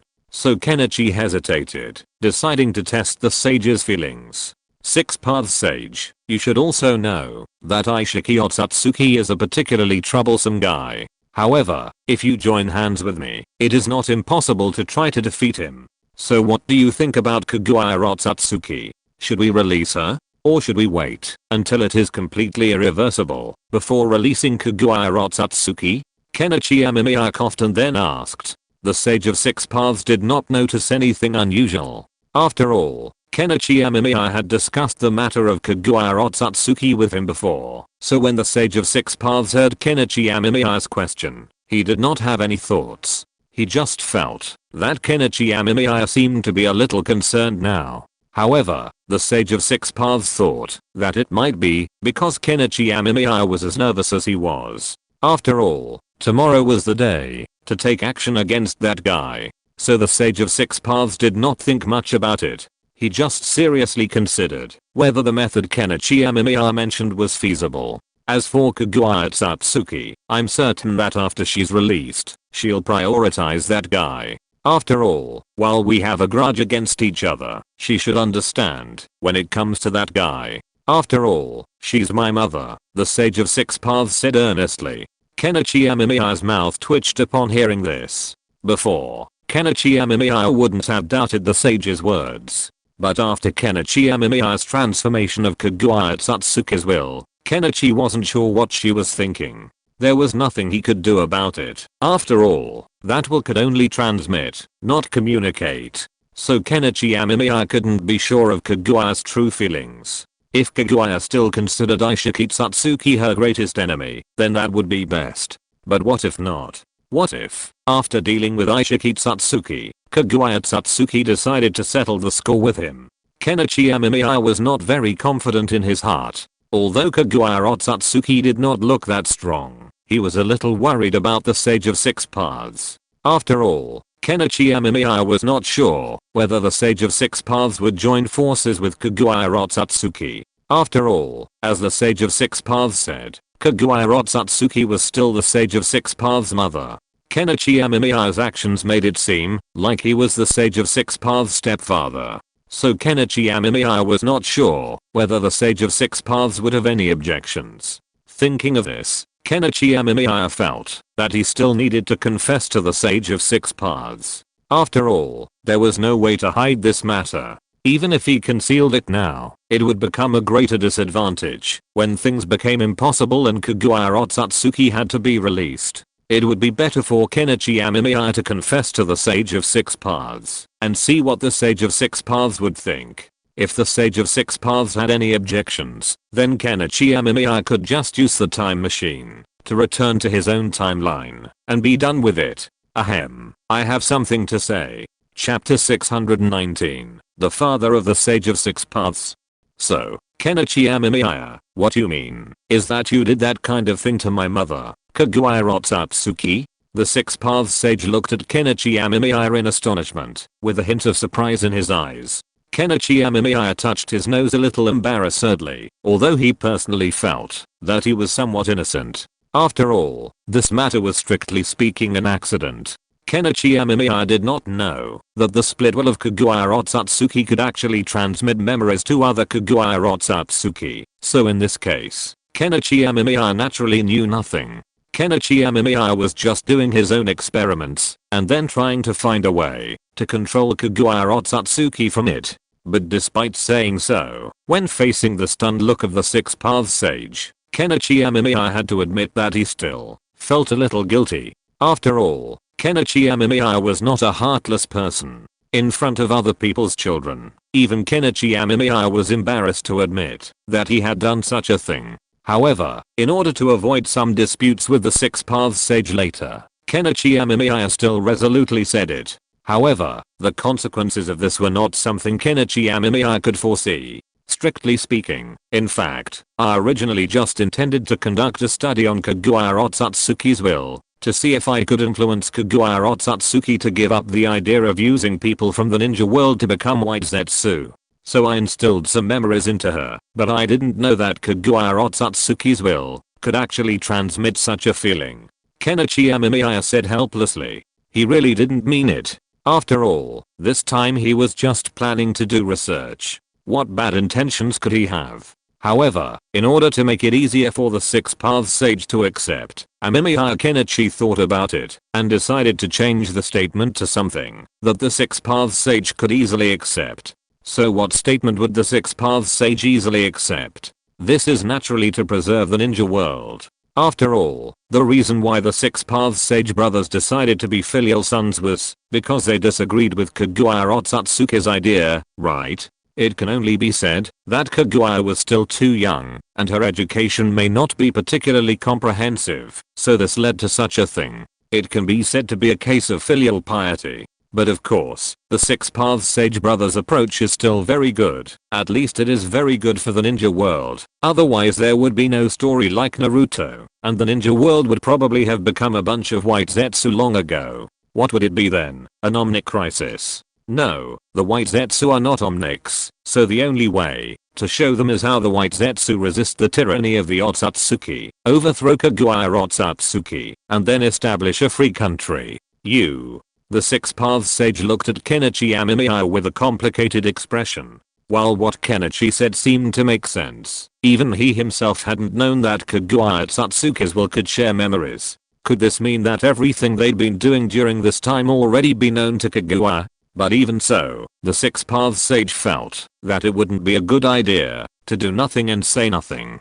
After all, Kaguya Satsuki was still his mother. Without Kaguya Satsuki, there wouldn't be the Six Paths Sage and his brothers. Six Paths Sage, did you know about this before? Before the Six Paths Sage could say anything, Kenichi Amemiya took the initiative and asked a question, which choked the Six Paths Sage. He truly didn't know. If he had, he would have definitely warned Kenichi Amemiya when he had extracted Kaguya Satsuki's will, avoiding such embarrassing situations. Ahem. But I also know that what I did was a bit excessive, so after confirming it, I came to tell you. I'm really sorry. Amemiya Kenichi coughed, then bowed decisively.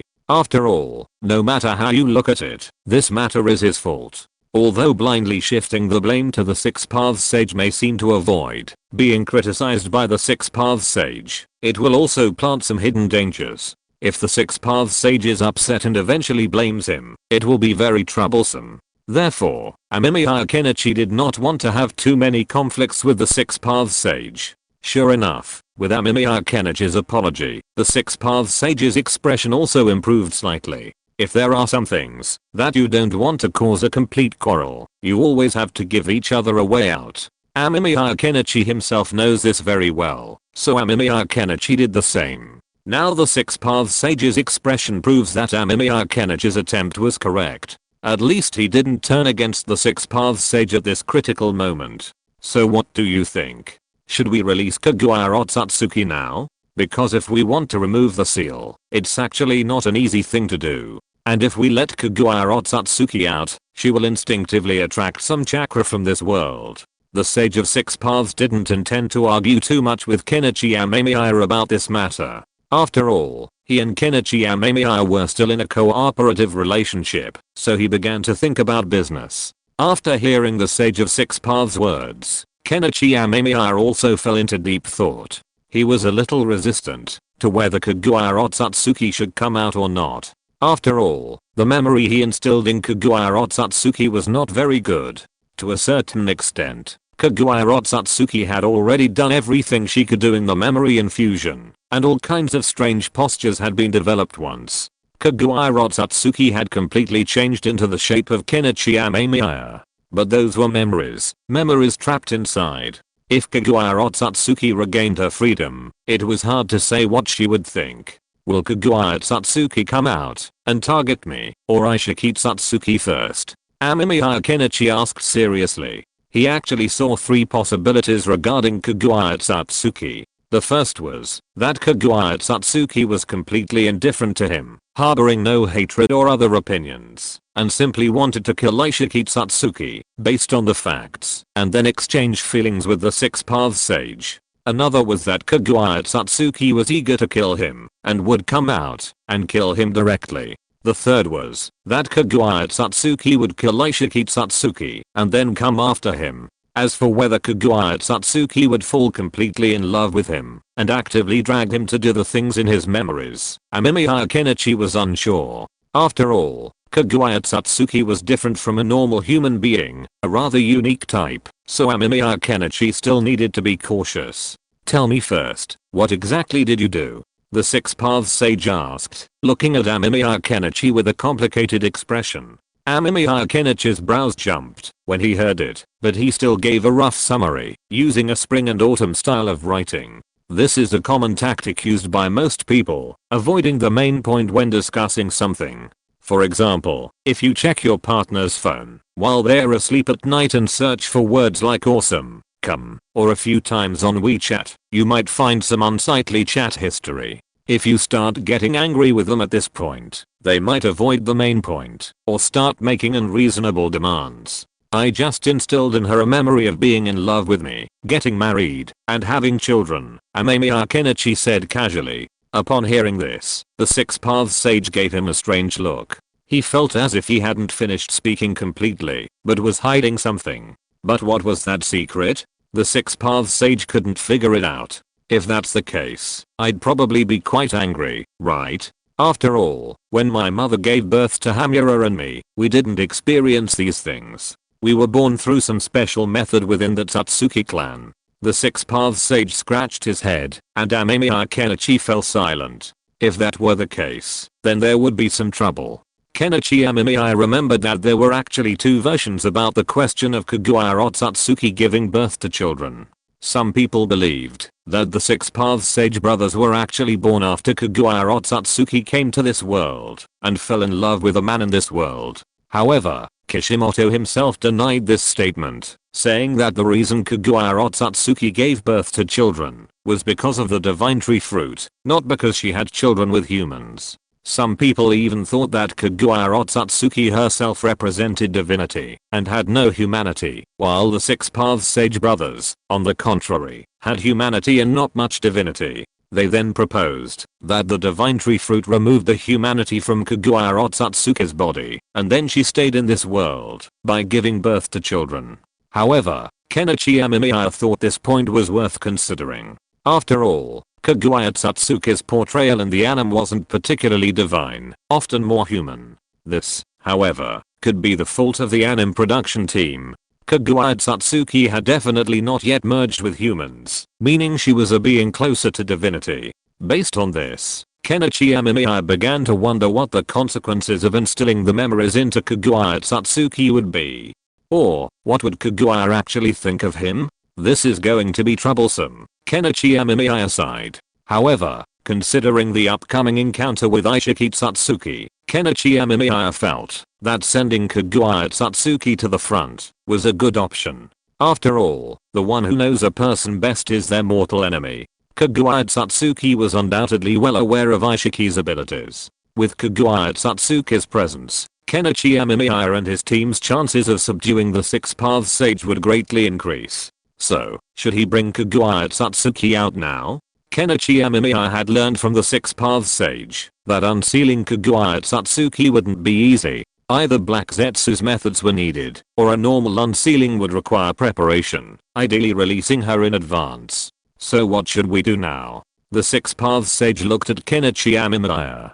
If Kenichi hadn't caused such a mess, the sage would have released Kaguya Otsutsuki long ago. But now, they had to consider what would happen to Kaguya after she was released. Furthermore, the Six Paths Sage felt uneasy at the thought of Kenichi Amemiya almost being his father. Kenichi Amemiya glanced at the sage, noticing his hesitation. It seemed he should leave immediately after killing Ishiki Tsutsuki. Kenichi Amemiya knew the sage was undoubtedly troubled, and such emotions could easily morph into other emotions, making the sage completely jealous of Kenichi Amemiya. So, once Ishiki Tsutsuki was killed, it would be time to leave. The war is about to begin. In Konohagakure, Hashirama Senju sat atop his stone statue in the Valley of the End, quietly gazing out at the familiar yet unfamiliar world before him. Uchiha Madara stood on the other side. Hashirama, what are you thinking? Uchiha Madara looked at his friend, then lay down on the stone statue, resting his head on his arms, and gazing at the sky above. After so much time in this world, only to discover he was nothing more than a clown was a huge blow to Madara. If he hadn't wanted to witness the true power of the one who commanded the utmost respect from both Kenichi Amemiya and the Sage of the Six Paths, he might have fled long ago. After all, the thought of himself as nothing more than a pawn of Black Zetsu was too much for the proud Madara to bear. I don't have any ideas. As a ninja, all I have to do is fight. Hashirama Senju laughed heartily. He seemed to have few worries. A cheerful smile was enough. Uchiha Madara curled his lips, thinking he was crazy to even think about asking Hashirama's opinion. After all, he knew his friend's personality well. If he wasn't like that, he wouldn't be Hashirama Senju. In Madara's mind, Hashirama Senju was just that optimistic and cheerful, a bit of a brainless warrior. But Madara felt that Hashirama was right. As a ninja, all I had to do was fight. Furthermore, the enemy they faced this time was incredibly powerful, even godlike. The thought of this excited Madara. He wanted to see just how far these so-called gods could stand up to him.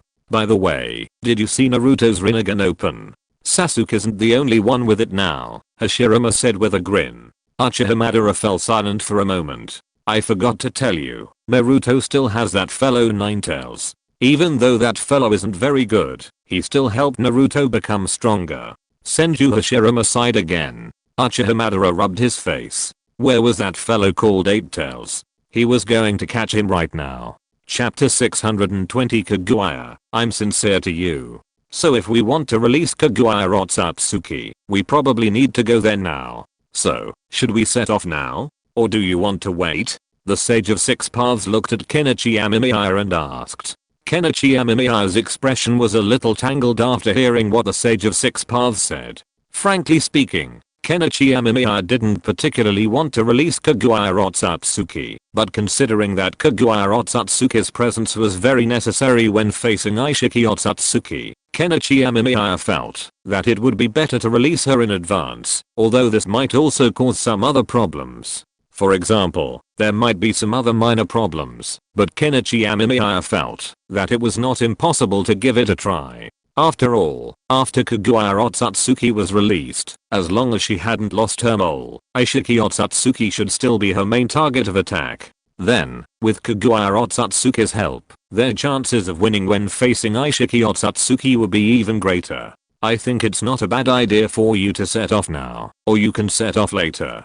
Forget it, let's go now. Anyway, we have to face it. It's better to face it today than to face her anger tomorrow. Kenichi Amemiya shook his head with a headache. He didn't want to face Kaguya Otsutsuki directly, but considering that facing her tomorrow might cause some more troublesome problems, and if Kaguya Otsutsuki came out and was noticed by Ishiki Otsutsuki, it would have a huge impact on Kenichi Amemiya and their plans. So after thinking about it, Kenichi Amemiya felt that it would be better to go and liberate Kaguya Otsutsuki now, and then see how Kaguya Otsutsuki would deal with it. If Kaguya Otsutsuki still wanted to be his enemy directly, then Kenichi Amemiya had no other better way. Of course, if Kaguya Otsutsuki did not intend to be his enemy, then Kenichi Amemiya felt that there might still be a possibility of cooperation between them. Then I will start preparing to unseal her. However, if I want to unseal her now, Ishiki Otsutsuki might notice something unusual. Do you have any good solution to this? The Six Paths Sage was a little troubled by this problem. After all, Kaguya Otsutsuki was now sealed on the moon by the Six Paths Sage. So in this case, if the Six Paths Sage unseals Kaguya Otsutsuki, the moon might disappear for a short time. Such a problem may not be very obvious in a short time, but if there is no moon at night, Ishiki Otsutsuki might notice something unusual.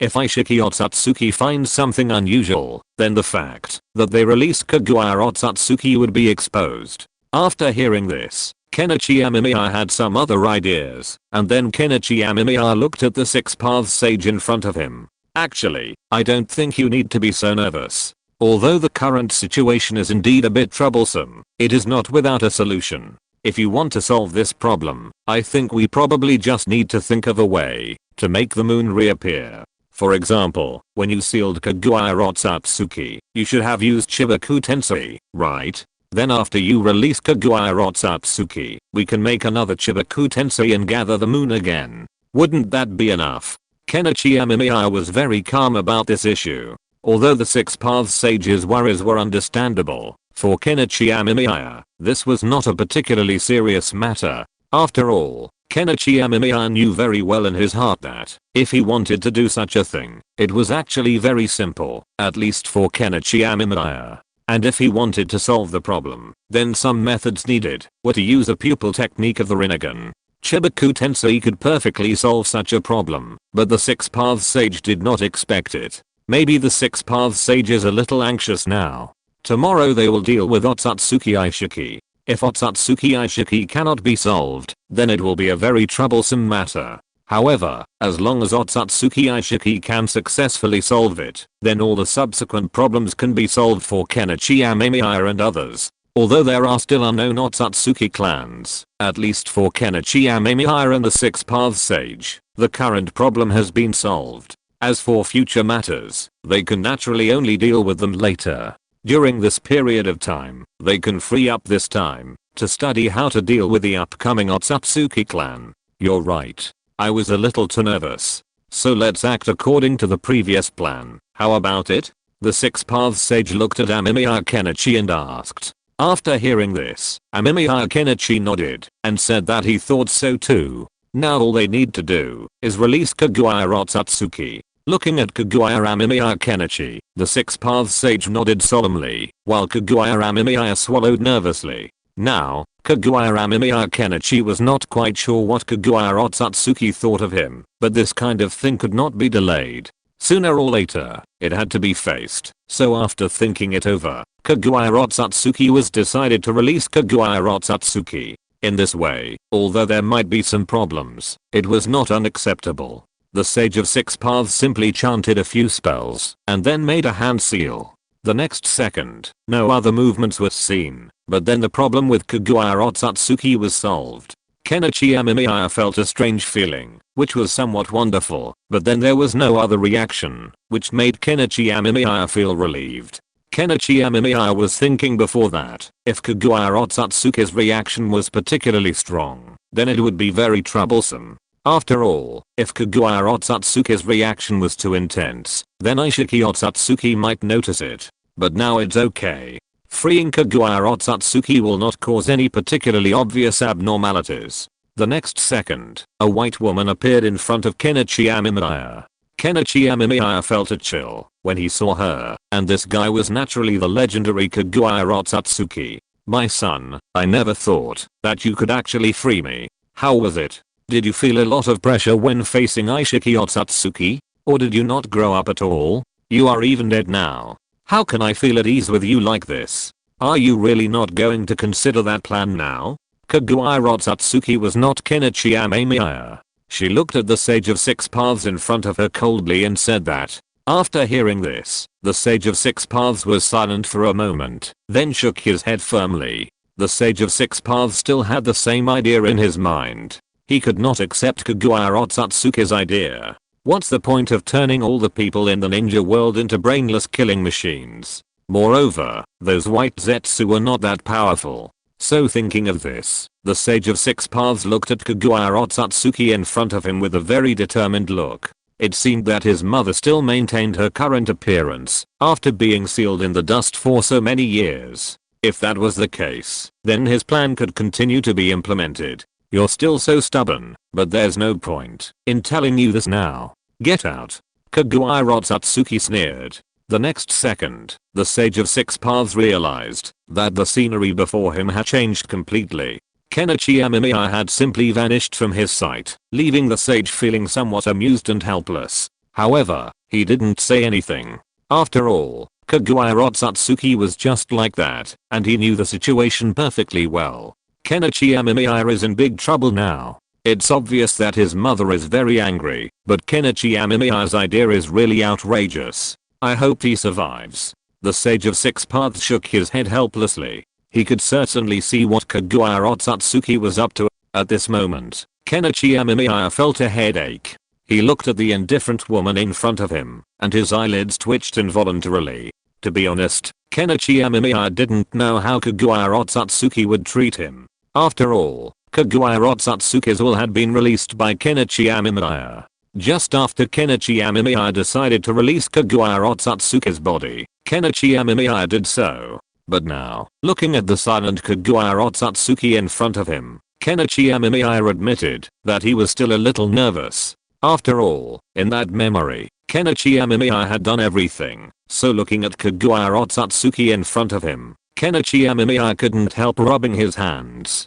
Kaguya Otsutsuki glanced at Kenichi Amemiya and fell silent. The reason why she drove her child out was that she didn't want her child to see the next scene. But when facing Kenichi Amemiya, even with the existence of Kaguya Otsutsuki, she didn't quite know what she should do. You guy. Otsutsuki Kaguya's voice was filled with endless anger. Amemiya Kenichi looked at the scene in front of him and was silent for a moment. He knew that if this continued, he would probably not be able to escape a fight with Otsutsuki Kaguya today. But this was not what Amemiya Kenichi wanted. After all, Amemiya Kenichi was not sure whether Otsutsuki Ishiki could sense Otsutsuki Kaguya's power fluctuations. So in order to avoid any problems, Amemiya Kenichi resolutely chose to go up Amemiya Kenichi wanted to see if the hypnosis he deliberately left in his subconscious mind could succeed. If it could succeed, then it would naturally be the best. But she did not know what to do next because she was afraid of the consequences.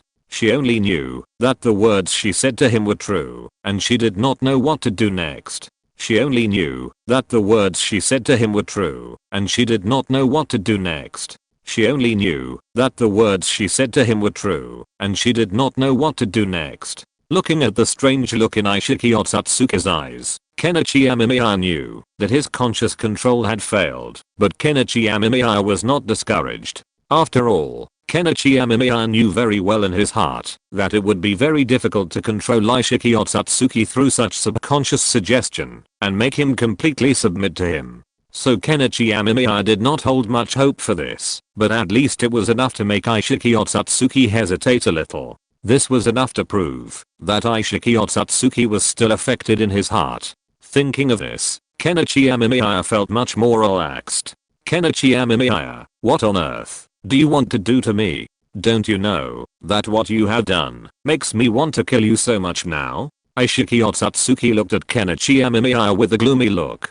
The things that Kenichi Amemiya instilled in his memory were a very humiliating thing for Aishiki Otsutsuki. I'm sincere to you. Amemiya Kenichi looked at Satsuki Aishiki with a sincere gaze, leaving him speechless. She'd thought of 1,000 possibilities, but she'd never imagined he'd actually say that. For a moment, even Satsuki couldn't accept it. Do you think I'll believe you? But I'll still cooperate with you.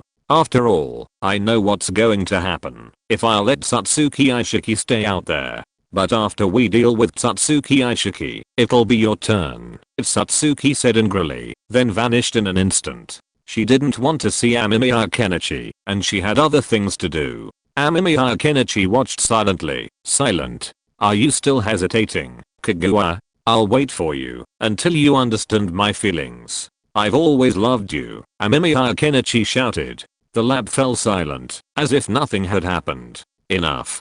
Kagura roared in humiliation. If you're listening to this novel on a channel other than Fanfic World, it means they downloaded and uploaded it without effort. We cordially invite you to visit our channel, Mundo Fanfic Novelos. There you'll find the original version of this story and you can explore many other novels of various genres. We're waiting for you to immerse yourself in a world of incredible novels. Chapter 621.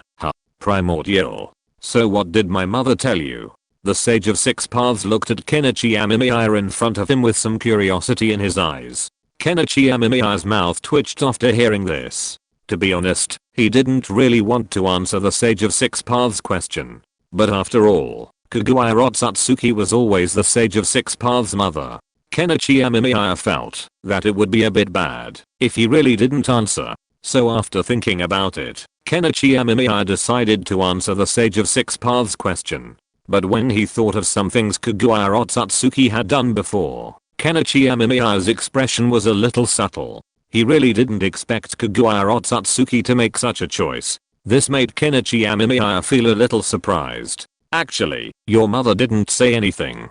She just said that she would come and settle accounts with me after she dealt with Aishiki Otsutsuki, so I'm actually quite troubled right now, Amemiya Kenichi said with some helplessness. Amemiya Kenichi hadn't expected Kagura Otsutsuki to do this, but to some extent, Amemiya Kenichi felt that his experiment on Kagura Otsutsuki's will was a success in a sense. After all, if Kagura Otsutsuki's will was completely unaffected by consciousness, then she would definitely have a strong hostility towards him, and might even have started to fight him now. However, Kagura Otsutsuki didn't do so, so in a sense, Amemiya Kenichi felt that his experiment was a success. However, when he thought of this, Amemiya Kenichi's expression was a little subtle. If Kagura Otsutsuki really had that kind of relationship with Amemiya Kenichi later, or really regarded him as a teacher, then Amemiya Kenichi should also think about what he should do. In a sense, a person's very existence is composed of many complex elements.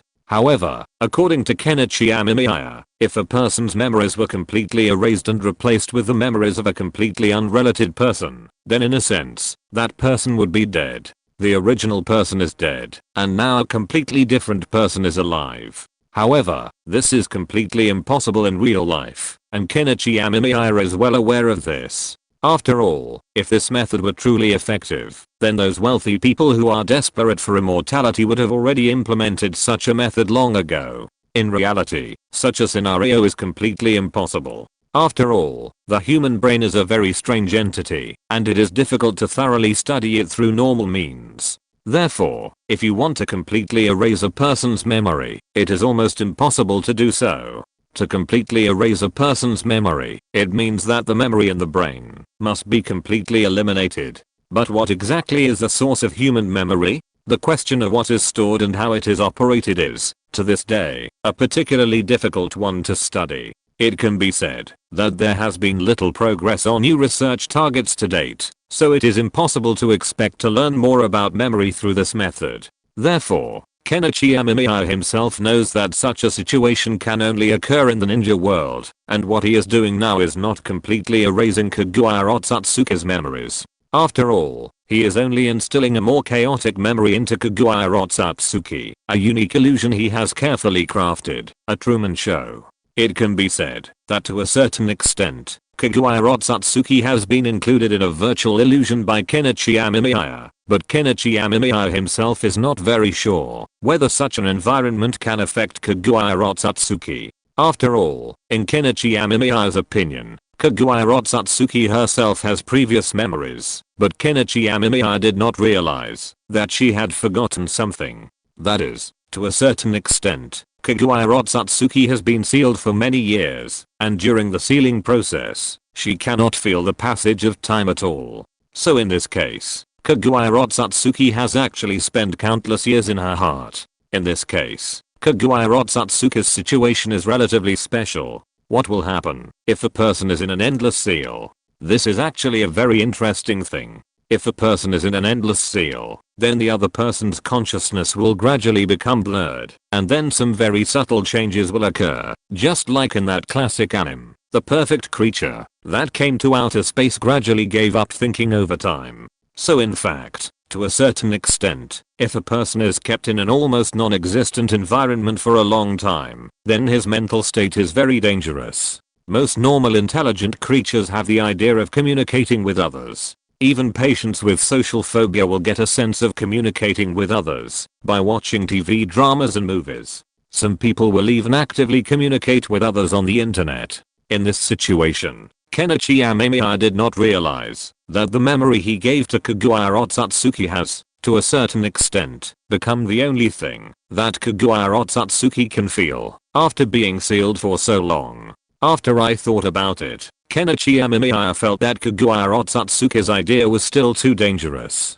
But if we can solve the problem of Ishiki Otsutsuki in the future, I think we should seal Kaguya Otsutsuki completely first. Although this would be a bit cruel, it is the only way. The Sage of Six Paths looked at Kenichi Amemiya with a heavy heart. He did not have much doubt about what Kenichi Amemiya said. After all, in the mind of the Sage of Six Paths, his mother was indeed likely to do such a thing. It could even be said that it was very normal for Kaguya Otsutsuki to do such a thing in the eyes of the Sage of Six Paths. So the Sage of Six Paths did not have too many thoughts on this. What he was more worried about was what Kaguya Otsutsuki said before.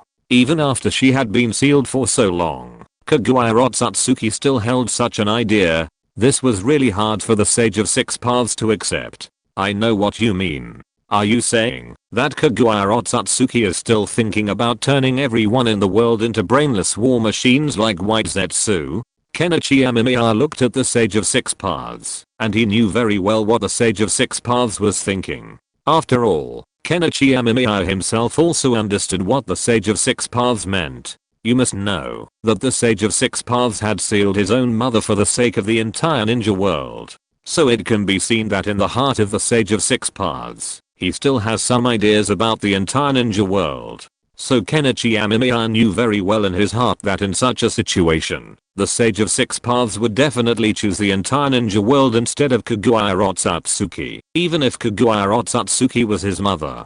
To some extent, Kenichi Amemiya still admires the Sage of Six Paths, but he does think he might be a bit extreme right now. After all, Kaguya Otsutsuki's words were clearly spoken in anger. After being liberated from the shred of her will, Kaguya Satsuki also came into contact with the ninja world and became aware of the current situation. She also knew that the ninja world had become a completely different place. So, what exactly is Kaguya Satsuki thinking? This remains to be seen. However, Kenichi Amemiya did not dare to discuss some of number 3's ideas.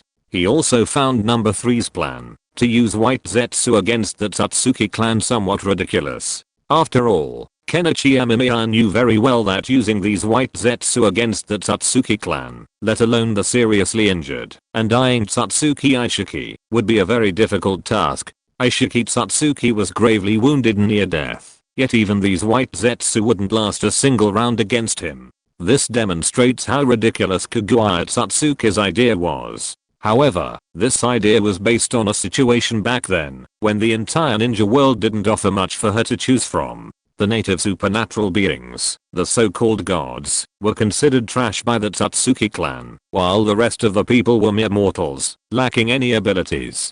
At the time, the ninja world was still reliant on cold weapons. Under these circumstances, Kaguya Satsuki's decision to turn the world into a white Zetsu is understandable. After all, the ninja world didn't offer much for her to choose from. She simply didn't have a choice. The entire ninja world was so shabby, what else could she choose? She simply couldn't. Kaguya Satsuki had indeed never imagined that in the future her child would actually transform the entire ninja world into such a unique form. So Kaguya Satsuki had no idea what kind of outrageous strongman would be born in the ninja world in the future. I think Kaguya Satsuki might have some other ideas in her mind, so we might not need to be so anxious. Why don't you go ask again? Kenichi Amemiya advised the Six Paths Sage. Kenichi Amemiya really felt that Kaguya Satsuki didn't think so. After all, Kaguya Satsuki was not an idiot. After witnessing all this, she still had such thoughts. That was too outrageous. So Kenichi Amemiya still wanted to give Kaguya Satsuki a chance. After all, Kaguya Satsuki might become his ally in the future to some extent, so Kenichi Amemiya naturally cared more about Kaguya Satsuki. Why do I always feel that your current idea is so strange? The Six Paths Sage looked at Kenichi Amemiya with a strange look. Kenichi Amemiya didn't say anything. In fact, Kenichi Amemiya didn't have too many thoughts about this matter. After all, in Kenichi Amemiya's opinion, no matter how, Kaguya Satsuki's situation was quite special. If Kaguya Satsuki was sealed back, what would happen to Kenichi Amemiya's previous experiments? Wouldn't all those experiments be in vain? So in Kenichi Amemiya's heart, he still wanted to give Kaguya Satsuki a chance and let her see if she could make some other choices. If she could, then it would naturally be of great help to Kenichi Amemiya. Ahem. Six Paths Sage, if there is a future, I will ask you to call me father. Will you agree? Amemiya Kenichi coughed, then looked at the Six Paths Sage in front of him and asked. After hearing this, the Six Paths Sage looked at Amemiya Kenichi with a strange look, as if wondering why Amemiya Kenichi said that. But then the Six Paths Sage's eyes when looking at Amemiya Kenichi became subtle. He looked at Amemiya Kenichi with a strange look, just like the surprise that Amemiya Kenichi had felt when he first saw the news that Lizard had become his third brother's wife. You wouldn't really do anything, would you? If that's the case, then I can only say that you are really amazing. You know, my mother's ideas are very unique. To some extent, if you can really get my mother's approval, then I think you are really amazing. It's just that it's impossible for me to call you father. After all, although I'm my mother's child, this child is different from the child you know. The Sage of Six Paths looked at Kenichi Amemiya with a strange look. Kenichi Amemiya didn't feel anything strange, because he knew that what the Sage of Six Paths said was right. Although the Sage of Six Paths was Kaguya Satsuki's child to some extent, Kaguya Satsuki herself had no experience in that area, nor had she ever had sex with humans. So naturally she was not that kind of person who gave birth to children. So how did Kaguya give birth to you? Amemiya Kenichi was a little curious, but unfortunately, the Six Paths Sage knew very little about this matter. After all, he and his brothers were all male, not female, so naturally he didn't know how Kaguya Satsuki gave birth to them. However, Black Zetsu was a temporary product, so his body was relatively incomplete. Amemiya Kenichi had some other ideas. He felt that Kaguya Satsuki's situation was a bit like the three corpses severing technique, separating the human nature from her body, while retaining the divinity to become stronger. However, the most likely possibility was the power of the fruit of the sacred tree. Chapter 622 The Day of Decisive Battle. Special Tactics Team. The divine fruit is something that Kenichi Amemiya has not been able to research until now. After all, strictly speaking, Kenichi Amemiya has no samples of the divine fruit at all. Therefore, it is too difficult to expect Kenichi Amemiya to forcibly reverse deduce the composition of the divine fruit from Kaguya Otsutsuki's genes. It is just like asking to reverse deduce what a person ate 10 years ago from his body. This is basically difficult to do. Even if the divine fruit has caused some huge changes in Kaguya Otsutsuki's body, it is still very arduous and difficult to deduce from the current step. Therefore, Kenichi Amemiya did not have too much hope. Kenichi Amemiya himself knew how difficult it was to do so, but now Kenichi Amemiya did not have much time to slowly study how to deal with the fruit of the sacred tree, because with the communication between Kenichi Amemiya and the Six Paths Sage, and the fact that the Six Paths Sage went to cover the moon after liberating Kaguya Otsutsuki, now the time has come to the second day, and this day is destined to be recorded in the history of the ninja world, because from this day on, Kenichi Amemiya, the Six Paths Sage and Kaguya Otsutsuki will start to chase and intercept Ishiki Otsutsuki. Kenichi Amemiya did not know whether this plan could succeed, but Kenichi Amemiya still had great confidence in his heart. After all, Kaguya Otsutsuki is now acting with Kenichi Amemiya and the others. On this basis, it can be said that, if Ishiki Otsutsuki can escape, then Kenichi Amemiya feels that, unless this Ishiki Otsutsuki is also a time traveler, and has a stronger and more outrageous golden finger, Kenichi Amemiya really can't figure out what possibilities this Ishiki Otsutsuki has, or what qualifications he has to survive. You must know that after Kaguya Otsutsuki pushed Ishiki Otsutsuki to feed the sacred tree, Ishiki Otsutsuki has disappeared and has no intention of coming out. It can be seen that Ishiki Otsutsuki's current situation is very special. The opponent's body cannot support too much consumption, and he is no match for Kaguya Otsutsuki at all. War. Amemiya Kenichi narrowed his eyes. To be honest, such days were a bit torturous, but Amemiya Kenichi had already gotten used to it. When he had planned to rule the entire ninja world in his own world, Amemiya Kenichi had also felt a little uneasy, but since his success, Amemiya Kenichi had become accustomed to it. Besides, ruling the ninja world wasn't really that exciting. Amemiya Kenichi felt that it was just so-so, nothing too special. In the end, they would have to fight the Otsutsuki anyway. So, was the essential job of a time traveler in the Naruto world to fight the Otsutsuki? The quaint village of Konoha was hidden deep in the lush bamboo forest. Curling smoke from cooking fires rose with the wind, like a strange cyberpunk painting. The mottled stone paths were lined with ancient trees, branches, and leaves lush, and the occasional birdsong and fragrance of flowers made it look vibrant. The ancient stone bridge at the entrance seemed the only passage to this quiet world. The houses are well built, with blue bricks and black tiles. Every alley and every wooden door tells of vicissitudes of history. The old people sit on the stone benches in front of the door, smoking pipes and chatting about the past. Their faces are full of traces of time, but more of them are tranquility and satisfaction.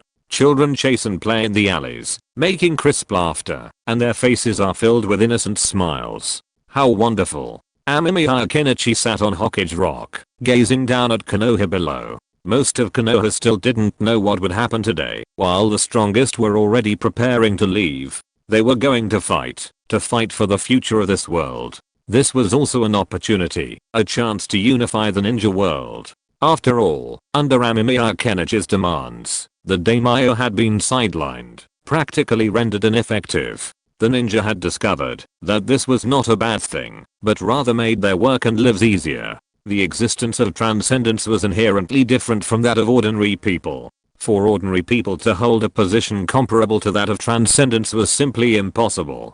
After all, for these immensely powerful beings, to tolerate an ordinary person standing over them was simply too outrageous. And the fact that these daimyo had stood there for so long was even more outrageous. Amemiya Kenichi even found it a bit magical. Amemiya Kenichi, you're here so early? The Sage of Six Paths approached Amemiya Kenichi, standing beside him, and gazing down at Konoha below. In the early morning hours of Konoha, the occasional vendor, carrying a load, wanders the streets, their cries echoing through the quiet village, adding a touch of liveliness to the quaint atmosphere. In a corner of the market, a few geese leisurely swim in a pond, and the willow trees beside the pond sway gently, as if telling of the village's tranquility. Not far away, a few farmers are busy plowing, sweating profusely, but with smiles on their faces, full of hope for this fertile land. The sun rises, and the sunset glow on the horizon reflects on the village, dyeing everything a warm golden color. Smoke curls from every household, wafting the fragrance of rice, and the entire village seems to be wrapped in a warm embrace. But one after another, dark figures quietly leave Konoha. Minato. Uzumaki Kushina looked at her husband in front of her with a hint of reluctance in her eyes. This day finally came. Although Uzumaki Kushina knew that this day would come eventually, she still hoped that it could be a little later, so that she could stay with her husband and children for a while longer. But unfortunately, this day still came, and it was very dangerous. Although Amemiya Kenichi would be resurrected soon, the worry and reluctance in her heart could not be forgotten.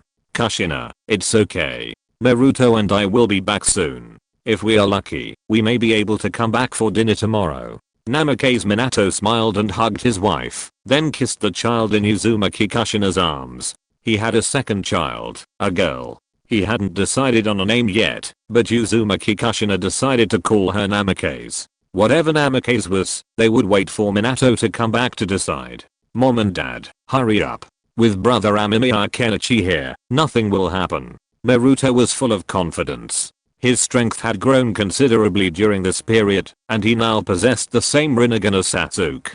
Naruto now felt incredibly powerful.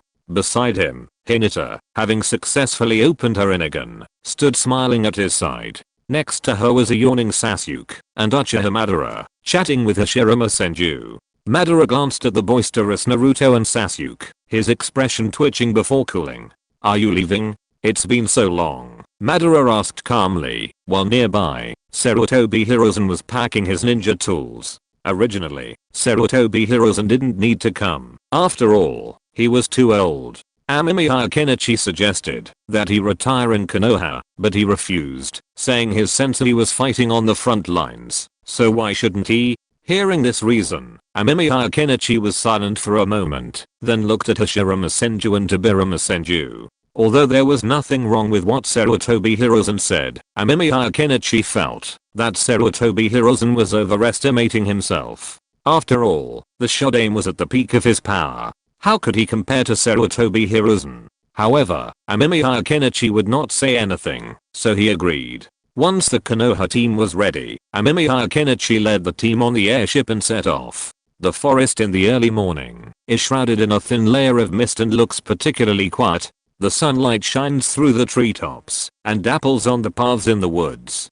Dewdrops like fireflies flicker on the tips of the grass, as if the afterglow of the night is reluctant to leave. Except for the occasional bird song, this place seems to be forgotten by the world and rarely visited. In the distance, the outline of the town is looming in the morning light, like a huge phantom, silently guarding this ancient and mysterious forest. The forest is vast and the trees are towering. They snuggle up to each other, forming a natural barrier, guarding the tranquility that belongs to them. The rain curtain slowly opened at the end of the forest. The drizzle was like silk, gently hitting the leaves, making a rustling sound. The rain brought a hint of coolness, but also moistened the earth, making the air fresh and moist. Suddenly, traces of other airships appeared in the sky. They were like fish swimming in the sky, following the predetermined route, and moving quickly towards the same destination. The ninjas on the airships were shouldering the mission of peace. Their eyes were firm, and the shadows of various villages also gathered on the airship, where Kenichi Amemiya was.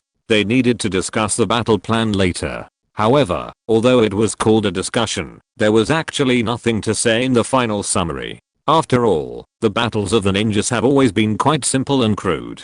The roar of the airship's engines echoed through the forest, shattering the tranquility. The ninjas gazed toward the distant town. It was their home, the place they swore to defend. Though on the battlefield, their hearts were filled with longing for home, and a longing for peace. In the mist-washed rain-soaked forest, every heartbeat was remarkably clear.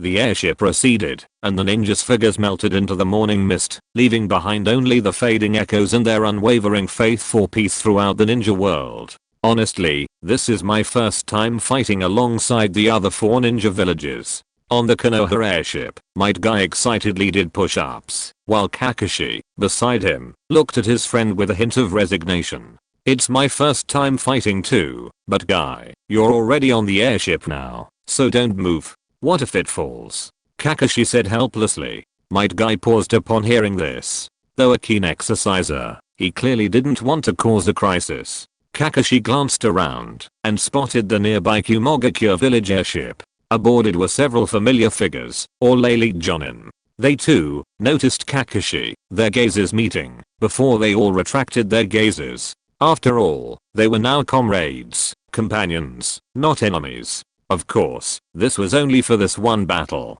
What would happen to the various ninja villages after this battle was over depended on the decisions of their leaders. The airship sped along, and soon, it reached its destination. The steel-like village was bathed in a grey heavy rain. The torrential downpour pounded relentlessly against the cold metal roofs, creating a loud, continuous clatter. The pale glow of the street lights was fragmented and hazy in the drizzle. Only the occasional flash of a red warning light, like the signal from a distant airship, reminded them that this was an unusual morning. The villagers seemed to have anticipated this downpour. Every household kept its doors and windows shut, with only the occasional hurried figure darting through the rain, as if fleeing something.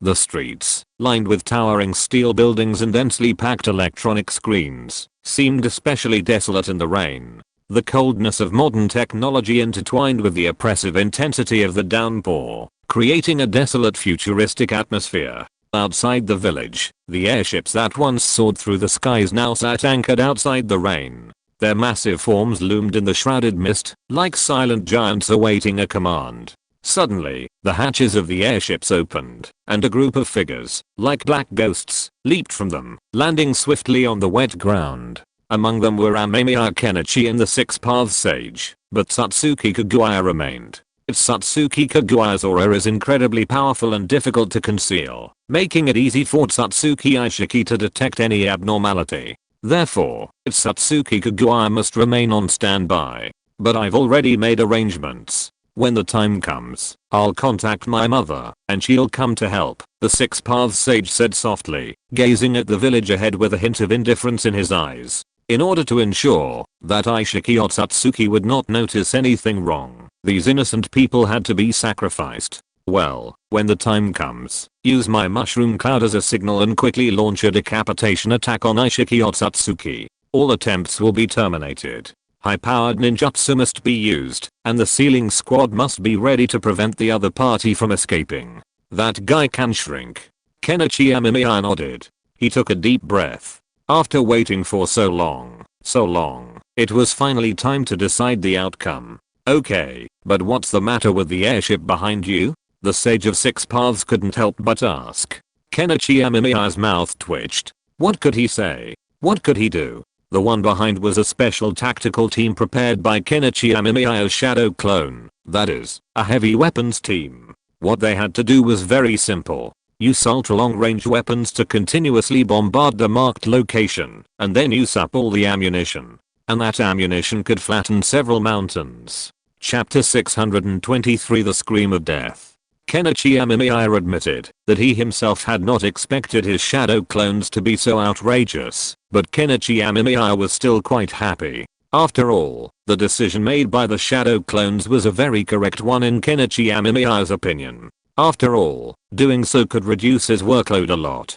Kenichi Amemiya also felt that using such an attack on Aishiki or Satsuki, although it might not cause great damage to Aishiki or Satsuki, could still make him look a little embarrassed. Thinking of this, Kenichi Amemiya waved his hand, and then his shadow clones came down from the airship with those special weapons. A group of people surrounded Aishiki or Satsuki's base in front of them, and Aishiki or Satsuki was still unaware of anything.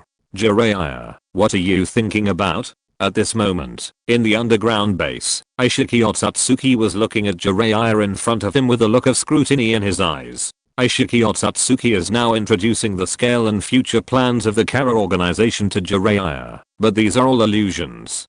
To be precise, it is an illusion carefully created by Aishiki Otsutsuki for Jiraiya, and it is not really for Jiraiya to see. After all, in Aishiki Otsutsuki's heart, Aishiki Otsutsuki cannot completely trust Jiraiya for the time being. Although Jiraiya's previous actions have gained some of Aishiki Otsutsuki's trust, after being betrayed by Kaguya Otsutsuki, Aishiki Otsutsuki now finds it difficult to trust others, even if this person is Jiraiya, the partner he personally selected. Aishiki Otsutsuki cannot trust him in the full sense. Aishiki Otsutsuki is now a little narrow-minded, but also a little arrogant. His pride is based on the person. If he is facing the Otsutsuki clan, then he will be more serious, but when facing any ninja in this world, Aishiki Otsutsuki's heart is full of arrogance of being superior to others. It's just that Aishiki Otsutsuki usually disguises himself very well, and he doesn't show it. Even Jiraiya didn't notice it at all. However, Jiraiya had heard Kenichi Amemiya analyze Aishiki Otsutsuki's character, and he knew something about Aishiki Otsutsuki's character. However, Jiraiya would not say anything about this issue in his heart. After all, he is now a spy who has infiltrated the enemy. What he needs to do is to get the recognition of Aishiki Otsutsuki, just like now. It's a pity that Kenichi Amemiya did not give too much time, and today is his last day lurking beside Aishiki Otsutsuki. No, I'm just thinking, the organization seems to lack some convincing research results. Most of the current research seems a bit too weak, even a bit boring. Can this really promote the evolution of this world? Jiraiya said with a faint deepness, but deep down, he was thinking about something else. Today's events. Jiraiya knew what day it was. After all, Jiraiya was part of Amemiya Kenichi's plan, so he knew what he needed to do. While this would involve some sacrifices, it was also possible that there would be no sacrifices. Jiraiya could also reverse the spirit and return to Miyaboku Mountain to solve the problem. However, there were some problems. According to Amemiya Kenichi, he would then activate an extremely powerful ninjutsu. This ninjutsu would not have any ninjutsu waves, only a sharp, extremely piercing sound. This sound was a signal for Amemiya Kenichi and his team to launch an attack. Upon hearing this sound, Jiraiya would need to find a way to leave. If he couldn't leave, Jiraiya would most likely die at the hands of Amemiya Kenichi's ninjutsu. When Tsunade first heard about this plan, she disagreed. After all, Kenichi Amemiya's plan was too crazy, and it could even be said to directly put Jiraiya in a very dangerous situation. Tsunade stared at Jiraiya in front of her, a hint of complexity in her eyes. Her eyes, like a deep lake, solidified the pain and longing of the past. Tsunade seemed to see her own appearance in the past. That bright smile and happy times seemed to be still before her eyes. The memory of losing her lover also made Tsunade's eyes moisten slightly. With quiet breaths, she tried to suppress the surging emotions in her heart. The corners of her lips curled up slightly, with a barely perceptible smile, like a clear stream drawing an arc, as if a smile could not hide the dark sadness. Tsunade thought of the past, and those once happy but heartbreaking memories flooded her heart, as if engraved in the depths of her soul. She followed Jiraiya silently, trying to give him warmth and care, just like he had given her before. She knew that feeling had existed for many years, but she had never been able to speak it out. However, now that Jiraiya was in danger, Tsunade's heart was like a surging tide. Her emotions were turbulent, but Tsunade still said nothing. She just expressed her concerns about the plan, but even that was enough to make Jiraiya feel a little warm in his heart. After all, in the past, Tsunade really would not say such words at all, let alone show such an expression. Now Tsunade can have such an attitude, which is very good, very good. Jiraiya is very satisfied, and even a little happy. But now Jiraiya naturally couldn't express his inner emotions. He just spoke worriedly, as if he was really worried about the future of the Kara organization.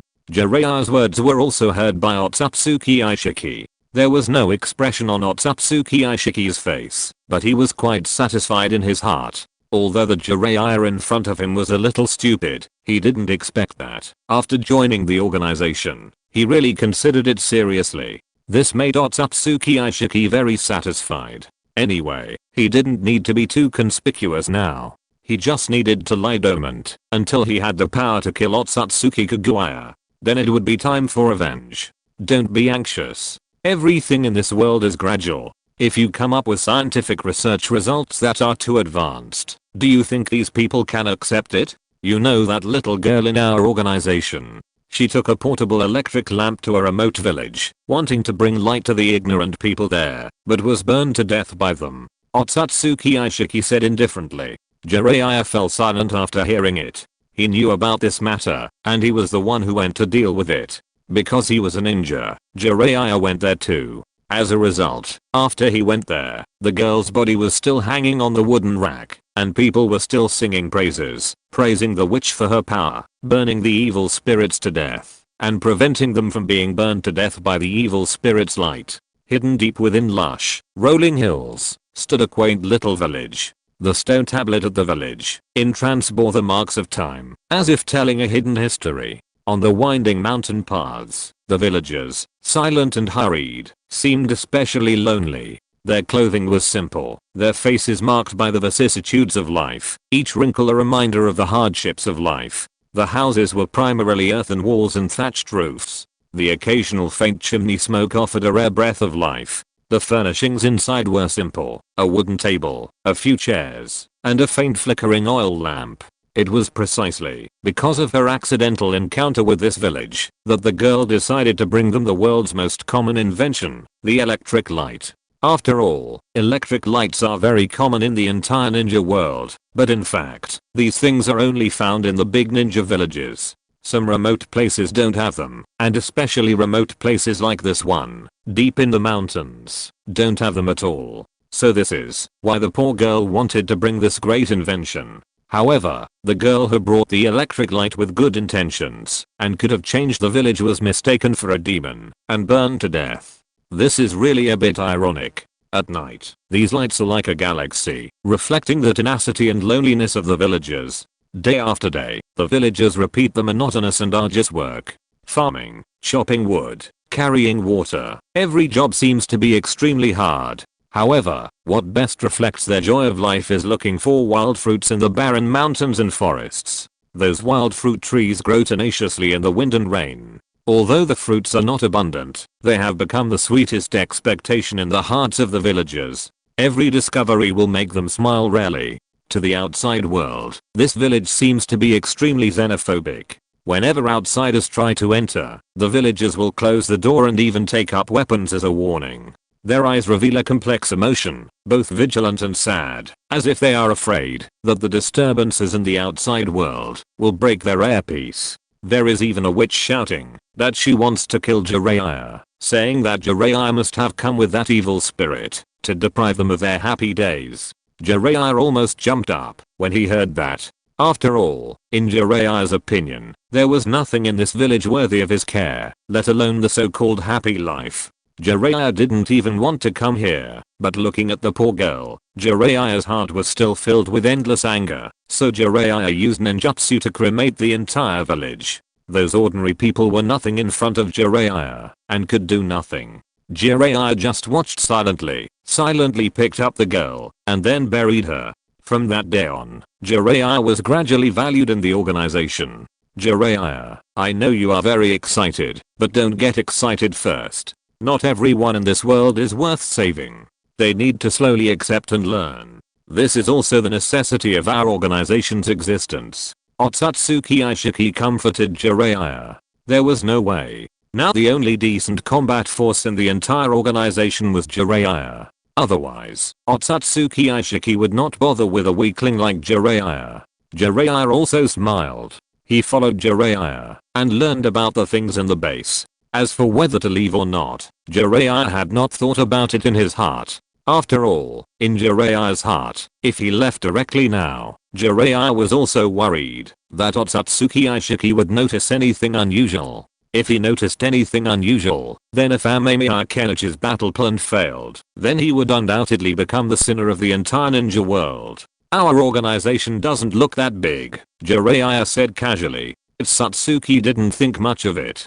He simply thought Jiraiya might have noticed his concealment. Of course, the entire base wasn't that small. It was actually quite large, but the core areas within were definitely impossible for someone like Jiraiya to enter. Still wary of Jiraiya, Satsuki simply smiled and said that everything was still in its early stages, requiring more dedication from the members. Simply put, it required more effort from the members to improve the organization as a whole. This was a good way to encourage members to work harder. After all, aside from those cultivated by Satsuki, the rest of the Kara organization were naive guinea pigs. They didn't know the true nature of the organization, nor did they deserve to know. However, thanks to these individuals, the Kara organization remained well hidden. With so many organizations operating under various banners, people weren't curious about what a naive Kara organization was hiding. This is also what Otsutsuki Aishiki is most proud of.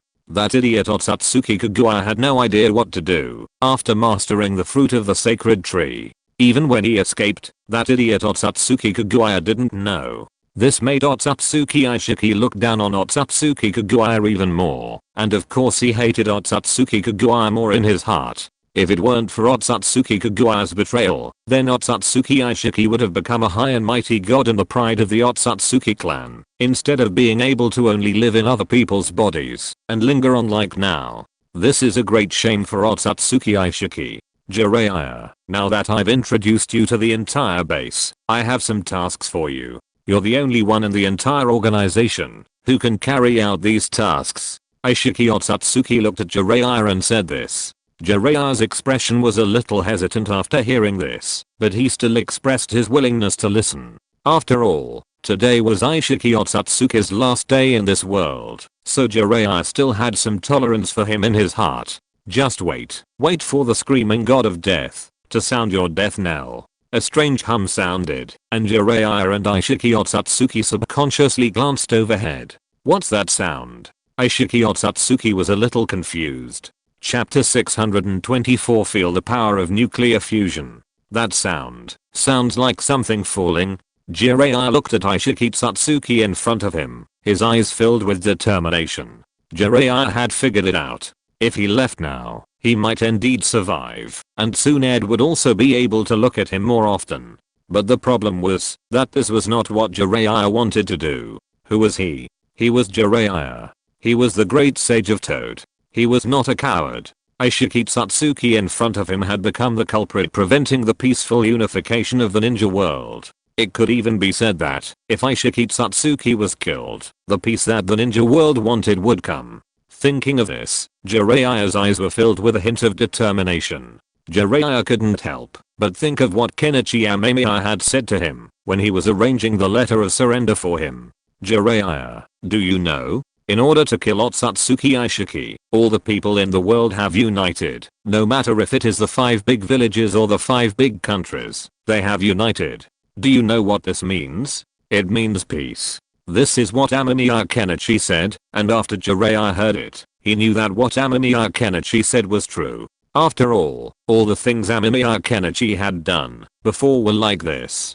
Jiraiya even saw with his own eyes those major ninja villages united under Amemiya Kenichi's call. Although Jiraiya could see that these people in front of him were only hindered by Amemiya Kenichi's powerful military force, but as Amemiya Kenichi said, the biggest thing Amemiya Kenichi did was to give the whole world a reason to unite and create a common enemy. Everything is difficult at the beginning, but relatively speaking, as long as the beginning is made, then things afterwards will not be so difficult. For someone like Jiraiya, although he felt that what Amemiya Kenichi said was a bit of a pie in the sky, at least in Amemiya Kenichi, Jiraiya really saw the possibility of everything becoming reality, rather than the son of prophecy as in the rumors. Although Jiraiya respected Gamma Sage very much, now that a real future was placed in front of Jiraiya, even someone like Jiraiya was a little shaken. He wanted to see what such a peaceful world would be like, and he also intended to do so. At present, it seems that all this can be realized, provided that the Otsutsuki Aishiki in front of him dies in this war planned by Amemiya Kenichi. Only in this way can the ninja world truly have peace, instead of being busy with internal strife every day like before, letting the ninjas kill each other. That sound is loud, but I don't sense any chakra fluctuations. Satsuki Aishiki paid no attention to Jiraiya. After all, in his mind, Jiraiya couldn't possibly know his identity. So, he was even more curious about the sound echoing from above. Could it be those idiots up there summoning and using the sacred tree's body once again? If so, that would be quite interesting. Satsuki knew the Akatsuki's trump card, and even knew a few other things. But precisely because of this, his heart was filled with pride. Though Kaguya Satsuki's idiot had plotted against him unexpectedly, he had succeeded. He had survived, and even lived under the watchful eye of Kaguya. It was a real irony. All he had to do now was to cling on until he had the power to change the world. Aishiki Satsuki set up his base within the Akatsuki organization for no other reason than to use the Akatsuki organization to hide himself and monitor the group. Of course, this also concealed some of Aishiki's inner pride, but this need not be disclosed to outsiders. Since no one else in the world knew his identity, Aishiki Satsuki was extremely confident and arrogant. In Aishiki's eyes, except for Kaguya Satsuki and her 2 children, no one else was worthy of his attention, including Jiraiya behind him. In Aishiki's mind, Jiraiya was just a laborer, used to handle problems that he was not able to solve outside. That was all. Aishiki Satsuki had originally thought that, if Jiraiya did not agree, he might be able to use Jiraiya's genes to create a clone, and then become a professional thug for the Kara organization. Fortunately, Jiraiya agreed, which made Aishiki Satsuki's life much easier. Otherwise, he would have had to create a clone. Jiraiya, what do you think this is? Do you want to? Satsuki Aishiki turned to look at Jiraiya, intending to have him go out and see what was going on. While he felt his true identity wouldn't be exposed, he was wary of the possibility. What if he was accidentally recognized? So, he didn't want to take any chances, so he sent Jiraiya to do it. But just as he turned around, he saw several toads squatting on Jiraiya, gathering their chakra. I know, but I sense danger, Jiraiya said calmly. Satsuki hesitated, but remained composed, watching Jiraiya. He wasn't particularly worried about what Jiraiya might do to him. After all, he was a member of the Satsuki clan, a world apart from these inferior creatures. Most importantly, he didn't think Jiraiya would discover his identity, so he calmly watched Jiraiya enter sage mode. At that moment, the shrieking grew increasingly piercing.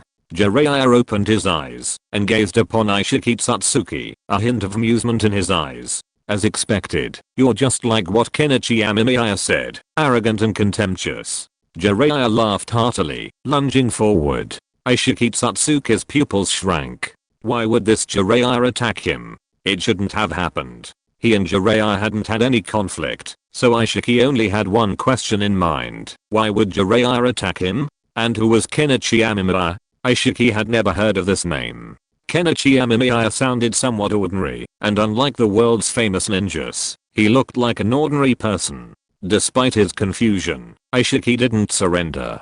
Instead, he casually stabbed Jiraiya through the body with his black rod. However, at that moment, he noticed something unusual. You know, although Otsutsuki Aishiki's attack was quite sudden, according to Otsutsuki Aishiki's understanding of Jiraiya, Otsutsuki Aishiki didn't think that Jiraiya would be unable to react. But now Jiraiya resolutely let himself pierce his body. In this case, Otsutsuki Aishiki keenly realized that there might be some problems. But what exactly was the problem? Otsutsuki Aishiki didn't think of it for a moment, until he saw Jiraiya spit out a mouthful of blood, and then used all his chakra to form a fairy technique to bind his body. This made Otsutsuki Aishiki a little uneasy. Otsutsuki Aishiki, do you know what this sound is? This is the death knell tolled for you by the god of death.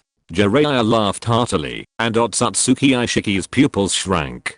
Jiraiya actually knew his name, which was impossible. Why did Jiraiya know it? And the other party even said that.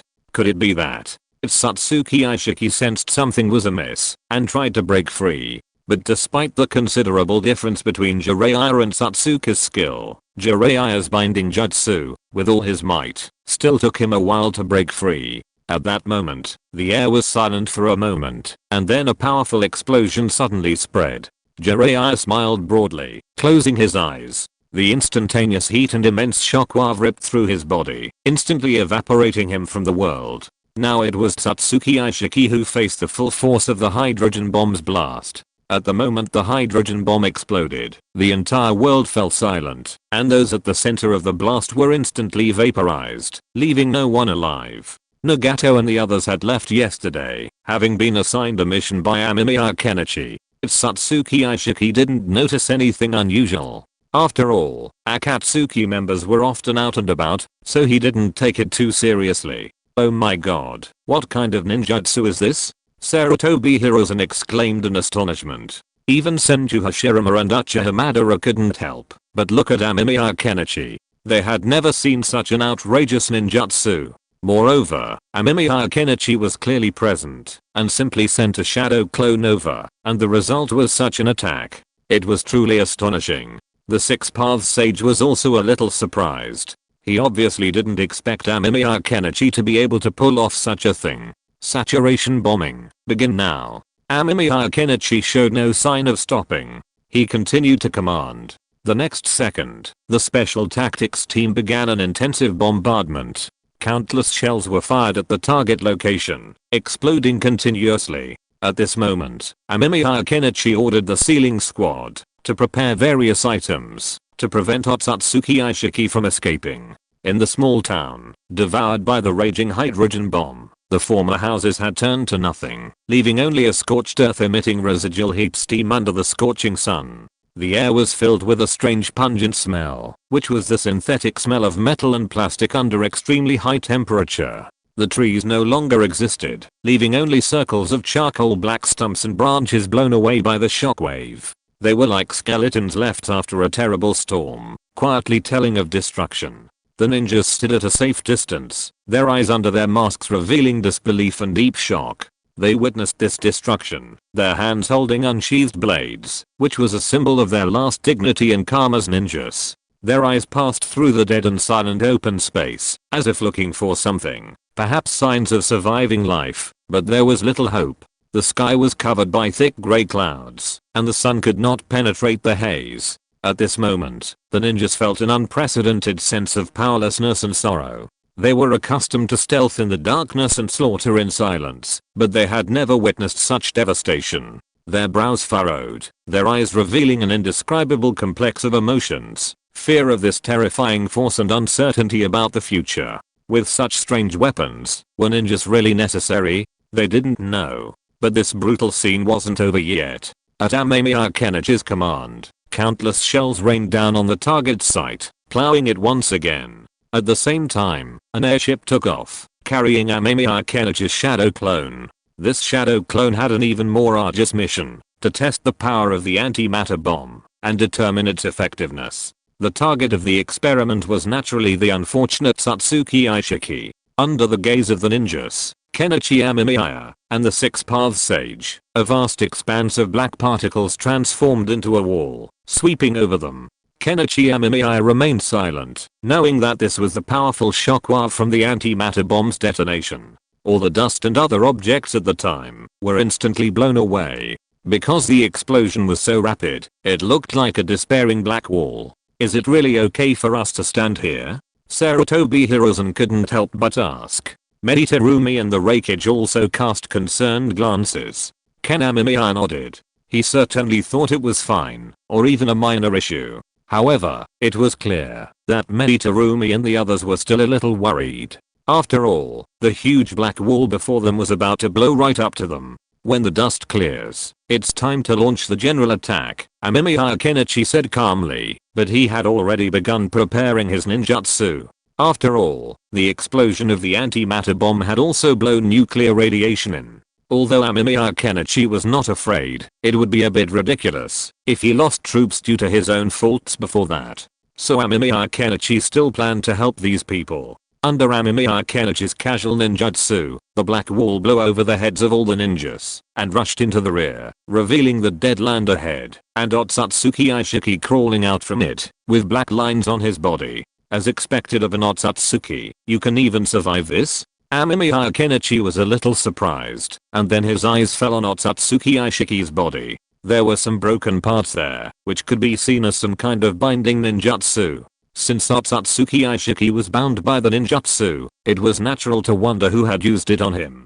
Chapter 625. Kaguya takes action. Everything will be fine. Jiraiya Tsunade looked at Otsutsuki Aishiki in front of her, her eyes red, and then she couldn't help but take a deep breath, but she still couldn't help but shed tears, because Tsunade herself knew that, since Otsutsuki Aishiki was still alive, and there were still such traces of restraint on Otsutsuki Aishiki's body, then what Jiraiya chose was, needless to say, but Tsunade's heart was still a little complicated. She admitted that she didn't expect Jiraiya to do this. Obviously, Amemiya Kenichi had told Jiraiya before that this time the task of capturing Otsutsuki Aishiki did not fall on Jiraiya. If Otsutsuki Aishiki could be captured, then he would be captured. If not, then he would be killed directly. Jiraiya could also go directly back to Miyaboki Mountain and then come here, but now, Tsunade felt that she probably wouldn't be able to see Jiraiya. When she thought of this, Tsunade's heart was a little painful. Is Jiraiya an idiot? Why do such a thing? It was obvious that killing Otsutsuki Aishiki was not something Jiraiya could solve. Even if he sacrificed himself to restrain Otsutsuki Aishiki, what was the point? Now Otsutsuki Aishiki had not come out yet. When Tsunade thought of this, her heart was in great pain, and even a little desperate. She bit her lips, and then calmed herself down. With Kenichi Amemiya here, even if Jiraiya died, he could be resurrected. Now it was more important to deal with Otsutsuki Aishiki. If Otsutsuki Aishiki did not die, Kenichi Amemiya would not be able to resurrect Jiraiya. So when she thought of this, she looked at Otsutsuki Aishiki in front of her, but looking at this guy, Tsunade was also a little terrified, because this guy, just standing there, could be seen that he was terribly strong. As expected of Aishiki Otsutsuki, he can survive this. You know, even Uchiha Madara would be in trouble facing this move.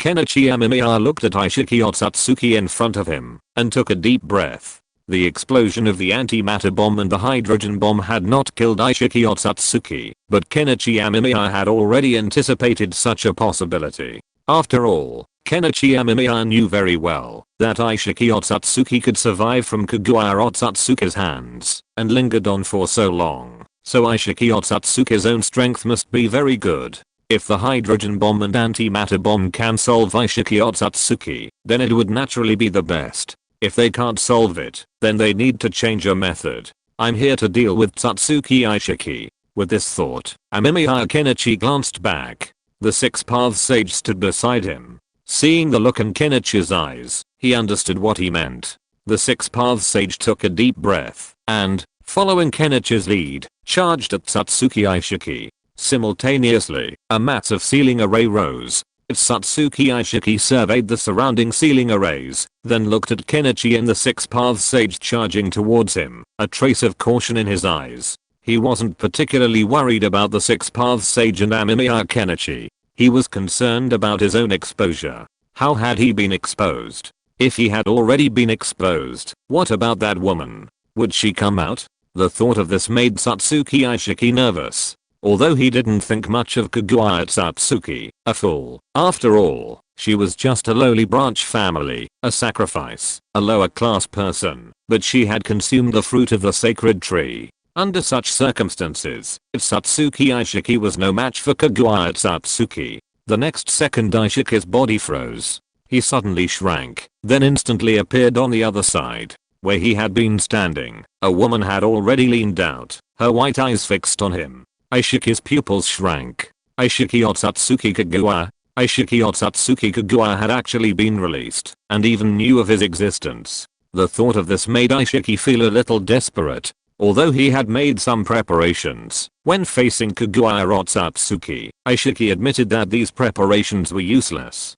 The weapon he had originally used to counter Kaguya Otsutsuki was still not ready, so Aishiki Otsutsuki had no way to deal with her now. Otsutsuki Aishiki, long time no see. No, or rather, I never thought you could survive. Otsutsuki Kaguya looked at Otsutsuki Aishiki in front of him with a deep look, with a hint of surprise, a hint of astonishment, and some sarcasm in his eyes. At this time, Amemiya Kenichi and the Sage of Six Paths also came to Otsutsuki Kaguya and surrounded Otsutsuki Aishiki. Behind them were Senju Hashirama and Uchiha Madara, as well as their two students, Naruto and Sasuke. However, Naruto and Sasuke could only serve as a qualified combat force in such a battle situation for the time being, and it would not be possible to exert too great an effect. After all, their growth still requires some time. Otsutsuki Aishiki glanced at Otsutsuki Kaguya, and then after glancing at Amemiya Kenichi and the Sage of Six Paths, he looked at Otsutsuki Kaguya in front of him again, completely ignoring the others. This attitude made Uchiha Madara was a little angry, and he instantly activated the complete form of Susanoo. But even so, Otsutsuki Aishiki didn't even look at Uchiha Madara. He just looked at Otsutsuki Kaguya in front of him quietly. It seemed that now only Otsutsuki Kaguya was worthy of Otsutsuki Aishiki's attention, and the same was true for Otsutsuki Kaguya. Even Otsutsuki Kaguya didn't look at Amemiya Kenichi, but Amemiya Kenichi was not surprised. He was frantically collecting information at this moment. After all, the conversation between Otsutsuki Aishiki and Otsutsuki Kaguya might reveal a lot of information, and this information was very useful. Even if he returned to his own world, this information would still be useful. Thinking of this, Amemiya Kenichi listened more carefully, and the Six Paths Sage saw Amemiya Kenichi's look, and didn't rush to take action. He also wanted to know more about the Otsutsuki clan. Haha, Kaguya Otsutsuki, you lowly guy, I didn't expect that you would dare to plot against me, so you, a shameless guy, are standing over my head. But even so, Kaguya Otsutsuki, you are just a monkey with a sharp weapon. You don't know how to use the power of the fruit of the sacred tree at all. Aishiki Otsutsuki said sarcastically, with extremely strong anger in his heart. After all, Aishiki Otsutsuki had been proud all his life, and he never thought that this guy Kaguya Otsutsuki would dare to push him to the sacred tree at that time, and then suffer a great loss, and even let this fool Kaguya Otsutsuki eat the fruit of the sacred tree. As a result, looking at Kaguya Otsutsuki's appearance now, you can know that this fool Kaguya Otsutsuki did not use the power of the fruit of the sacred tree correctly at all, which made Aishiki Otsutsuki very sad, but this is also normal. After all, Kaguya Otsutsuki herself was used as a sacrifice. She didn't know how to guide the power of the fruit of the sacred tree after eating the fruit of the sacred tree, and then let this power become the power used by their Otsutsuki clan. Otsutsuki Aishiki, no matter how much you say, it's useless. Now I'm the winner and you are just a loser. How much strength can you exert now? Otsutsuki Kaguya looked at Otsutsuki Aishiki in front of him calmly. She was not angry because of Otsutsuki Aishiki's words. This made Otsutsuki Aishiki look at Otsutsuki Kaguya again. He didn't expect that this guy Otsutsuki Kaguya was not angry, but it didn't matter.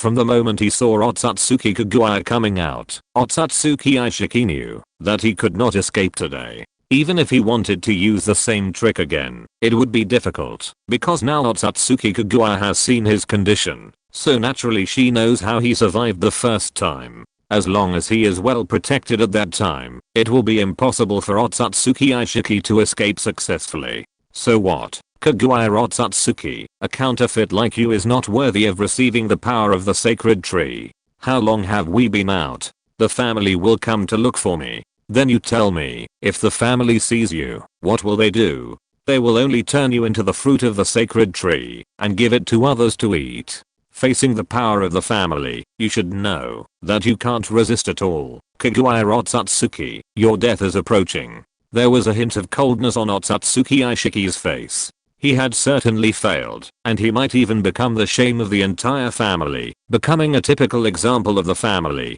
to remind other members of the family not to become fools like him. She was assassinated by her own sacrifice, and lost her life, but when Otsutsuki Aishiki thought of the strong men in the family and some of the family's styles of doing things, the hatred on her face lessened a little. After all, Otsutsuki Kaguya was dead. Otsutsuki Kaguya was definitely going to die. Although Otsutsuki Kaguya ate the fruit of the sacred tree, which further stimulated the genes and strength of their Otsutsuki clan, she herself was a defective product, and could only be a defective product of sacrifice. In this case, the family would only refine Otsutsuki Kaguya into the fruit of the sacred tree and then provide it to others for consumption. As for Otsutsuki Kaguya's life, it naturally could not be saved. When Kenichi Amemiya heard this, he looked at Kaguya Otsutsuki with some curiosity, and Kaguya Otsutsuki's face was indeed very ugly. It seemed that Aishiki Otsutsuki was right.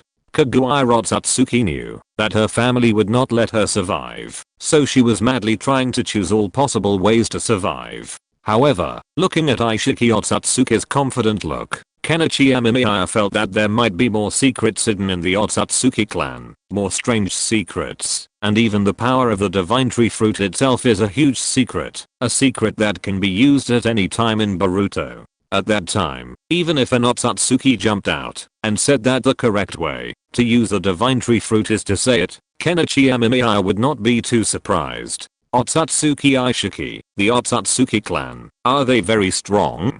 Kenichi Amemiya couldn't help but ask. He wanted to know more about the Otsutsuki clan so that he could prepare for future plans. After all, in Kenichi Amemiya's mind, Otsutsuki Aishiki has never been the only problem now, or it is not a big problem at all. After all, the moment Otsutsuki Kaguya was released, the outcome of this war was already fixed. Unless Otsutsuki Aishiki has some super strong trump card, facing the overly powerful Otsutsuki Kaguya, Otsutsuki Aishiki will definitely not be able to escape. So Kenichi Amemiya is not very worried about Otsutsuki Aishiki's problem. He just wants to test out more of Otsutsuki Aishiki's trump cards. Fortunately, when he returns in the future, he can make some preparations to deal with Otsutsuki Aishiki's trump cards. Who are you? Otsutsuki Aishiki glanced at Amemiya Kenichi and did not answer, but asked a question in return. However, before Amemiya Kenichi could answer, Otsutsuki Kaguya directly attacked him with a move called Gunshahubu. Otsutsuki Aishiki could only deal with Otsutsuki Kaguya's attack. Seeing this, Amemiya Kenichi looked at the Six Paths Sage helplessly, but still rushed over. If Otsutsuki Aishiki could be captured alive, then Amemiya Kenichi would have more time to ask questions slowly. As for whether Otsutsuki Aishiki would escape, the main sentence was not worried. The worst that could happen was to destroy Otsutsuki Aishiki's strength. Although this was a bit difficult, it was not impossible. Now Amemiya Kenichi had a better understanding of chakra. Kaguya Otsutsuki silently used ninjutsu, while ninjas like Kenichi Amemiya, the Sage of Six Paths, Hashirama Senju, and Uchiha Madara Senju also joined the battle, constantly restraining Aishiki Otsutsuki. However, even so, only Kenichi Amemiya, the Sage of Six Paths, and Kaguya Otsutsuki could cause Aishiki Otsutsuki some trouble. Hashirama Senju and the others were more like helpers, but this kind of restraint was enough. To be honest, I feel that Kaguya Otsutsuki knows more about Aishiki Otsutsuki. Kenichi Amemiya attacked Aishiki Otsutsuki while chatting with the Sage of Six Paths. It's not that Amemiya Kenichi is too arrogant, but this time the battle became unusually easy after Kaguya Otsutsuki came out. All of Otsutsuki Aishiki's methods seemed to be predicted in front of Kaguya Otsutsuki. No matter what Otsutsuki Aishiki wanted to do, Kaguya Otsutsuki knew it, and also knew what Otsutsuki Aishiki was going to do. She waved her hand to break Otsutsuki Aishiki's ninjutsu, and then counter-attacked it, making Otsutsuki Aishiki very embarrassed. Amemiya Kenichi looked at this scene and shook his head helplessly. This is the gap in strength. Although Kaguya Otsutsuki's use of the fruit of the sacred tree made Otsutsuki Aishiki disdainful, the powerful bonus brought by the fruit of the sacred tree still made Otsutsuki Aishiki embarrassed. He could only keep dodging and dodging, but it was still useless. He could only linger in a mess. Otsutsuki Aishiki's defeat was already decided. End of this chapter. Thank you very much for reaching the end. Don't forget to like. Looking for more exclusive content and immediate access? Subscribe to our Patreon. Remember, every like, subscription, or donation encourages us to continue. Thanks to everyone. See you in the next video.